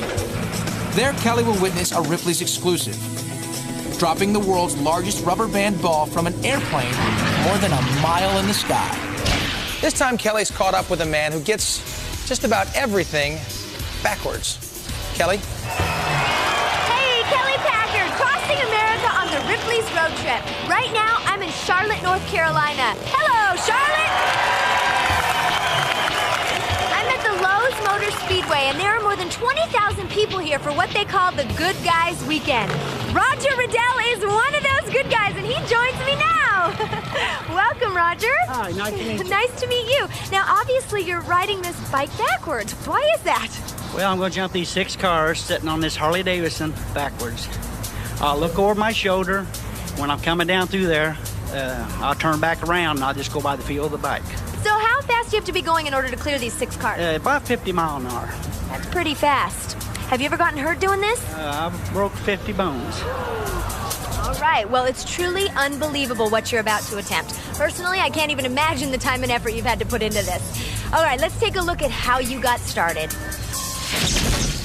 Roger Riddell's been riding and racing motorcycles for more than 40 years. And in that time, he's learned to do it all. I hate to brag, but, you know, I've deserved it, and I just feel like I'm the best. Having built his first motorcycle when he was only 14, with $50 and a garage full of spare parts, Roger soon realized riding it backwards was a good way to show off. And while he's been the best in the world ever since, when it comes to going backwards, Roger falls a lot. And all this hard riding hasn't come without a price. I've had broken hips, broken arms, and probably 8 pounds of metal in my body. I've had 2 plates in my arm. I never learned my lesson, and I'm still doing it. I'm at the age of 57, and I love to do it. Okay, we're just moments away from one of the most unbelievable events ever attempted on Ripley's. Roger Riddell will ride his motorcycle sitting backwards, hit that ramp, and launch himself 60 feet over those cars and hit his landing. History will be made right here on Ripley's Believe It or Not, coming up.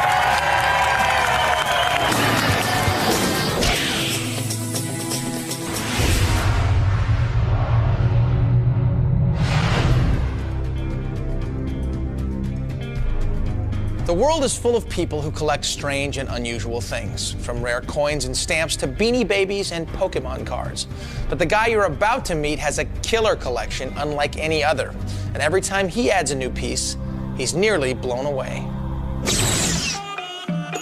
Aki Ra has a hobby that puts him face to face with danger every single day, risking life and limb to build his one-of-a-kind collection.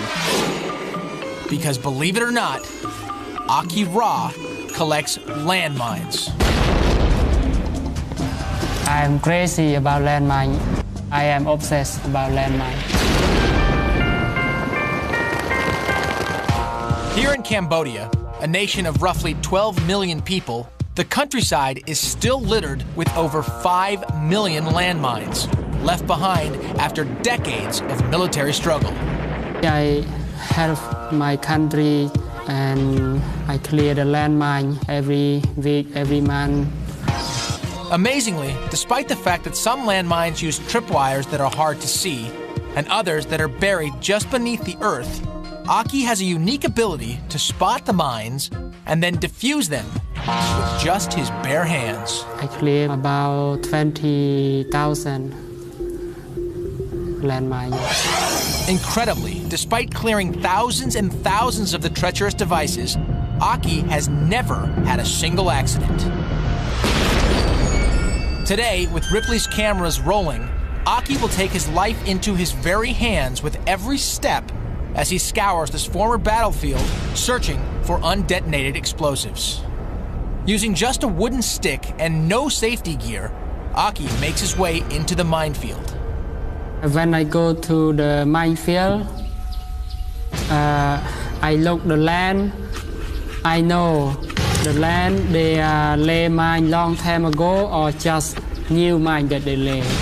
For most people, this would be their worst nightmare. But Aki is willing to take the risk to build both his collection and make his country a safer place. But one slight misstep could lead to disaster, not only costing him a limb, but possibly his very life. With his trained eye, Aki spots a landmine and cautiously approaches the explosive, not knowing if this could be the one that ends his life. He then uses his hands and a small garden shovel to dig it out of the earth, always aware that any slight movement could set off the deadly device. With just a small wrench, he slowly begins to take it apart.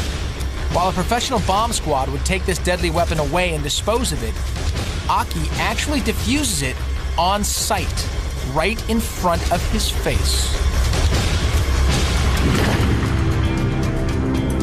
And once this brave souvenir hunter renders the explosive safe, Aki discards it.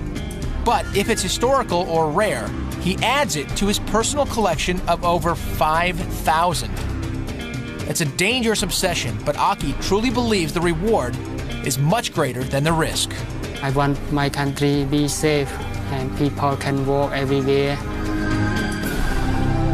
Believe it. Despite all the technology man has available in the 21st century, no single piece of electronic equipment can detect a buried landmine better than the nose of man's best friend. Now, imagine trying to lift double your weight off the ground. Most people can't do it, so imagine our surprise when Ripley's found someone who could, and that someone turned out to be a 7-year-old kid.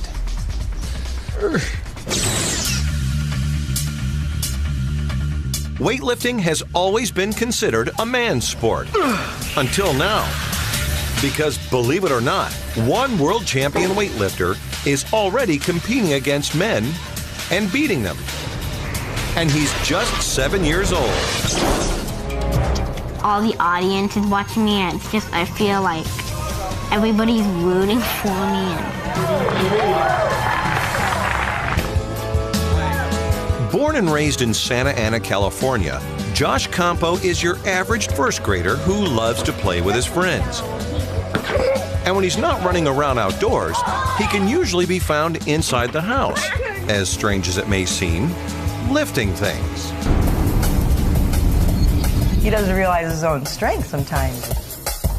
But his unusual weightlifting ability wasn't discovered at home. It was at a local sporting goods store where Josh shocked everyone by simply bending over and lifting an 80-pound barbell. I was just in a state of shock that, a kindergartner could pick up that much weight. Concerned about whether lifting heavy weights would have an adverse effect on Josh, his parents consulted a pediatrician. I think with any physical activity, there is some inherent risk. Let it out slowly. The risk can be minimized by making sure that the child is being monitored by somebody who's knowledgeable in the field. With his physician's go-ahead, Josh's dad began coaching his super strong son, and soon Josh was raking in the awards. In fact, this elementary school kid is currently ranked best lifter, having received the prestigious title at the World Championship in Laughlin, Nevada, beating out everyone in the competition. And to prove once again just how strong he is, Josh, who weighs a mere 65 pounds, will attempt to break his current world record by deadlifting a whopping 144 pounds. That's more than double his body weight. That's good. To demonstrate just how difficult this is, Ripley's put a couple of gym rats to the test to see if they could deadlift the equivalent of double their body weight, or 350 pounds. It is hard. I can't even move it. These experienced athletes couldn't even get it off the ground. I think I'm in good shape, but I don't know how a kid could possibly do that. Stretch it out. There we go. With his competition out of the picture, Josh prepares for his lift with some light stretching to loosen his muscles. All right.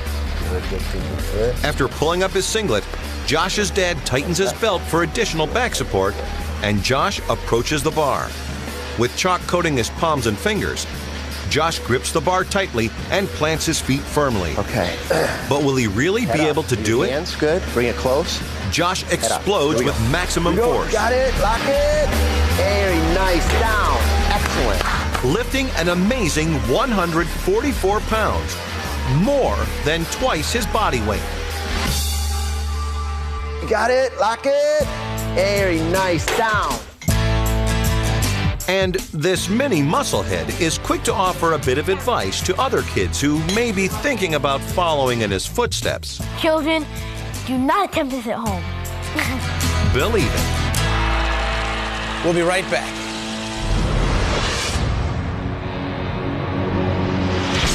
Next, Emma Richards was too short for the job she always wanted. So she painfully stretched her body over 5 inches. You'll squirm when you hear how she did it. Also, this poor horse is about to be put down.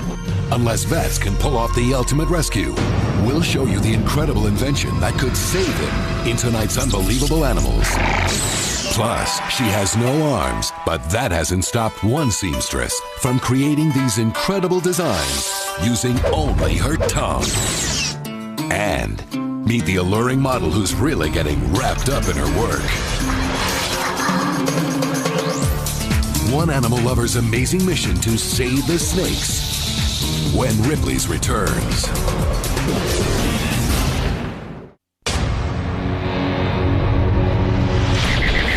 Ripley's world of unbelievable animals.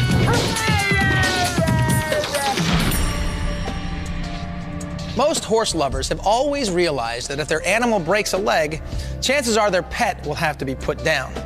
Well, that's until one die-hard animal lover found a way to beat the odds. Now she's got the first horse in history who wears a state-of-the-art prosthetic hoof. When horses become seriously injured, their fate is often quickly determined.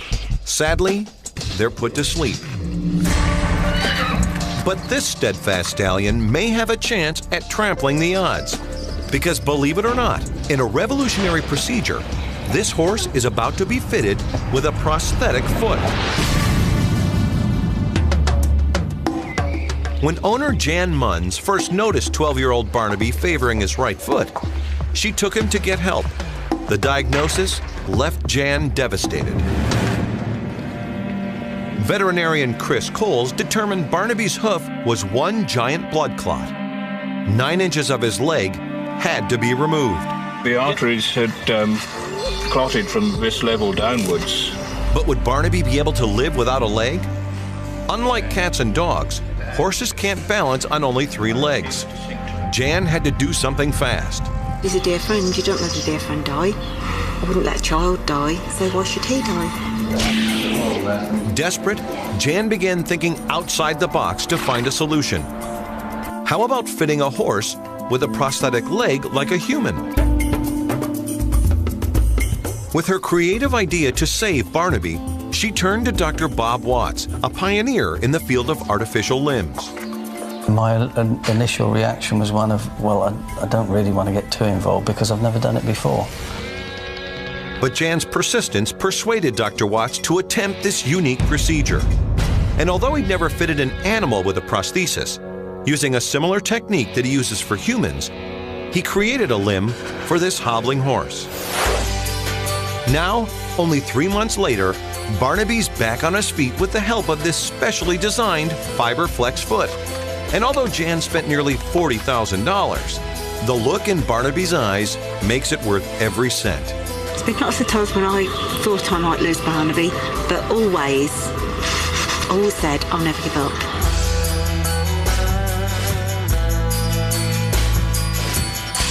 Believe it. We travel to India in tonight's Ripley's World Tour. You're about to meet a woman who does amazing things with her tongue. Just watch. Threading a needle requires precise hand-eye coordination. Unless you're Sapana Goal, she uses eye-tongue coordination. Believe it or not, this incredible teen does all her sewing by mouth. इसलिए मुझे सिलाई करना बहुत मुश्किल लगता था, इसलिए मैंने सिलाई करना सीख लिया. This brave 18-year-old was born a happy, healthy baby. Then she contracted polio. Soon the disease had strangled the strength from her arms and legs, leaving them withered and drawn. Doctors told Sapanao's mother her little girl's chances of leading a productive life were almost impossible. But Sapanao grew up with other ideas. And now, most of the time, she's too busy to care what other people think. When she's not in school, she's doing homework with her brothers. Sopana loves to paint as well. Holding the brush in her teeth, she expresses herself with steady, defined strokes. As inspiring as her artwork is, this young woman's most impressive skill is her sewing. Learning to stitch before she was even 10 years old, Sopana makes it look all too easy, manipulating the tiny thread until she finds the eye and slips the thread through the hole. And amazingly, she does it on a manual sewing machine. सिलाई करते हुए मैं जीभ से धागा डालती हूँ और मुंह से मशीन चलाती हूँ. Then, positioning the fabric, she slowly rolls over to the other side and begins the laborious stitching process.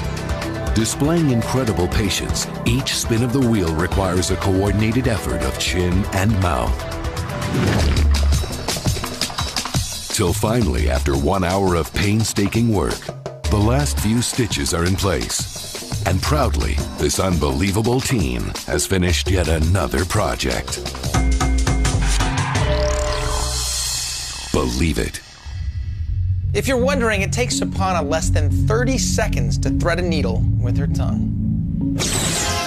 Emma Richards always aspired to soar as a flight attendant, but at just 4'7", her chances were literally cut short. So she had her legs broken and stretched like taffy over 5 inches. Only Ripley's brings you the story behind her bizarre body modification. Plus, Kelly Packard and the Ripley's road trip make a pit stop at this speedway to witness their riskiest act ever. Roger Riddell will ride his motorcycle sitting backwards, hit that ramp, and launch himself 60 feet over those cars and hit his landing. History will be made right here on Ripley's Believe It or Not, coming up.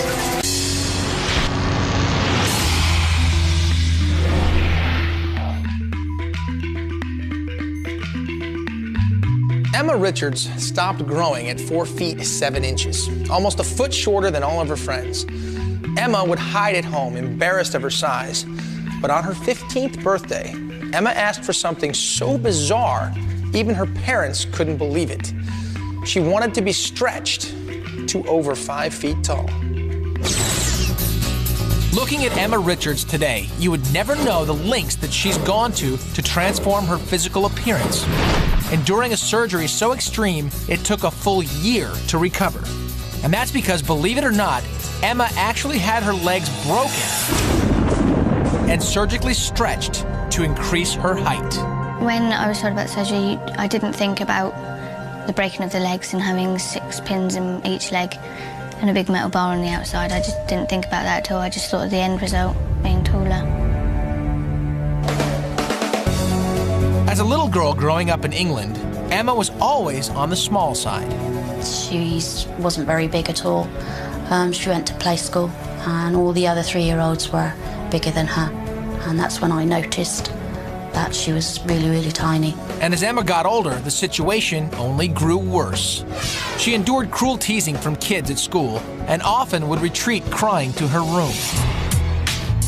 Finally, Irene Richards, Emma's mother, took her daughter to a doctor for tests and x-rays. The results were unsettling. At 14 years old and only 4 feet 7 inches, Emma had stopped growing. To add to her pain, she soon learned that her lifelong dream of becoming a flight attendant would not be possible because of her small stature. The height requirement to work on many airlines is 5'1". Emma was 6 inches too short, but her parents were desperate to help their daughter. We asked the doctor, can we do something about it? And they said, well, she's too old for hormone treatment. And they said, well, there is an operation out there that can be done for children of short stature. The procedure would involve breaking both of her legs and adding an external brace, allowing Emma to turn the screws, slowly widening the gaps while allowing new bone to fill them in. So these will be sticking out through the skin to give it some stability. The large metal bar over the side with these little tracks that are free to move up and down like a railway line. It's a difficult operation with serious risks, possibly including permanent loss of sensation and mobility in her legs. It's 50-50 whether it's successful or not. And it's the 50% that's not successful is the frightening bit. That's when you start to panic. Despite the danger and with the full support of her parents, Emma decides to undergo the extreme surgery. Before the surgery, it's like waiting for a new present or something. I was just like, I couldn't sleep because I was so excited. The operation begins with doctors breaking both of Emma's legs in 2 places. They then screw 6 5-inch pins into each bone and attach them to the metal frame, being careful to maintain Emma's delicate bone structure. And after 6 tedious hours, the operation is complete. But the questions remain. Will Emma regain feeling and use of her legs? And will the radical lengthening procedure even work?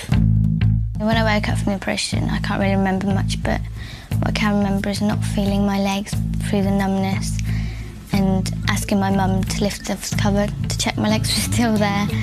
I can't remember, but Mum said I did actually cry with excitement and happiness. Following the surgery, Emma spends 2 weeks recovering in the hospital. Her first steps are excruciatingly painful. But Emma, determined as ever, endures the pain. Helping speed along her recovery is a very special letter she receives from Richard Branson, CEO of Virgin Atlantic Airlines.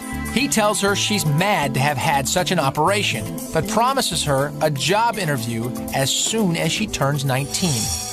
And amazingly, after a year of painfully stretching her broken legs 4 times a day, the surgery proves to be an overwhelming success. Today, at 18 years old, Emma is half a foot taller and a much happier girl. My life is completely different. I look at everything differently. I look at myself differently. I look at my friends differently. I look at my family differently. I just love everything now. One of the many things Emma loves to do now is shop. And for the first time in her life, she's able to buy clothes with her friends instead of having to go to the children's section. I can actually go shopping with them now and not feel like a little kid with them tagging along. And Emma's also working toward her career goals, looking forward to her 19th birthday when she becomes eligible to pursue her dream and become a flight attendant. I still get comments to this day about me being mad or stupid, but it's made me happier. It's made me feel like I'm living now. So let them say what they want. It doesn't bother me anymore.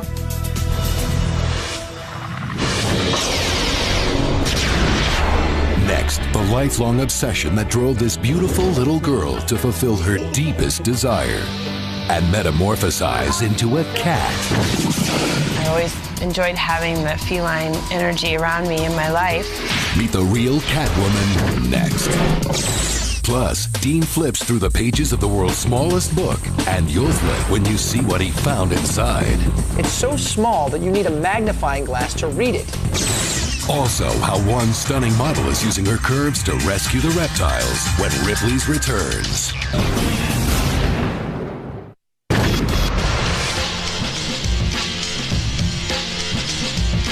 Now let's head back to Charlotte, North Carolina, where Kelly Packard and the Ripley's road trip have come across a man who's about to perform a motorcycle jump with a reverse twist. Kelly? Thanks, Dean. I'm here at the Lowe's Motor Speedway in Charlotte, North Carolina, and we are about to witness an incredible demonstration of skill. Roger Riddell is going to attempt to jump his motorcycle over 60 feet, but here's the catch. He's going to do it while riding his motorcycle backwards. Hey, Roger. Hi, good to have Kelly. you with us. Nice to meet you. So how long have you been riding motorcycles? 40 years. 40 years. And how did you discover you could ride them backwards? Well, I just got on one day and I figured, well, this it takes a skill to do it, and I finally learned how to do it, so I started doing it backwards. Well, what special ability did you need to have to be able to ride it backwards? Like, could I just ride it backwards? Yeah, with a lot of skill. A lot of skill. I tell everybody not to do this, though. Okay, well, it's one thing to ride backwards, but you're going to attempt a pretty substantial jump here, right? 60 feet over those parked cars? Yes, it is. Okay, now can you explain to us how you plan on staying balanced for this? Well, I'm on a heavy bike. That's the biggest part of it, because the bike weighs 425 pounds.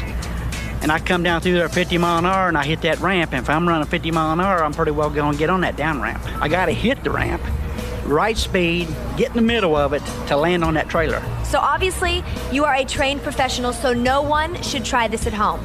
You're right, nobody. Okay, now standard motocross bikes are too light to race backwards, so Roger is forced to ride a 425-pound Harley Davidson, twice the weight of the average bike. The extra weight means more stability, but it also is harder to control. Okay, so are you sure that you still want to go ahead and do this? I'm ready. You're ready? Well, I think that we're ready. Why don't you go ahead over there? Good luck to you. Alrighty, and I'll see you afterwards. Everybody, wish him luck.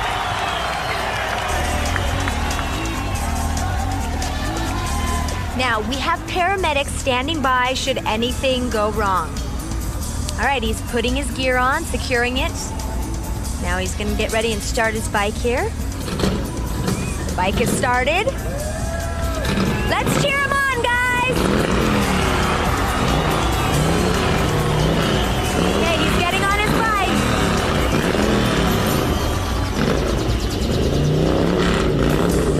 Here he goes.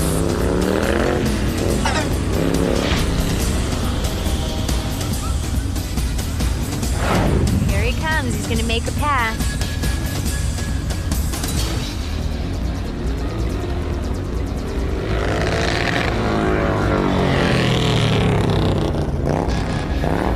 All right, if he waves at the crowd, this is it. Here it is, you guys. He's ready to do this. Big applause. He needs your support. He's ready to do this. You guys ready? Here he comes. Here he goes, guys.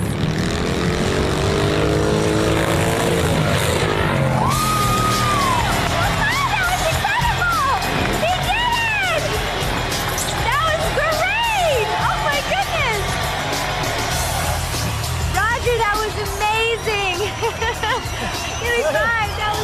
How do you feel? Feel good. You made it. You cleared 6 cars. Feel good.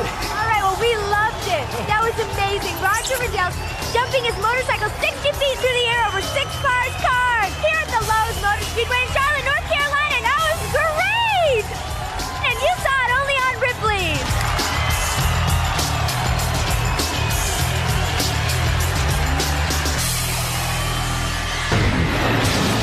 Kelly Packard heads back out on the road as she continues to cross America. Find out where she ends up next week when the Ripley's road trip makes its next stop.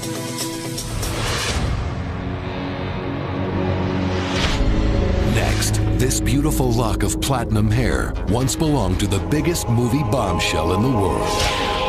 You won't believe the morbid story behind the fan who snagged it off her corpse. Plus, she's the only woman on Earth to take her physical transformation this far. Her painful path to becoming a cat is next. And meet the model stripping down to save the snakes. Only on Ripley's.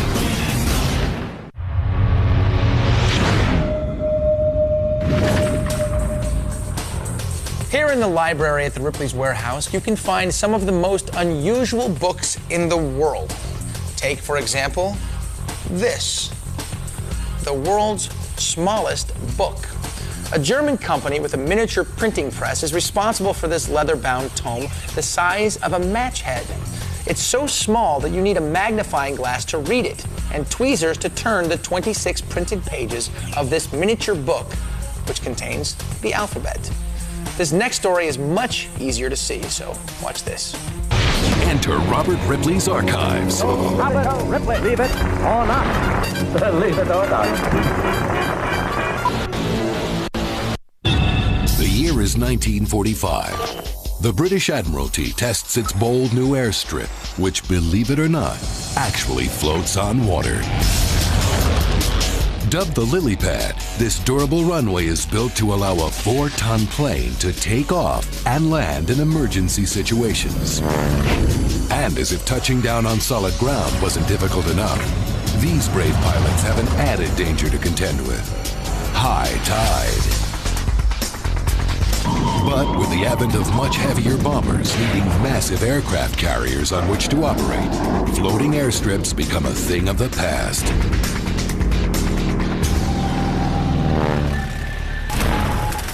Leave the door down. How many of us have secret dreams of taking on a whole new persona, reinventing ourselves?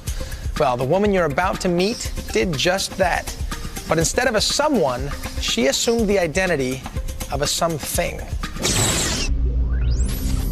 Looks can be deceiving. And when it comes to this woman, that's especially true. While she's a wife, mother, and professional businesswoman, underneath this ordinary exterior lurks something entirely different. This is a total fraud. I'm not myself right now. Because believe it or not, beneath layers of makeup and a wig, this woman is transforming herself into a cat. I always enjoyed having the feline energy around me in my life. Their nature, they're inquisitive, they're curious, and I am a curious person. Growing up, Katzen, as she's now known, was a Navy brat, constantly moving around, living in 30 different states, and even spending a year in Japan. But one thing that remained constant was her love of cats. Ever since I was probably 7 years old, I can remember having very different cats when I was growing up. And even at an early age, Katzen had dreams of her body and face covered with the markings of a cat. But it wasn't until she turned 18 that she felt compelled to bring her feline vision to life. Beginning with tattoos on her arms and legs, and then moving to her body, and eventually, even her face. Now, 9 years and hundreds of excruciating hours of tattoos later, this is Katzen today. At 27, she holds the distinction of being the only woman in history to have a full-body theme tattoo. And incredibly, Katzen hasn't spent a single dime on her physical transformation. I have never hired a tattoo artist to do a tattoo on my body. However, there have been 182 different contributors to my tattoos. She's even gone so far as to have artificial whiskers pierced right into her face. My whiskers are actually piercings, so that I can wear different lengths in them if I choose to. Making a living as a tattoo artist and as a musician in the band The Human Marvels, Katzen continually tries to shock audiences with her outrageous onstage antics. And given the extreme nature of her physical transformation, Katzen is used to curious looks and stares wherever she goes. People do react with a lot of shock and amazement. And I really like pushing the limits for people to wake them up a little bit, you know? But when she wants to just blend in with the crowd, some makeup and a wig allow her the freedom of anonymity.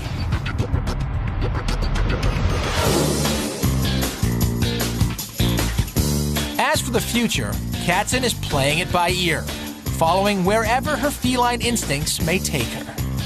I don't think there is a single person on this planet that could really say, oh, I'm going to be doing this when I'm 80. I mean, do you have your entire life planned? No. Most people don't. You plan as much as you can, and you go with it.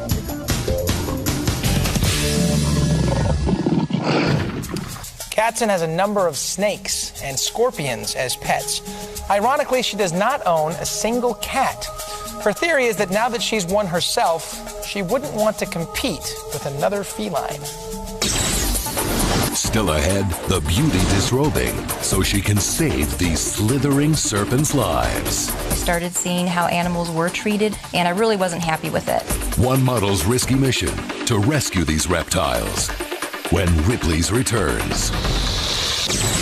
And the bone-chilling story behind this ghastly lock of Marilyn Monroe's hair when Dean reveals one of Hollywood's darkest mysteries, buried inside the Ripley's vault.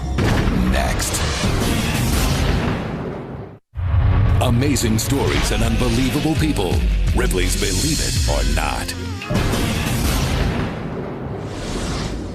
This is a 12-foot Burmese python named Monty.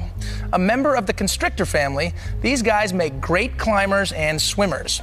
Though not venomous, they are feared for crushing and suffocating their prey, just like Monty's trying to do to me right now.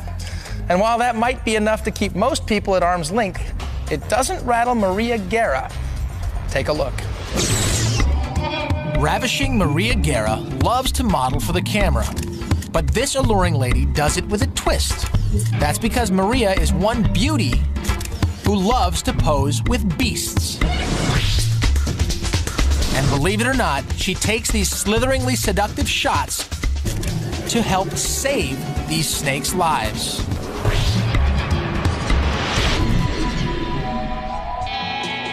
Maria has had a lifelong obsession with snakes, caring for abandoned reptiles that are sick or that grow too big for their owners to handle.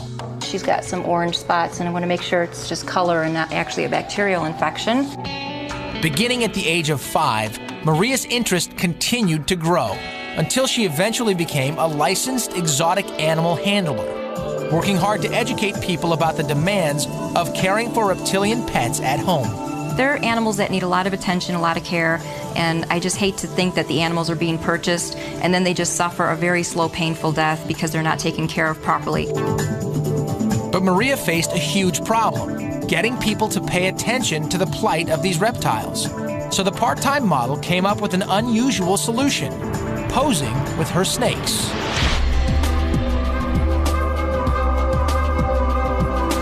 I think people looked twice and said, you know what, here's something to look at, here's something to hire. Suddenly, these slithering serpents were launching Maria's career. And the best part? She was saving the animals she loves.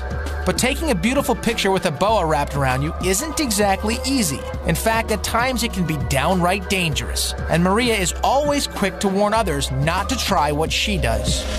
I do have some snakes that do have the power to kill me if they really wanted to, just by squeezing me. I have been bit by snakes before. Having snakes as long as I have, it's almost unavoidable.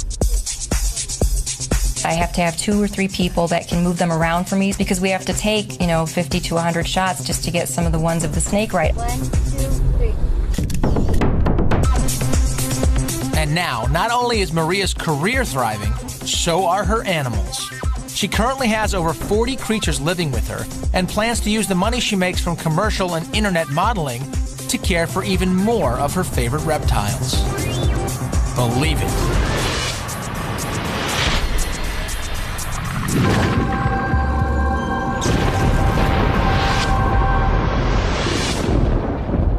This artifact is on loan to Ripley's from John Resnikoff's personal collection of historical hair. These could be the most valuable split ends on Earth. Certified, authenticated, and currently valued at $50,000, this bleach blonde lock of hair was snipped off by the mortician who assisted in embalming the body of this Hollywood star. Apparently, the head of the deceased was so swollen that surgery had to be performed on the back of the neck before the public viewing. And this sample was taken from the trash can by the mortician's wife, a loyal, longtime fan of the dearly departed. Have you guessed it by now? These strands belong to none other than Marilyn Monroe. Unbelievable? Believe it.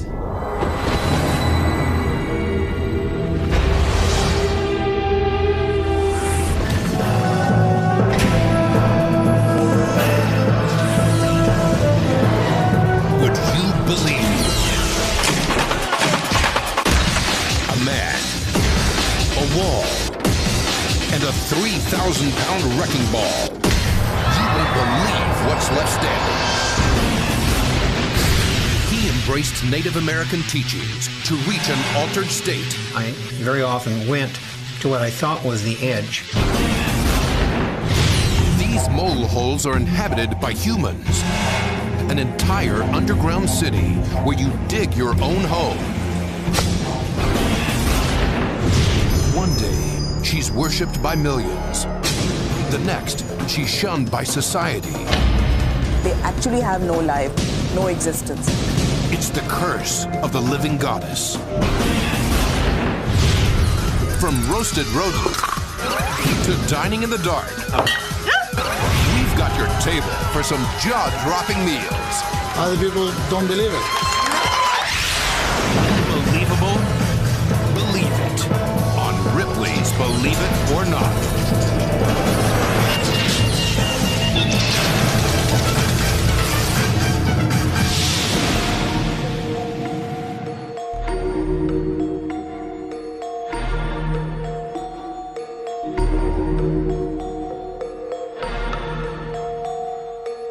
Welcome to the Ripley Warehouse. There is a subculture of people who derive a lot of pleasure from having their bodies pierced. Among these people, there's one man who serves as an inspiration to many others. A man who got his inspiration from, believe it or not, a Ripley's cartoon.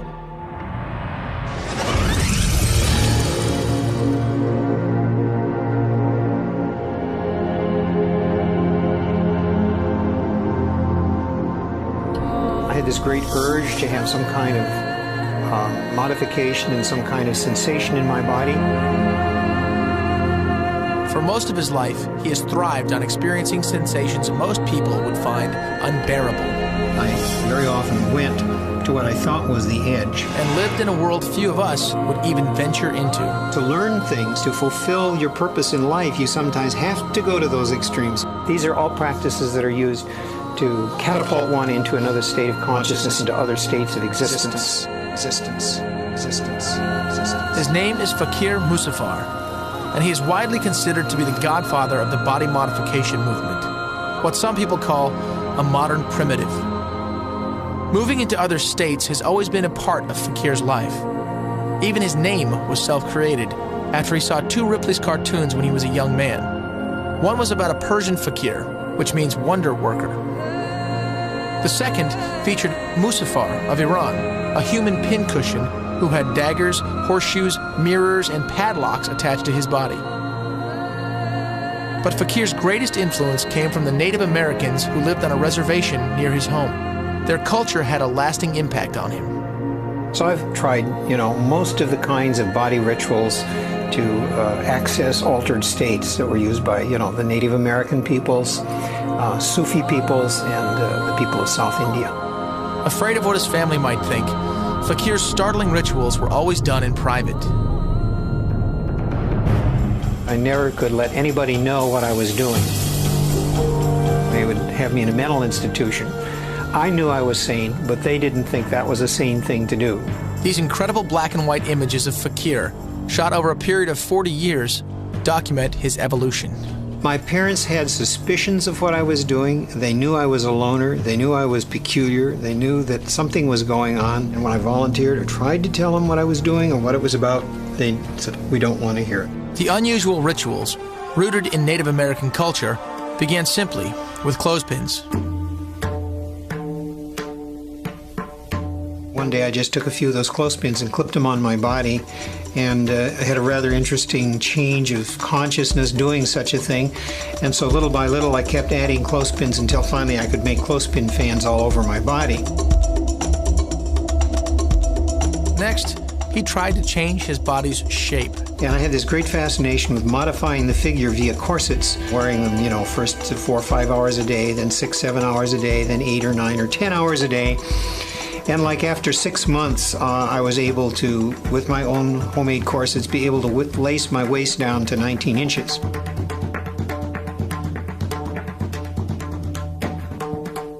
This success sparked his interest in other procedures. One I was quite taken with was the lengthening of the neck. So I made myself a series of collars. And also I was very interested in taking the body and making it into something like a statue or a sculpture, a living, moving metal sculpture. Fakir says that he then began to have a series of vivid dreams, which lasted for 10 years. I would keep seeing myself in these visions with this mark, just going up my back and around the bottom of my body.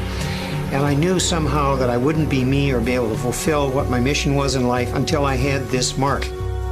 He later learned that his tattoo was a design created by the Native Americans near his home, and that it had a special meaning. It usually marks one as being a shaman, a person who deals with this sort of thing, magic. After further research, Fakir discovered a ritual that would take him to a heightened level of spirituality. I discovered that a lot of people in the American Indian culture where I grew up, and they had a custom of taking young men for an initiation and piercing holes in their chest and hanging them up. In Wyoming, in a sacred Indian place that's near what's called Devil's Tower, Mateo Tipi was to the Indians that lived there. I was suspended in a cottonwood tree and whirled about and hung there for some time and zoomed out into the cosmos. Because when you're hanging this way, you will leave your body and go into other spaces, and you will not be aware that time is passing and you can physically die. Hindus believe the ultimate test of one's ability to reach an altered state is called kavadi, the ceremony of suffering. Followers build a cage of spears weighing up to 100 pounds. Fakir endured the piercing pain of this monstrosity for over 6 hours.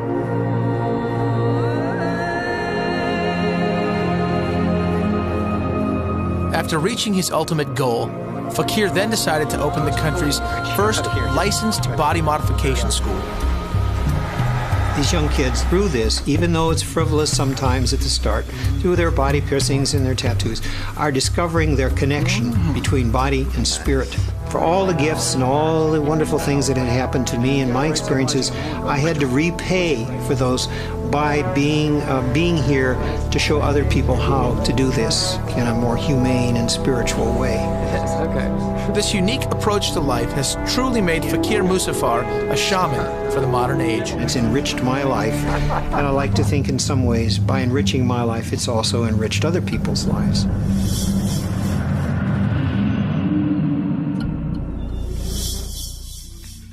When wearing that big cage, Fakir's body is pierced in over 100 places. Well, now that the great Y2K scare lies safely behind us, many survivalists have emerged from their underground bunkers.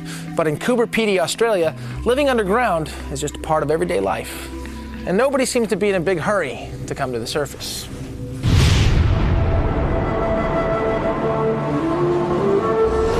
Welcome to the harsh Australian outback, where thermometer-shattering temperatures can peak at 120 degrees. It's a beautiful but brutal landscape. But take a closer look at this ocean of sand, where what appear to be molehills rise from the desert floor. Below these mini mountains lies a fascinating, nearly invisible world, an entire city that exists almost entirely underground.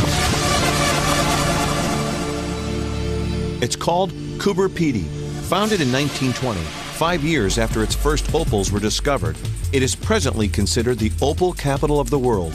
The main reason to live underground is it's comfortable, and it's also very quiet. There's no noise at night time.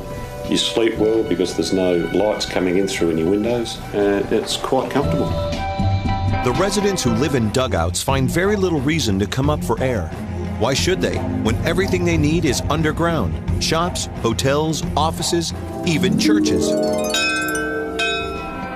Living underground comes naturally to many of the folks in Coober Pedy. Many of the residents are also miners. The area surrounding the town is blessed with a rich deposit of opals. Our wonderful, beautiful opals and all their glorious colours and shapes and sizes, and I think there's something for everybody. It's opal. This is the opal capital of the world.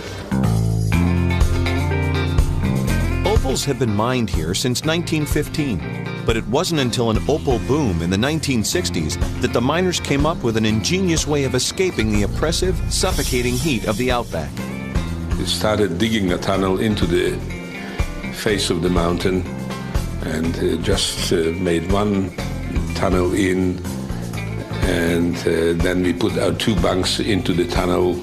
And so we started living underground, which reduced our temperature to only about 70 degrees, which was a great help. Longtime resident Jenny Goff recalls how primitive things were back then. The water supply was very short, and you had to sort of learn to bath in about a jug of water. You'd wash your hair about once a week. That was something. Now a 3-room home can be dug out underground in just a couple of weeks. After that, plumbing and power lines are run through pipes on the ground. Then that's covered with plastic and cement. Underground wells provide plenty of water, and waste is carried out through a gravity feed. And best of all, the dugouts provide insulation from both summer heat and winter cold. The cost of digging out a home is about $12,000, but dugouts can pay for themselves, especially if you find a stash of opals during the excavation. Well, for the most of people, of course, they don't find a great deal. The minor might just be subsistence levels. But some people can be spectacularly rich from what they find. A shell such as we've been looking at here is quite valuable, quite rare. But if you found a pocket of these, hallelujah. The second biggest business here is tourism. Elsa Gladwin runs a motel that gives outsiders a chance to see what life is like underground. They always complain about not being able to wake up in the morning because it's dark. And they say, oh, we overslept. We should have been up hours ago to get on with our day. But residents like Pete Lamont will choose one of these dugouts over a house topside any day. Every dugout's unique, so you'll go into one dugout and the ground may appear more whitish in colour. You'll go into somebody else's and it'll be more reddish in colour. And so that makes for, every place is individual, almost like our opals. Each one is individual.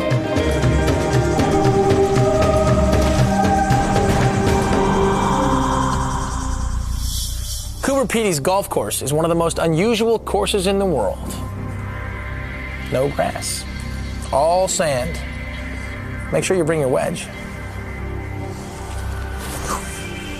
We'll be right back.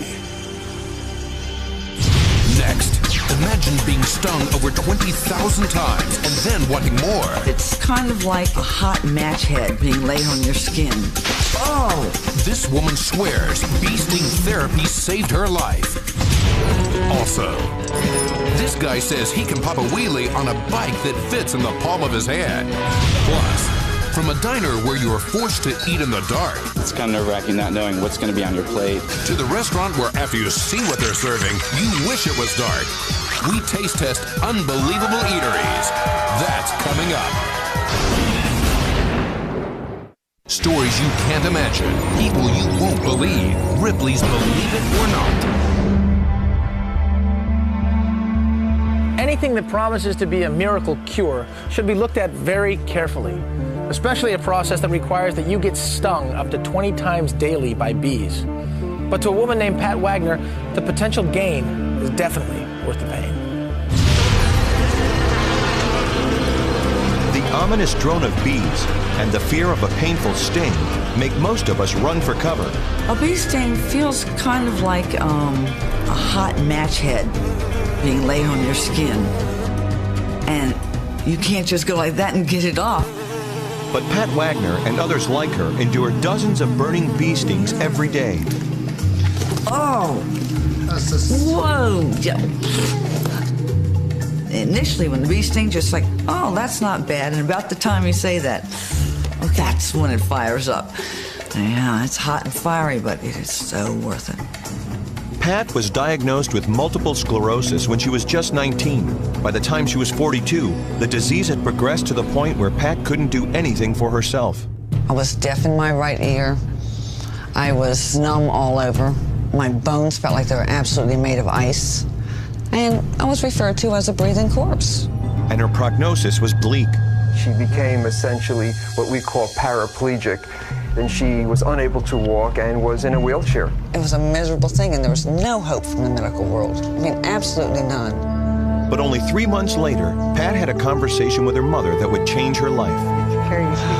We had friends who were beekeepers, And they called us and knew how interested we were in her, and would we be interested in getting some bee stings, because they said they had cured arthritis overseas for years. It's called bee sting therapy. It's a low-cost, low-tech procedure similar to acupuncture. The bees are placed directly on the areas of the body where an MS patient is experiencing shaking, poor circulation, or numbness. Once the sting is induced, the bee's venom enters the patient's bloodstream. According to researchers, compounds in the venom then activate the adrenal, endocrine, and pituitary glands, providing noticeable improvement within minutes. My first sting, I saw the results 20 minutes after the sting in my knee. My legs were not freezing cold inside anymore.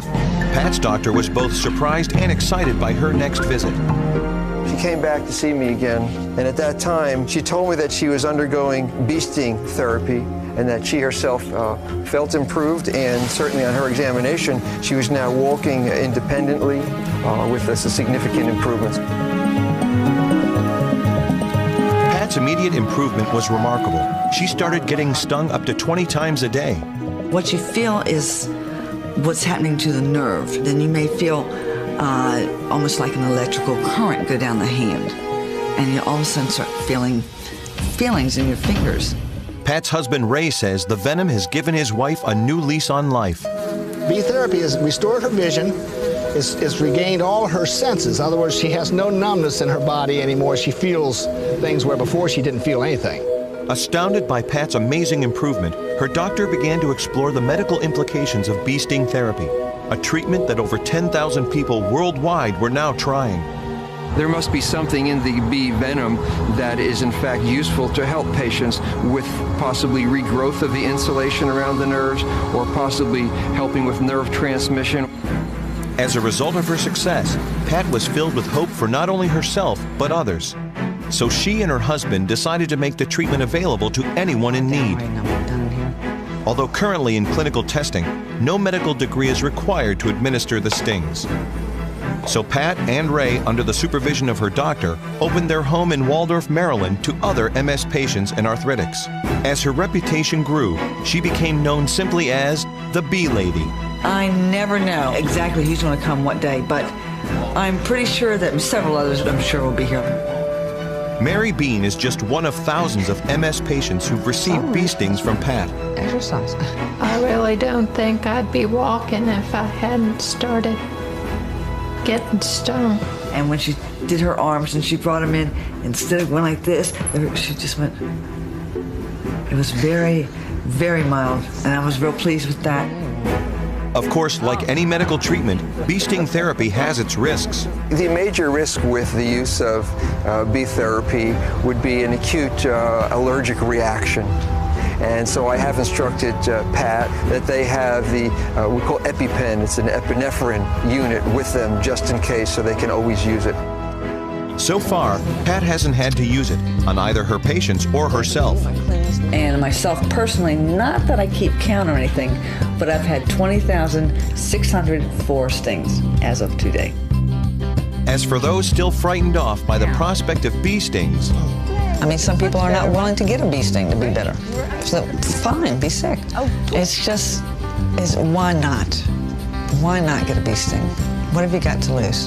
A cane, a crutch, a walker, a wheelchair, a deathbed. I lost mine. What a beautiful day. Now, not everyone is convinced about the medical benefits of bee venom. The National MS Society says that there's no evidence that bee sting therapy produces any long-term benefits. They urge all MS patients who undergo such treatment to exercise caution. Ripley's world of unbelievable animals. These bloodhounds are hunting dogs. Unfortunately, they prefer chasing sheep rather than foxes. So their owners gave them this baby sheep, Monty, to acclimate them, hoping the dogs would lose interest in sheep and go back to chasing foxes. The experiment worked better than they could have ever imagined. Monty has a pen near the kennel, but he would have moved in if he could, because this sheep is convinced he's really a canine. When other sheep came around, Monty was terrified. He feels at home with the dogs, and he loves to run, jump, and play with the rest of the pack. Even though he's not quite as agile as a real mutt, he's never let that stand in his way.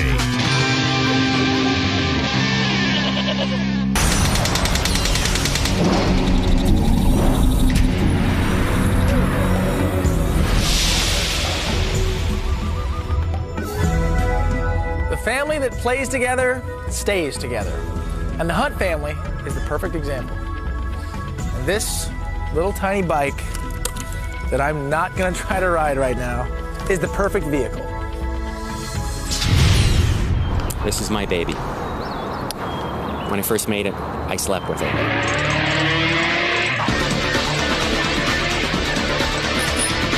Meet Bobby Hunt. This 5-foot 8-inch man rides the world's smallest bicycle. I asked my dad, can we build something really, really tiny? And I wanted it smaller and smaller, and so I wanted it to get, you know, in the palm of my hand. And he didn't quite grasp it. He even said, "You're getting obsessed with this." This obsession for the unusual isn't new to Bobby's family. It's clearly in the genes. Take Mom, for example. She really gets around. Or younger brother Billy. He's the fiery one. Then there's Dad. People say he's kind of edgy. My father is pretty eccentric. He handed all this show business over to me. I would have not have chosen this career. It's way too geeky.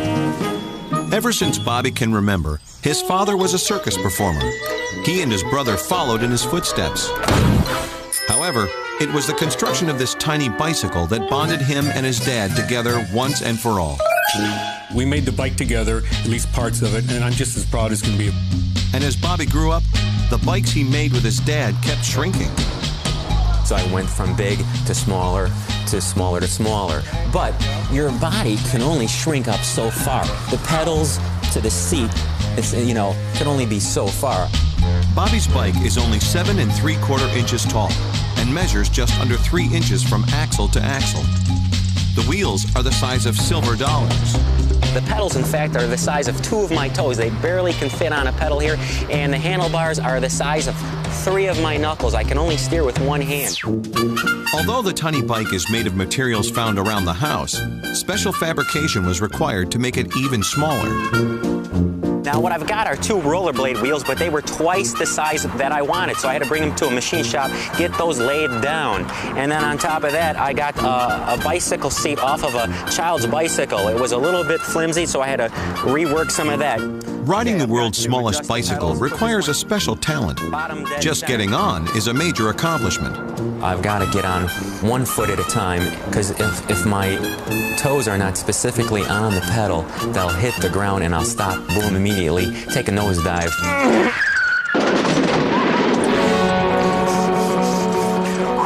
Not only does he ride the world's smallest bicycle, but Bobby's the only one who can do this.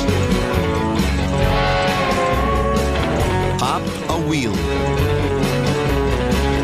Once I get it going and running, then I can pop the wheelie up. I'll usually do one little one, one bigger one, and then get it going. And once I get it going and I find that exact center of balance, I can let go and do a no-handed wheelie. Ladies and gentlemen, this is the end result of 30 years of living in my mother's basement. Coming up on Ripley's, we travel halfway around the world, where a 4-year-old girl lives like a goddess. She's worshipped by everybody. She lives a life of a princess. Plus, this tough guy will take on 2 steel balls that could break every bone in his body when Ripley's Believe It or Not returns.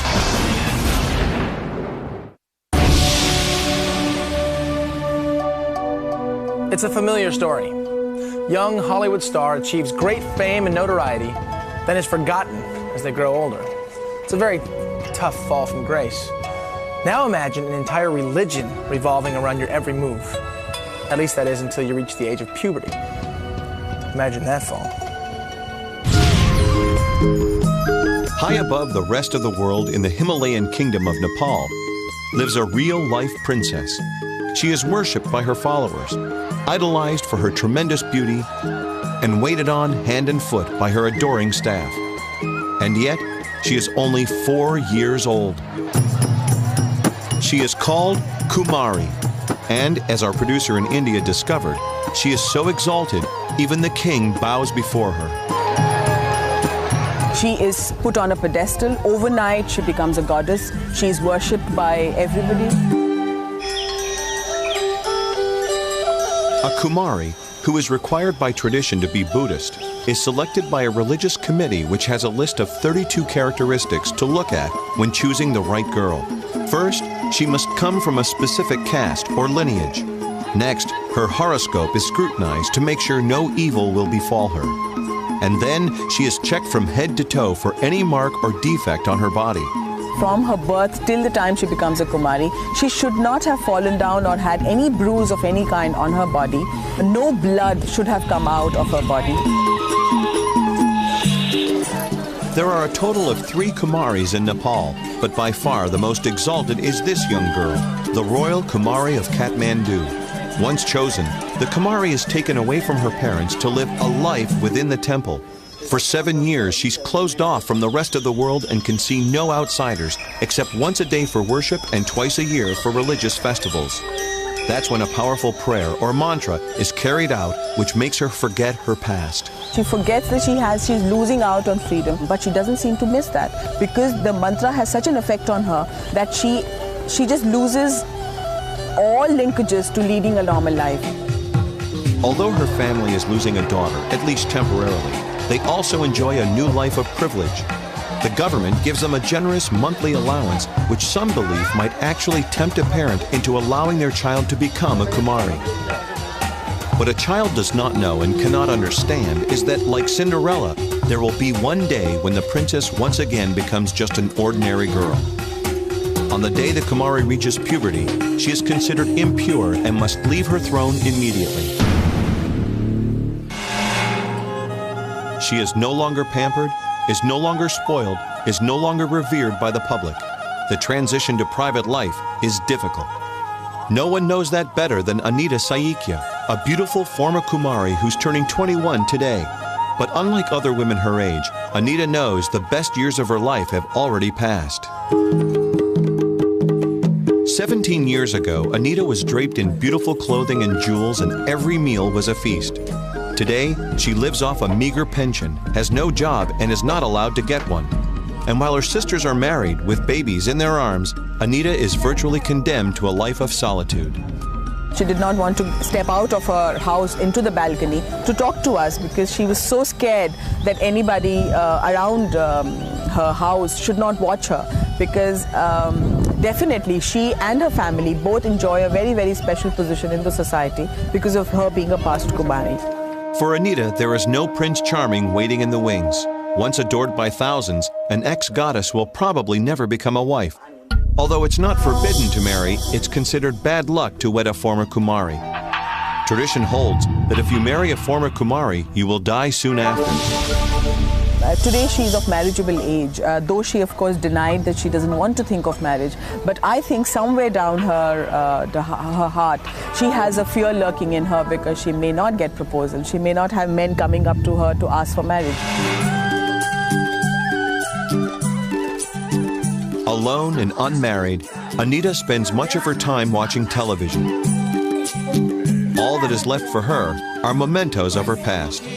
She never tires of looking at the dresses she was allowed to keep and the photographs of the time when she was worshipped as a real living goddess. Coming up on Ripley's Believe It or Not. Can this Man of Steel withstand a wrecking ball? The type of things that we do literally can result in death. Stick around for the battle of man versus metal. Plus, we dine out at the world's most unbelievable restaurants. There's not just candlelight, there's no light. The chef doesn't bring the food to the table. He brings the table to the food. And you won't believe the Blue Plate specials when Ripley's Believe It or Not returns. Believe it. Welcome back. Wile E. Coyote. Super genius. He never could catch the Roadrunner, and he always managed to blow himself up or drop bowling balls on his own head. Reminds me a lot of Ken Richmond. You'll see what I mean. It's one of the oldest methods of testing a man's strength. Try to withstand the most tremendous force possible. But rarely has anyone dared to pit his muscles against deadly obstacles like these. Until tonight. The term strongman seems to have been created especially for Ken Richmond. Well, bodybuilders characteristically will train for size and not necessarily strength. My training with weight training is all for strength. His obsession to prove how strong he is began years ago when he and his brother John became experts at martial arts.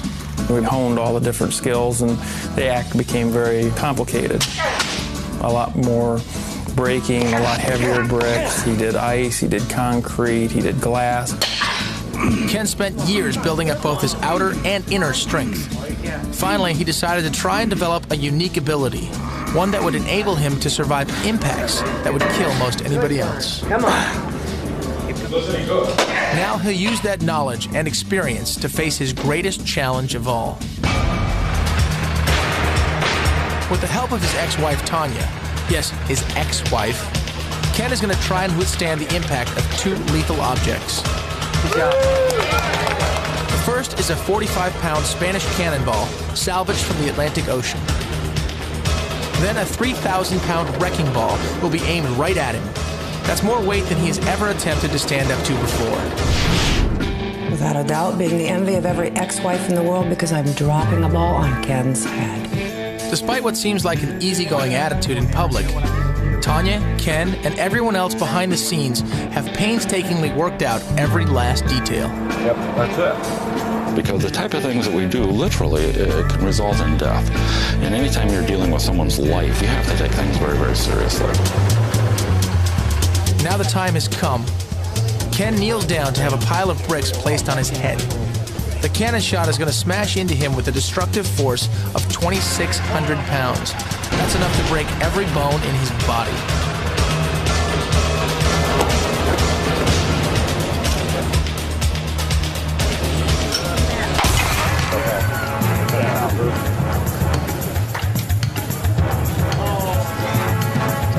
Got it? All right. Good job.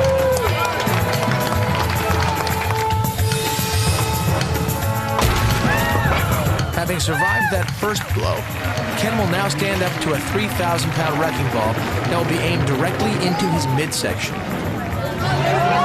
If the crane operator aligns the wrecking ball even an inch too far to the left or right, Ken's neck will be broken.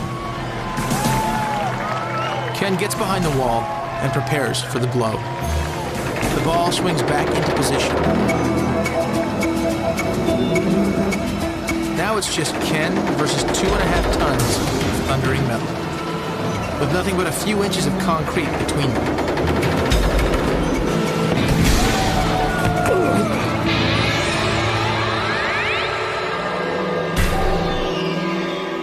I could start hearing the crowd as consciousness came back. I took a deep breath. I was fearful of broken ribs and what have you. I felt really good, a little dizzy. And as I stood up, the consciousness came back. I could hear people cheering, and then I could see people, and then, oh, the adrenaline kicked in. I felt like $1 million. We'll be right back. Next, you won't believe these restaurants where they keep diners in the dark. The food bites back. And so does the chef when Ripley's returns.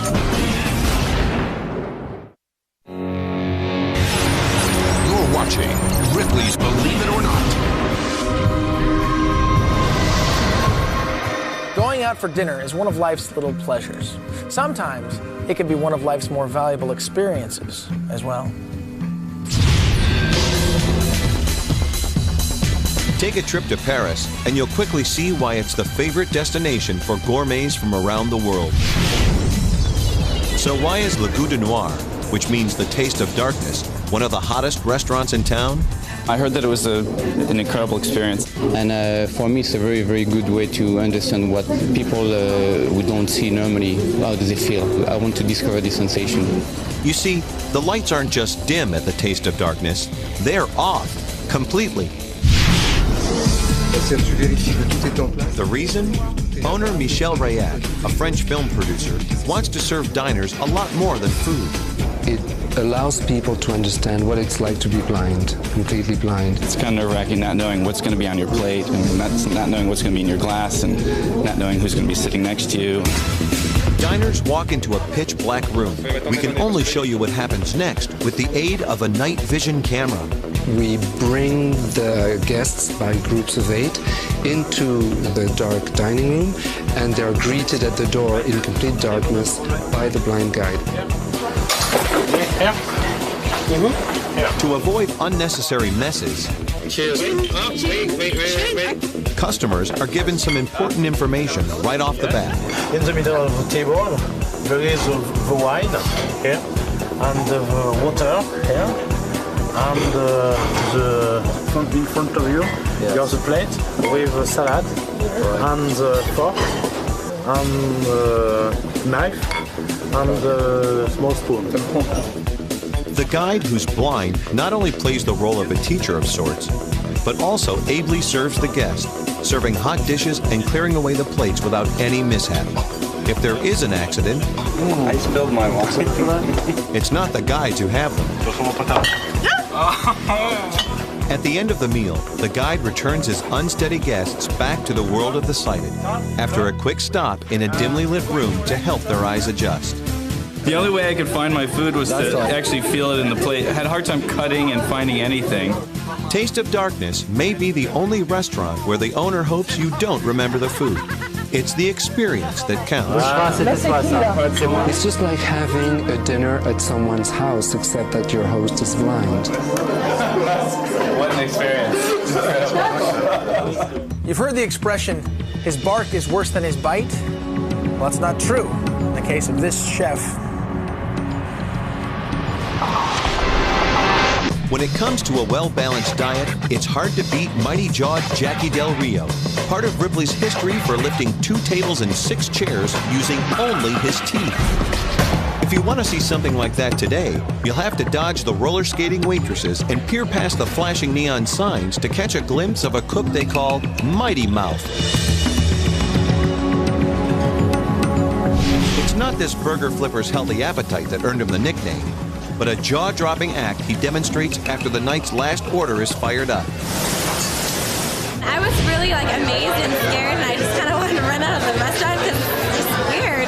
When I saw him, it was just unbelievable. I was like, oh my gosh, it was just phenomenal. When the kitchen shuts down, this 50s diner on the outskirts of Los Angeles is transformed into a festive Greek party. Oh my God. If we have too many dirty dishes, we wouldn't want to wash it, so I just break them and then we throw them in the trash. With the tables now cleared, Pete's ready to show off his vice-grip mouth. We talk about the real table here.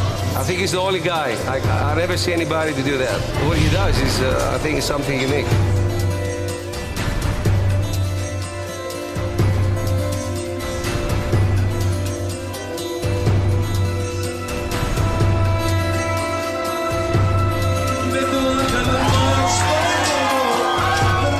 Able to lift an entire table using only his mouth.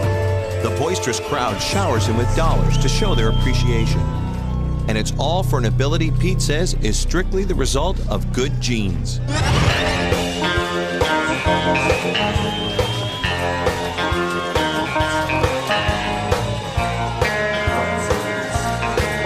This comes natural. You gotta really want to do something like that. A lot of people think it's fun, good thing to do. Other people don't believe it. Sometimes I don't believe it myself.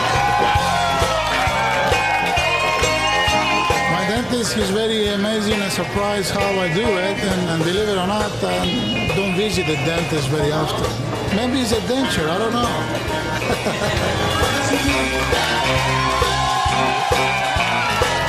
Thank you very much. Finally, the food. Here are 2 world-class delicacies that you may not find on your typical menu, and you may not want to either. From the outside, this restaurant looks just like any other. But venture inside. Here, when you order a wing off the menu, odds are you won't get a piece of chicken. Bats are the real delicacy. You can buy them live or already prepared. Welcome to the South Pacific island of Micronesia. At the Carp restaurant in Palau, the specialty is fruit bat soup. Customers say it tastes great. But making it takes a lot of preparation.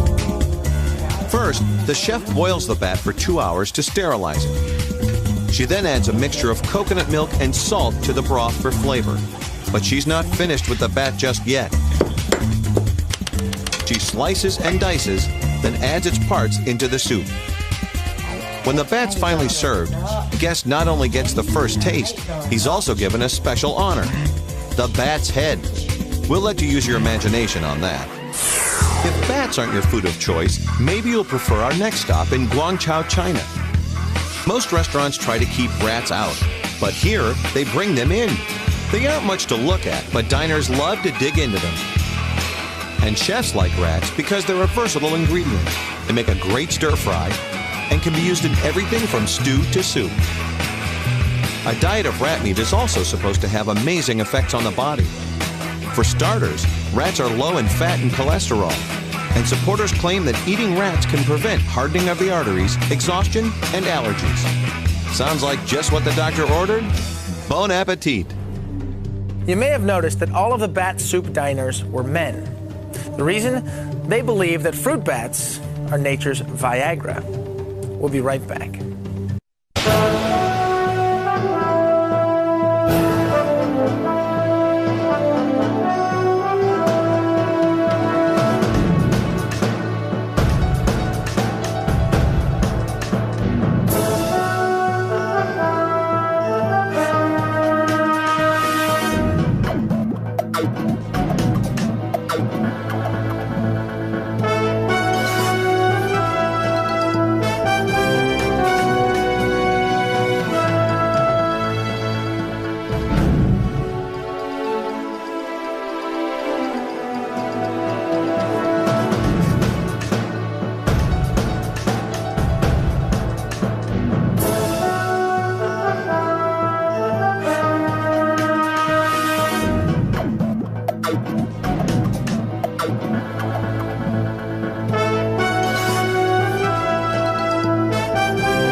Don't even listen to NPR.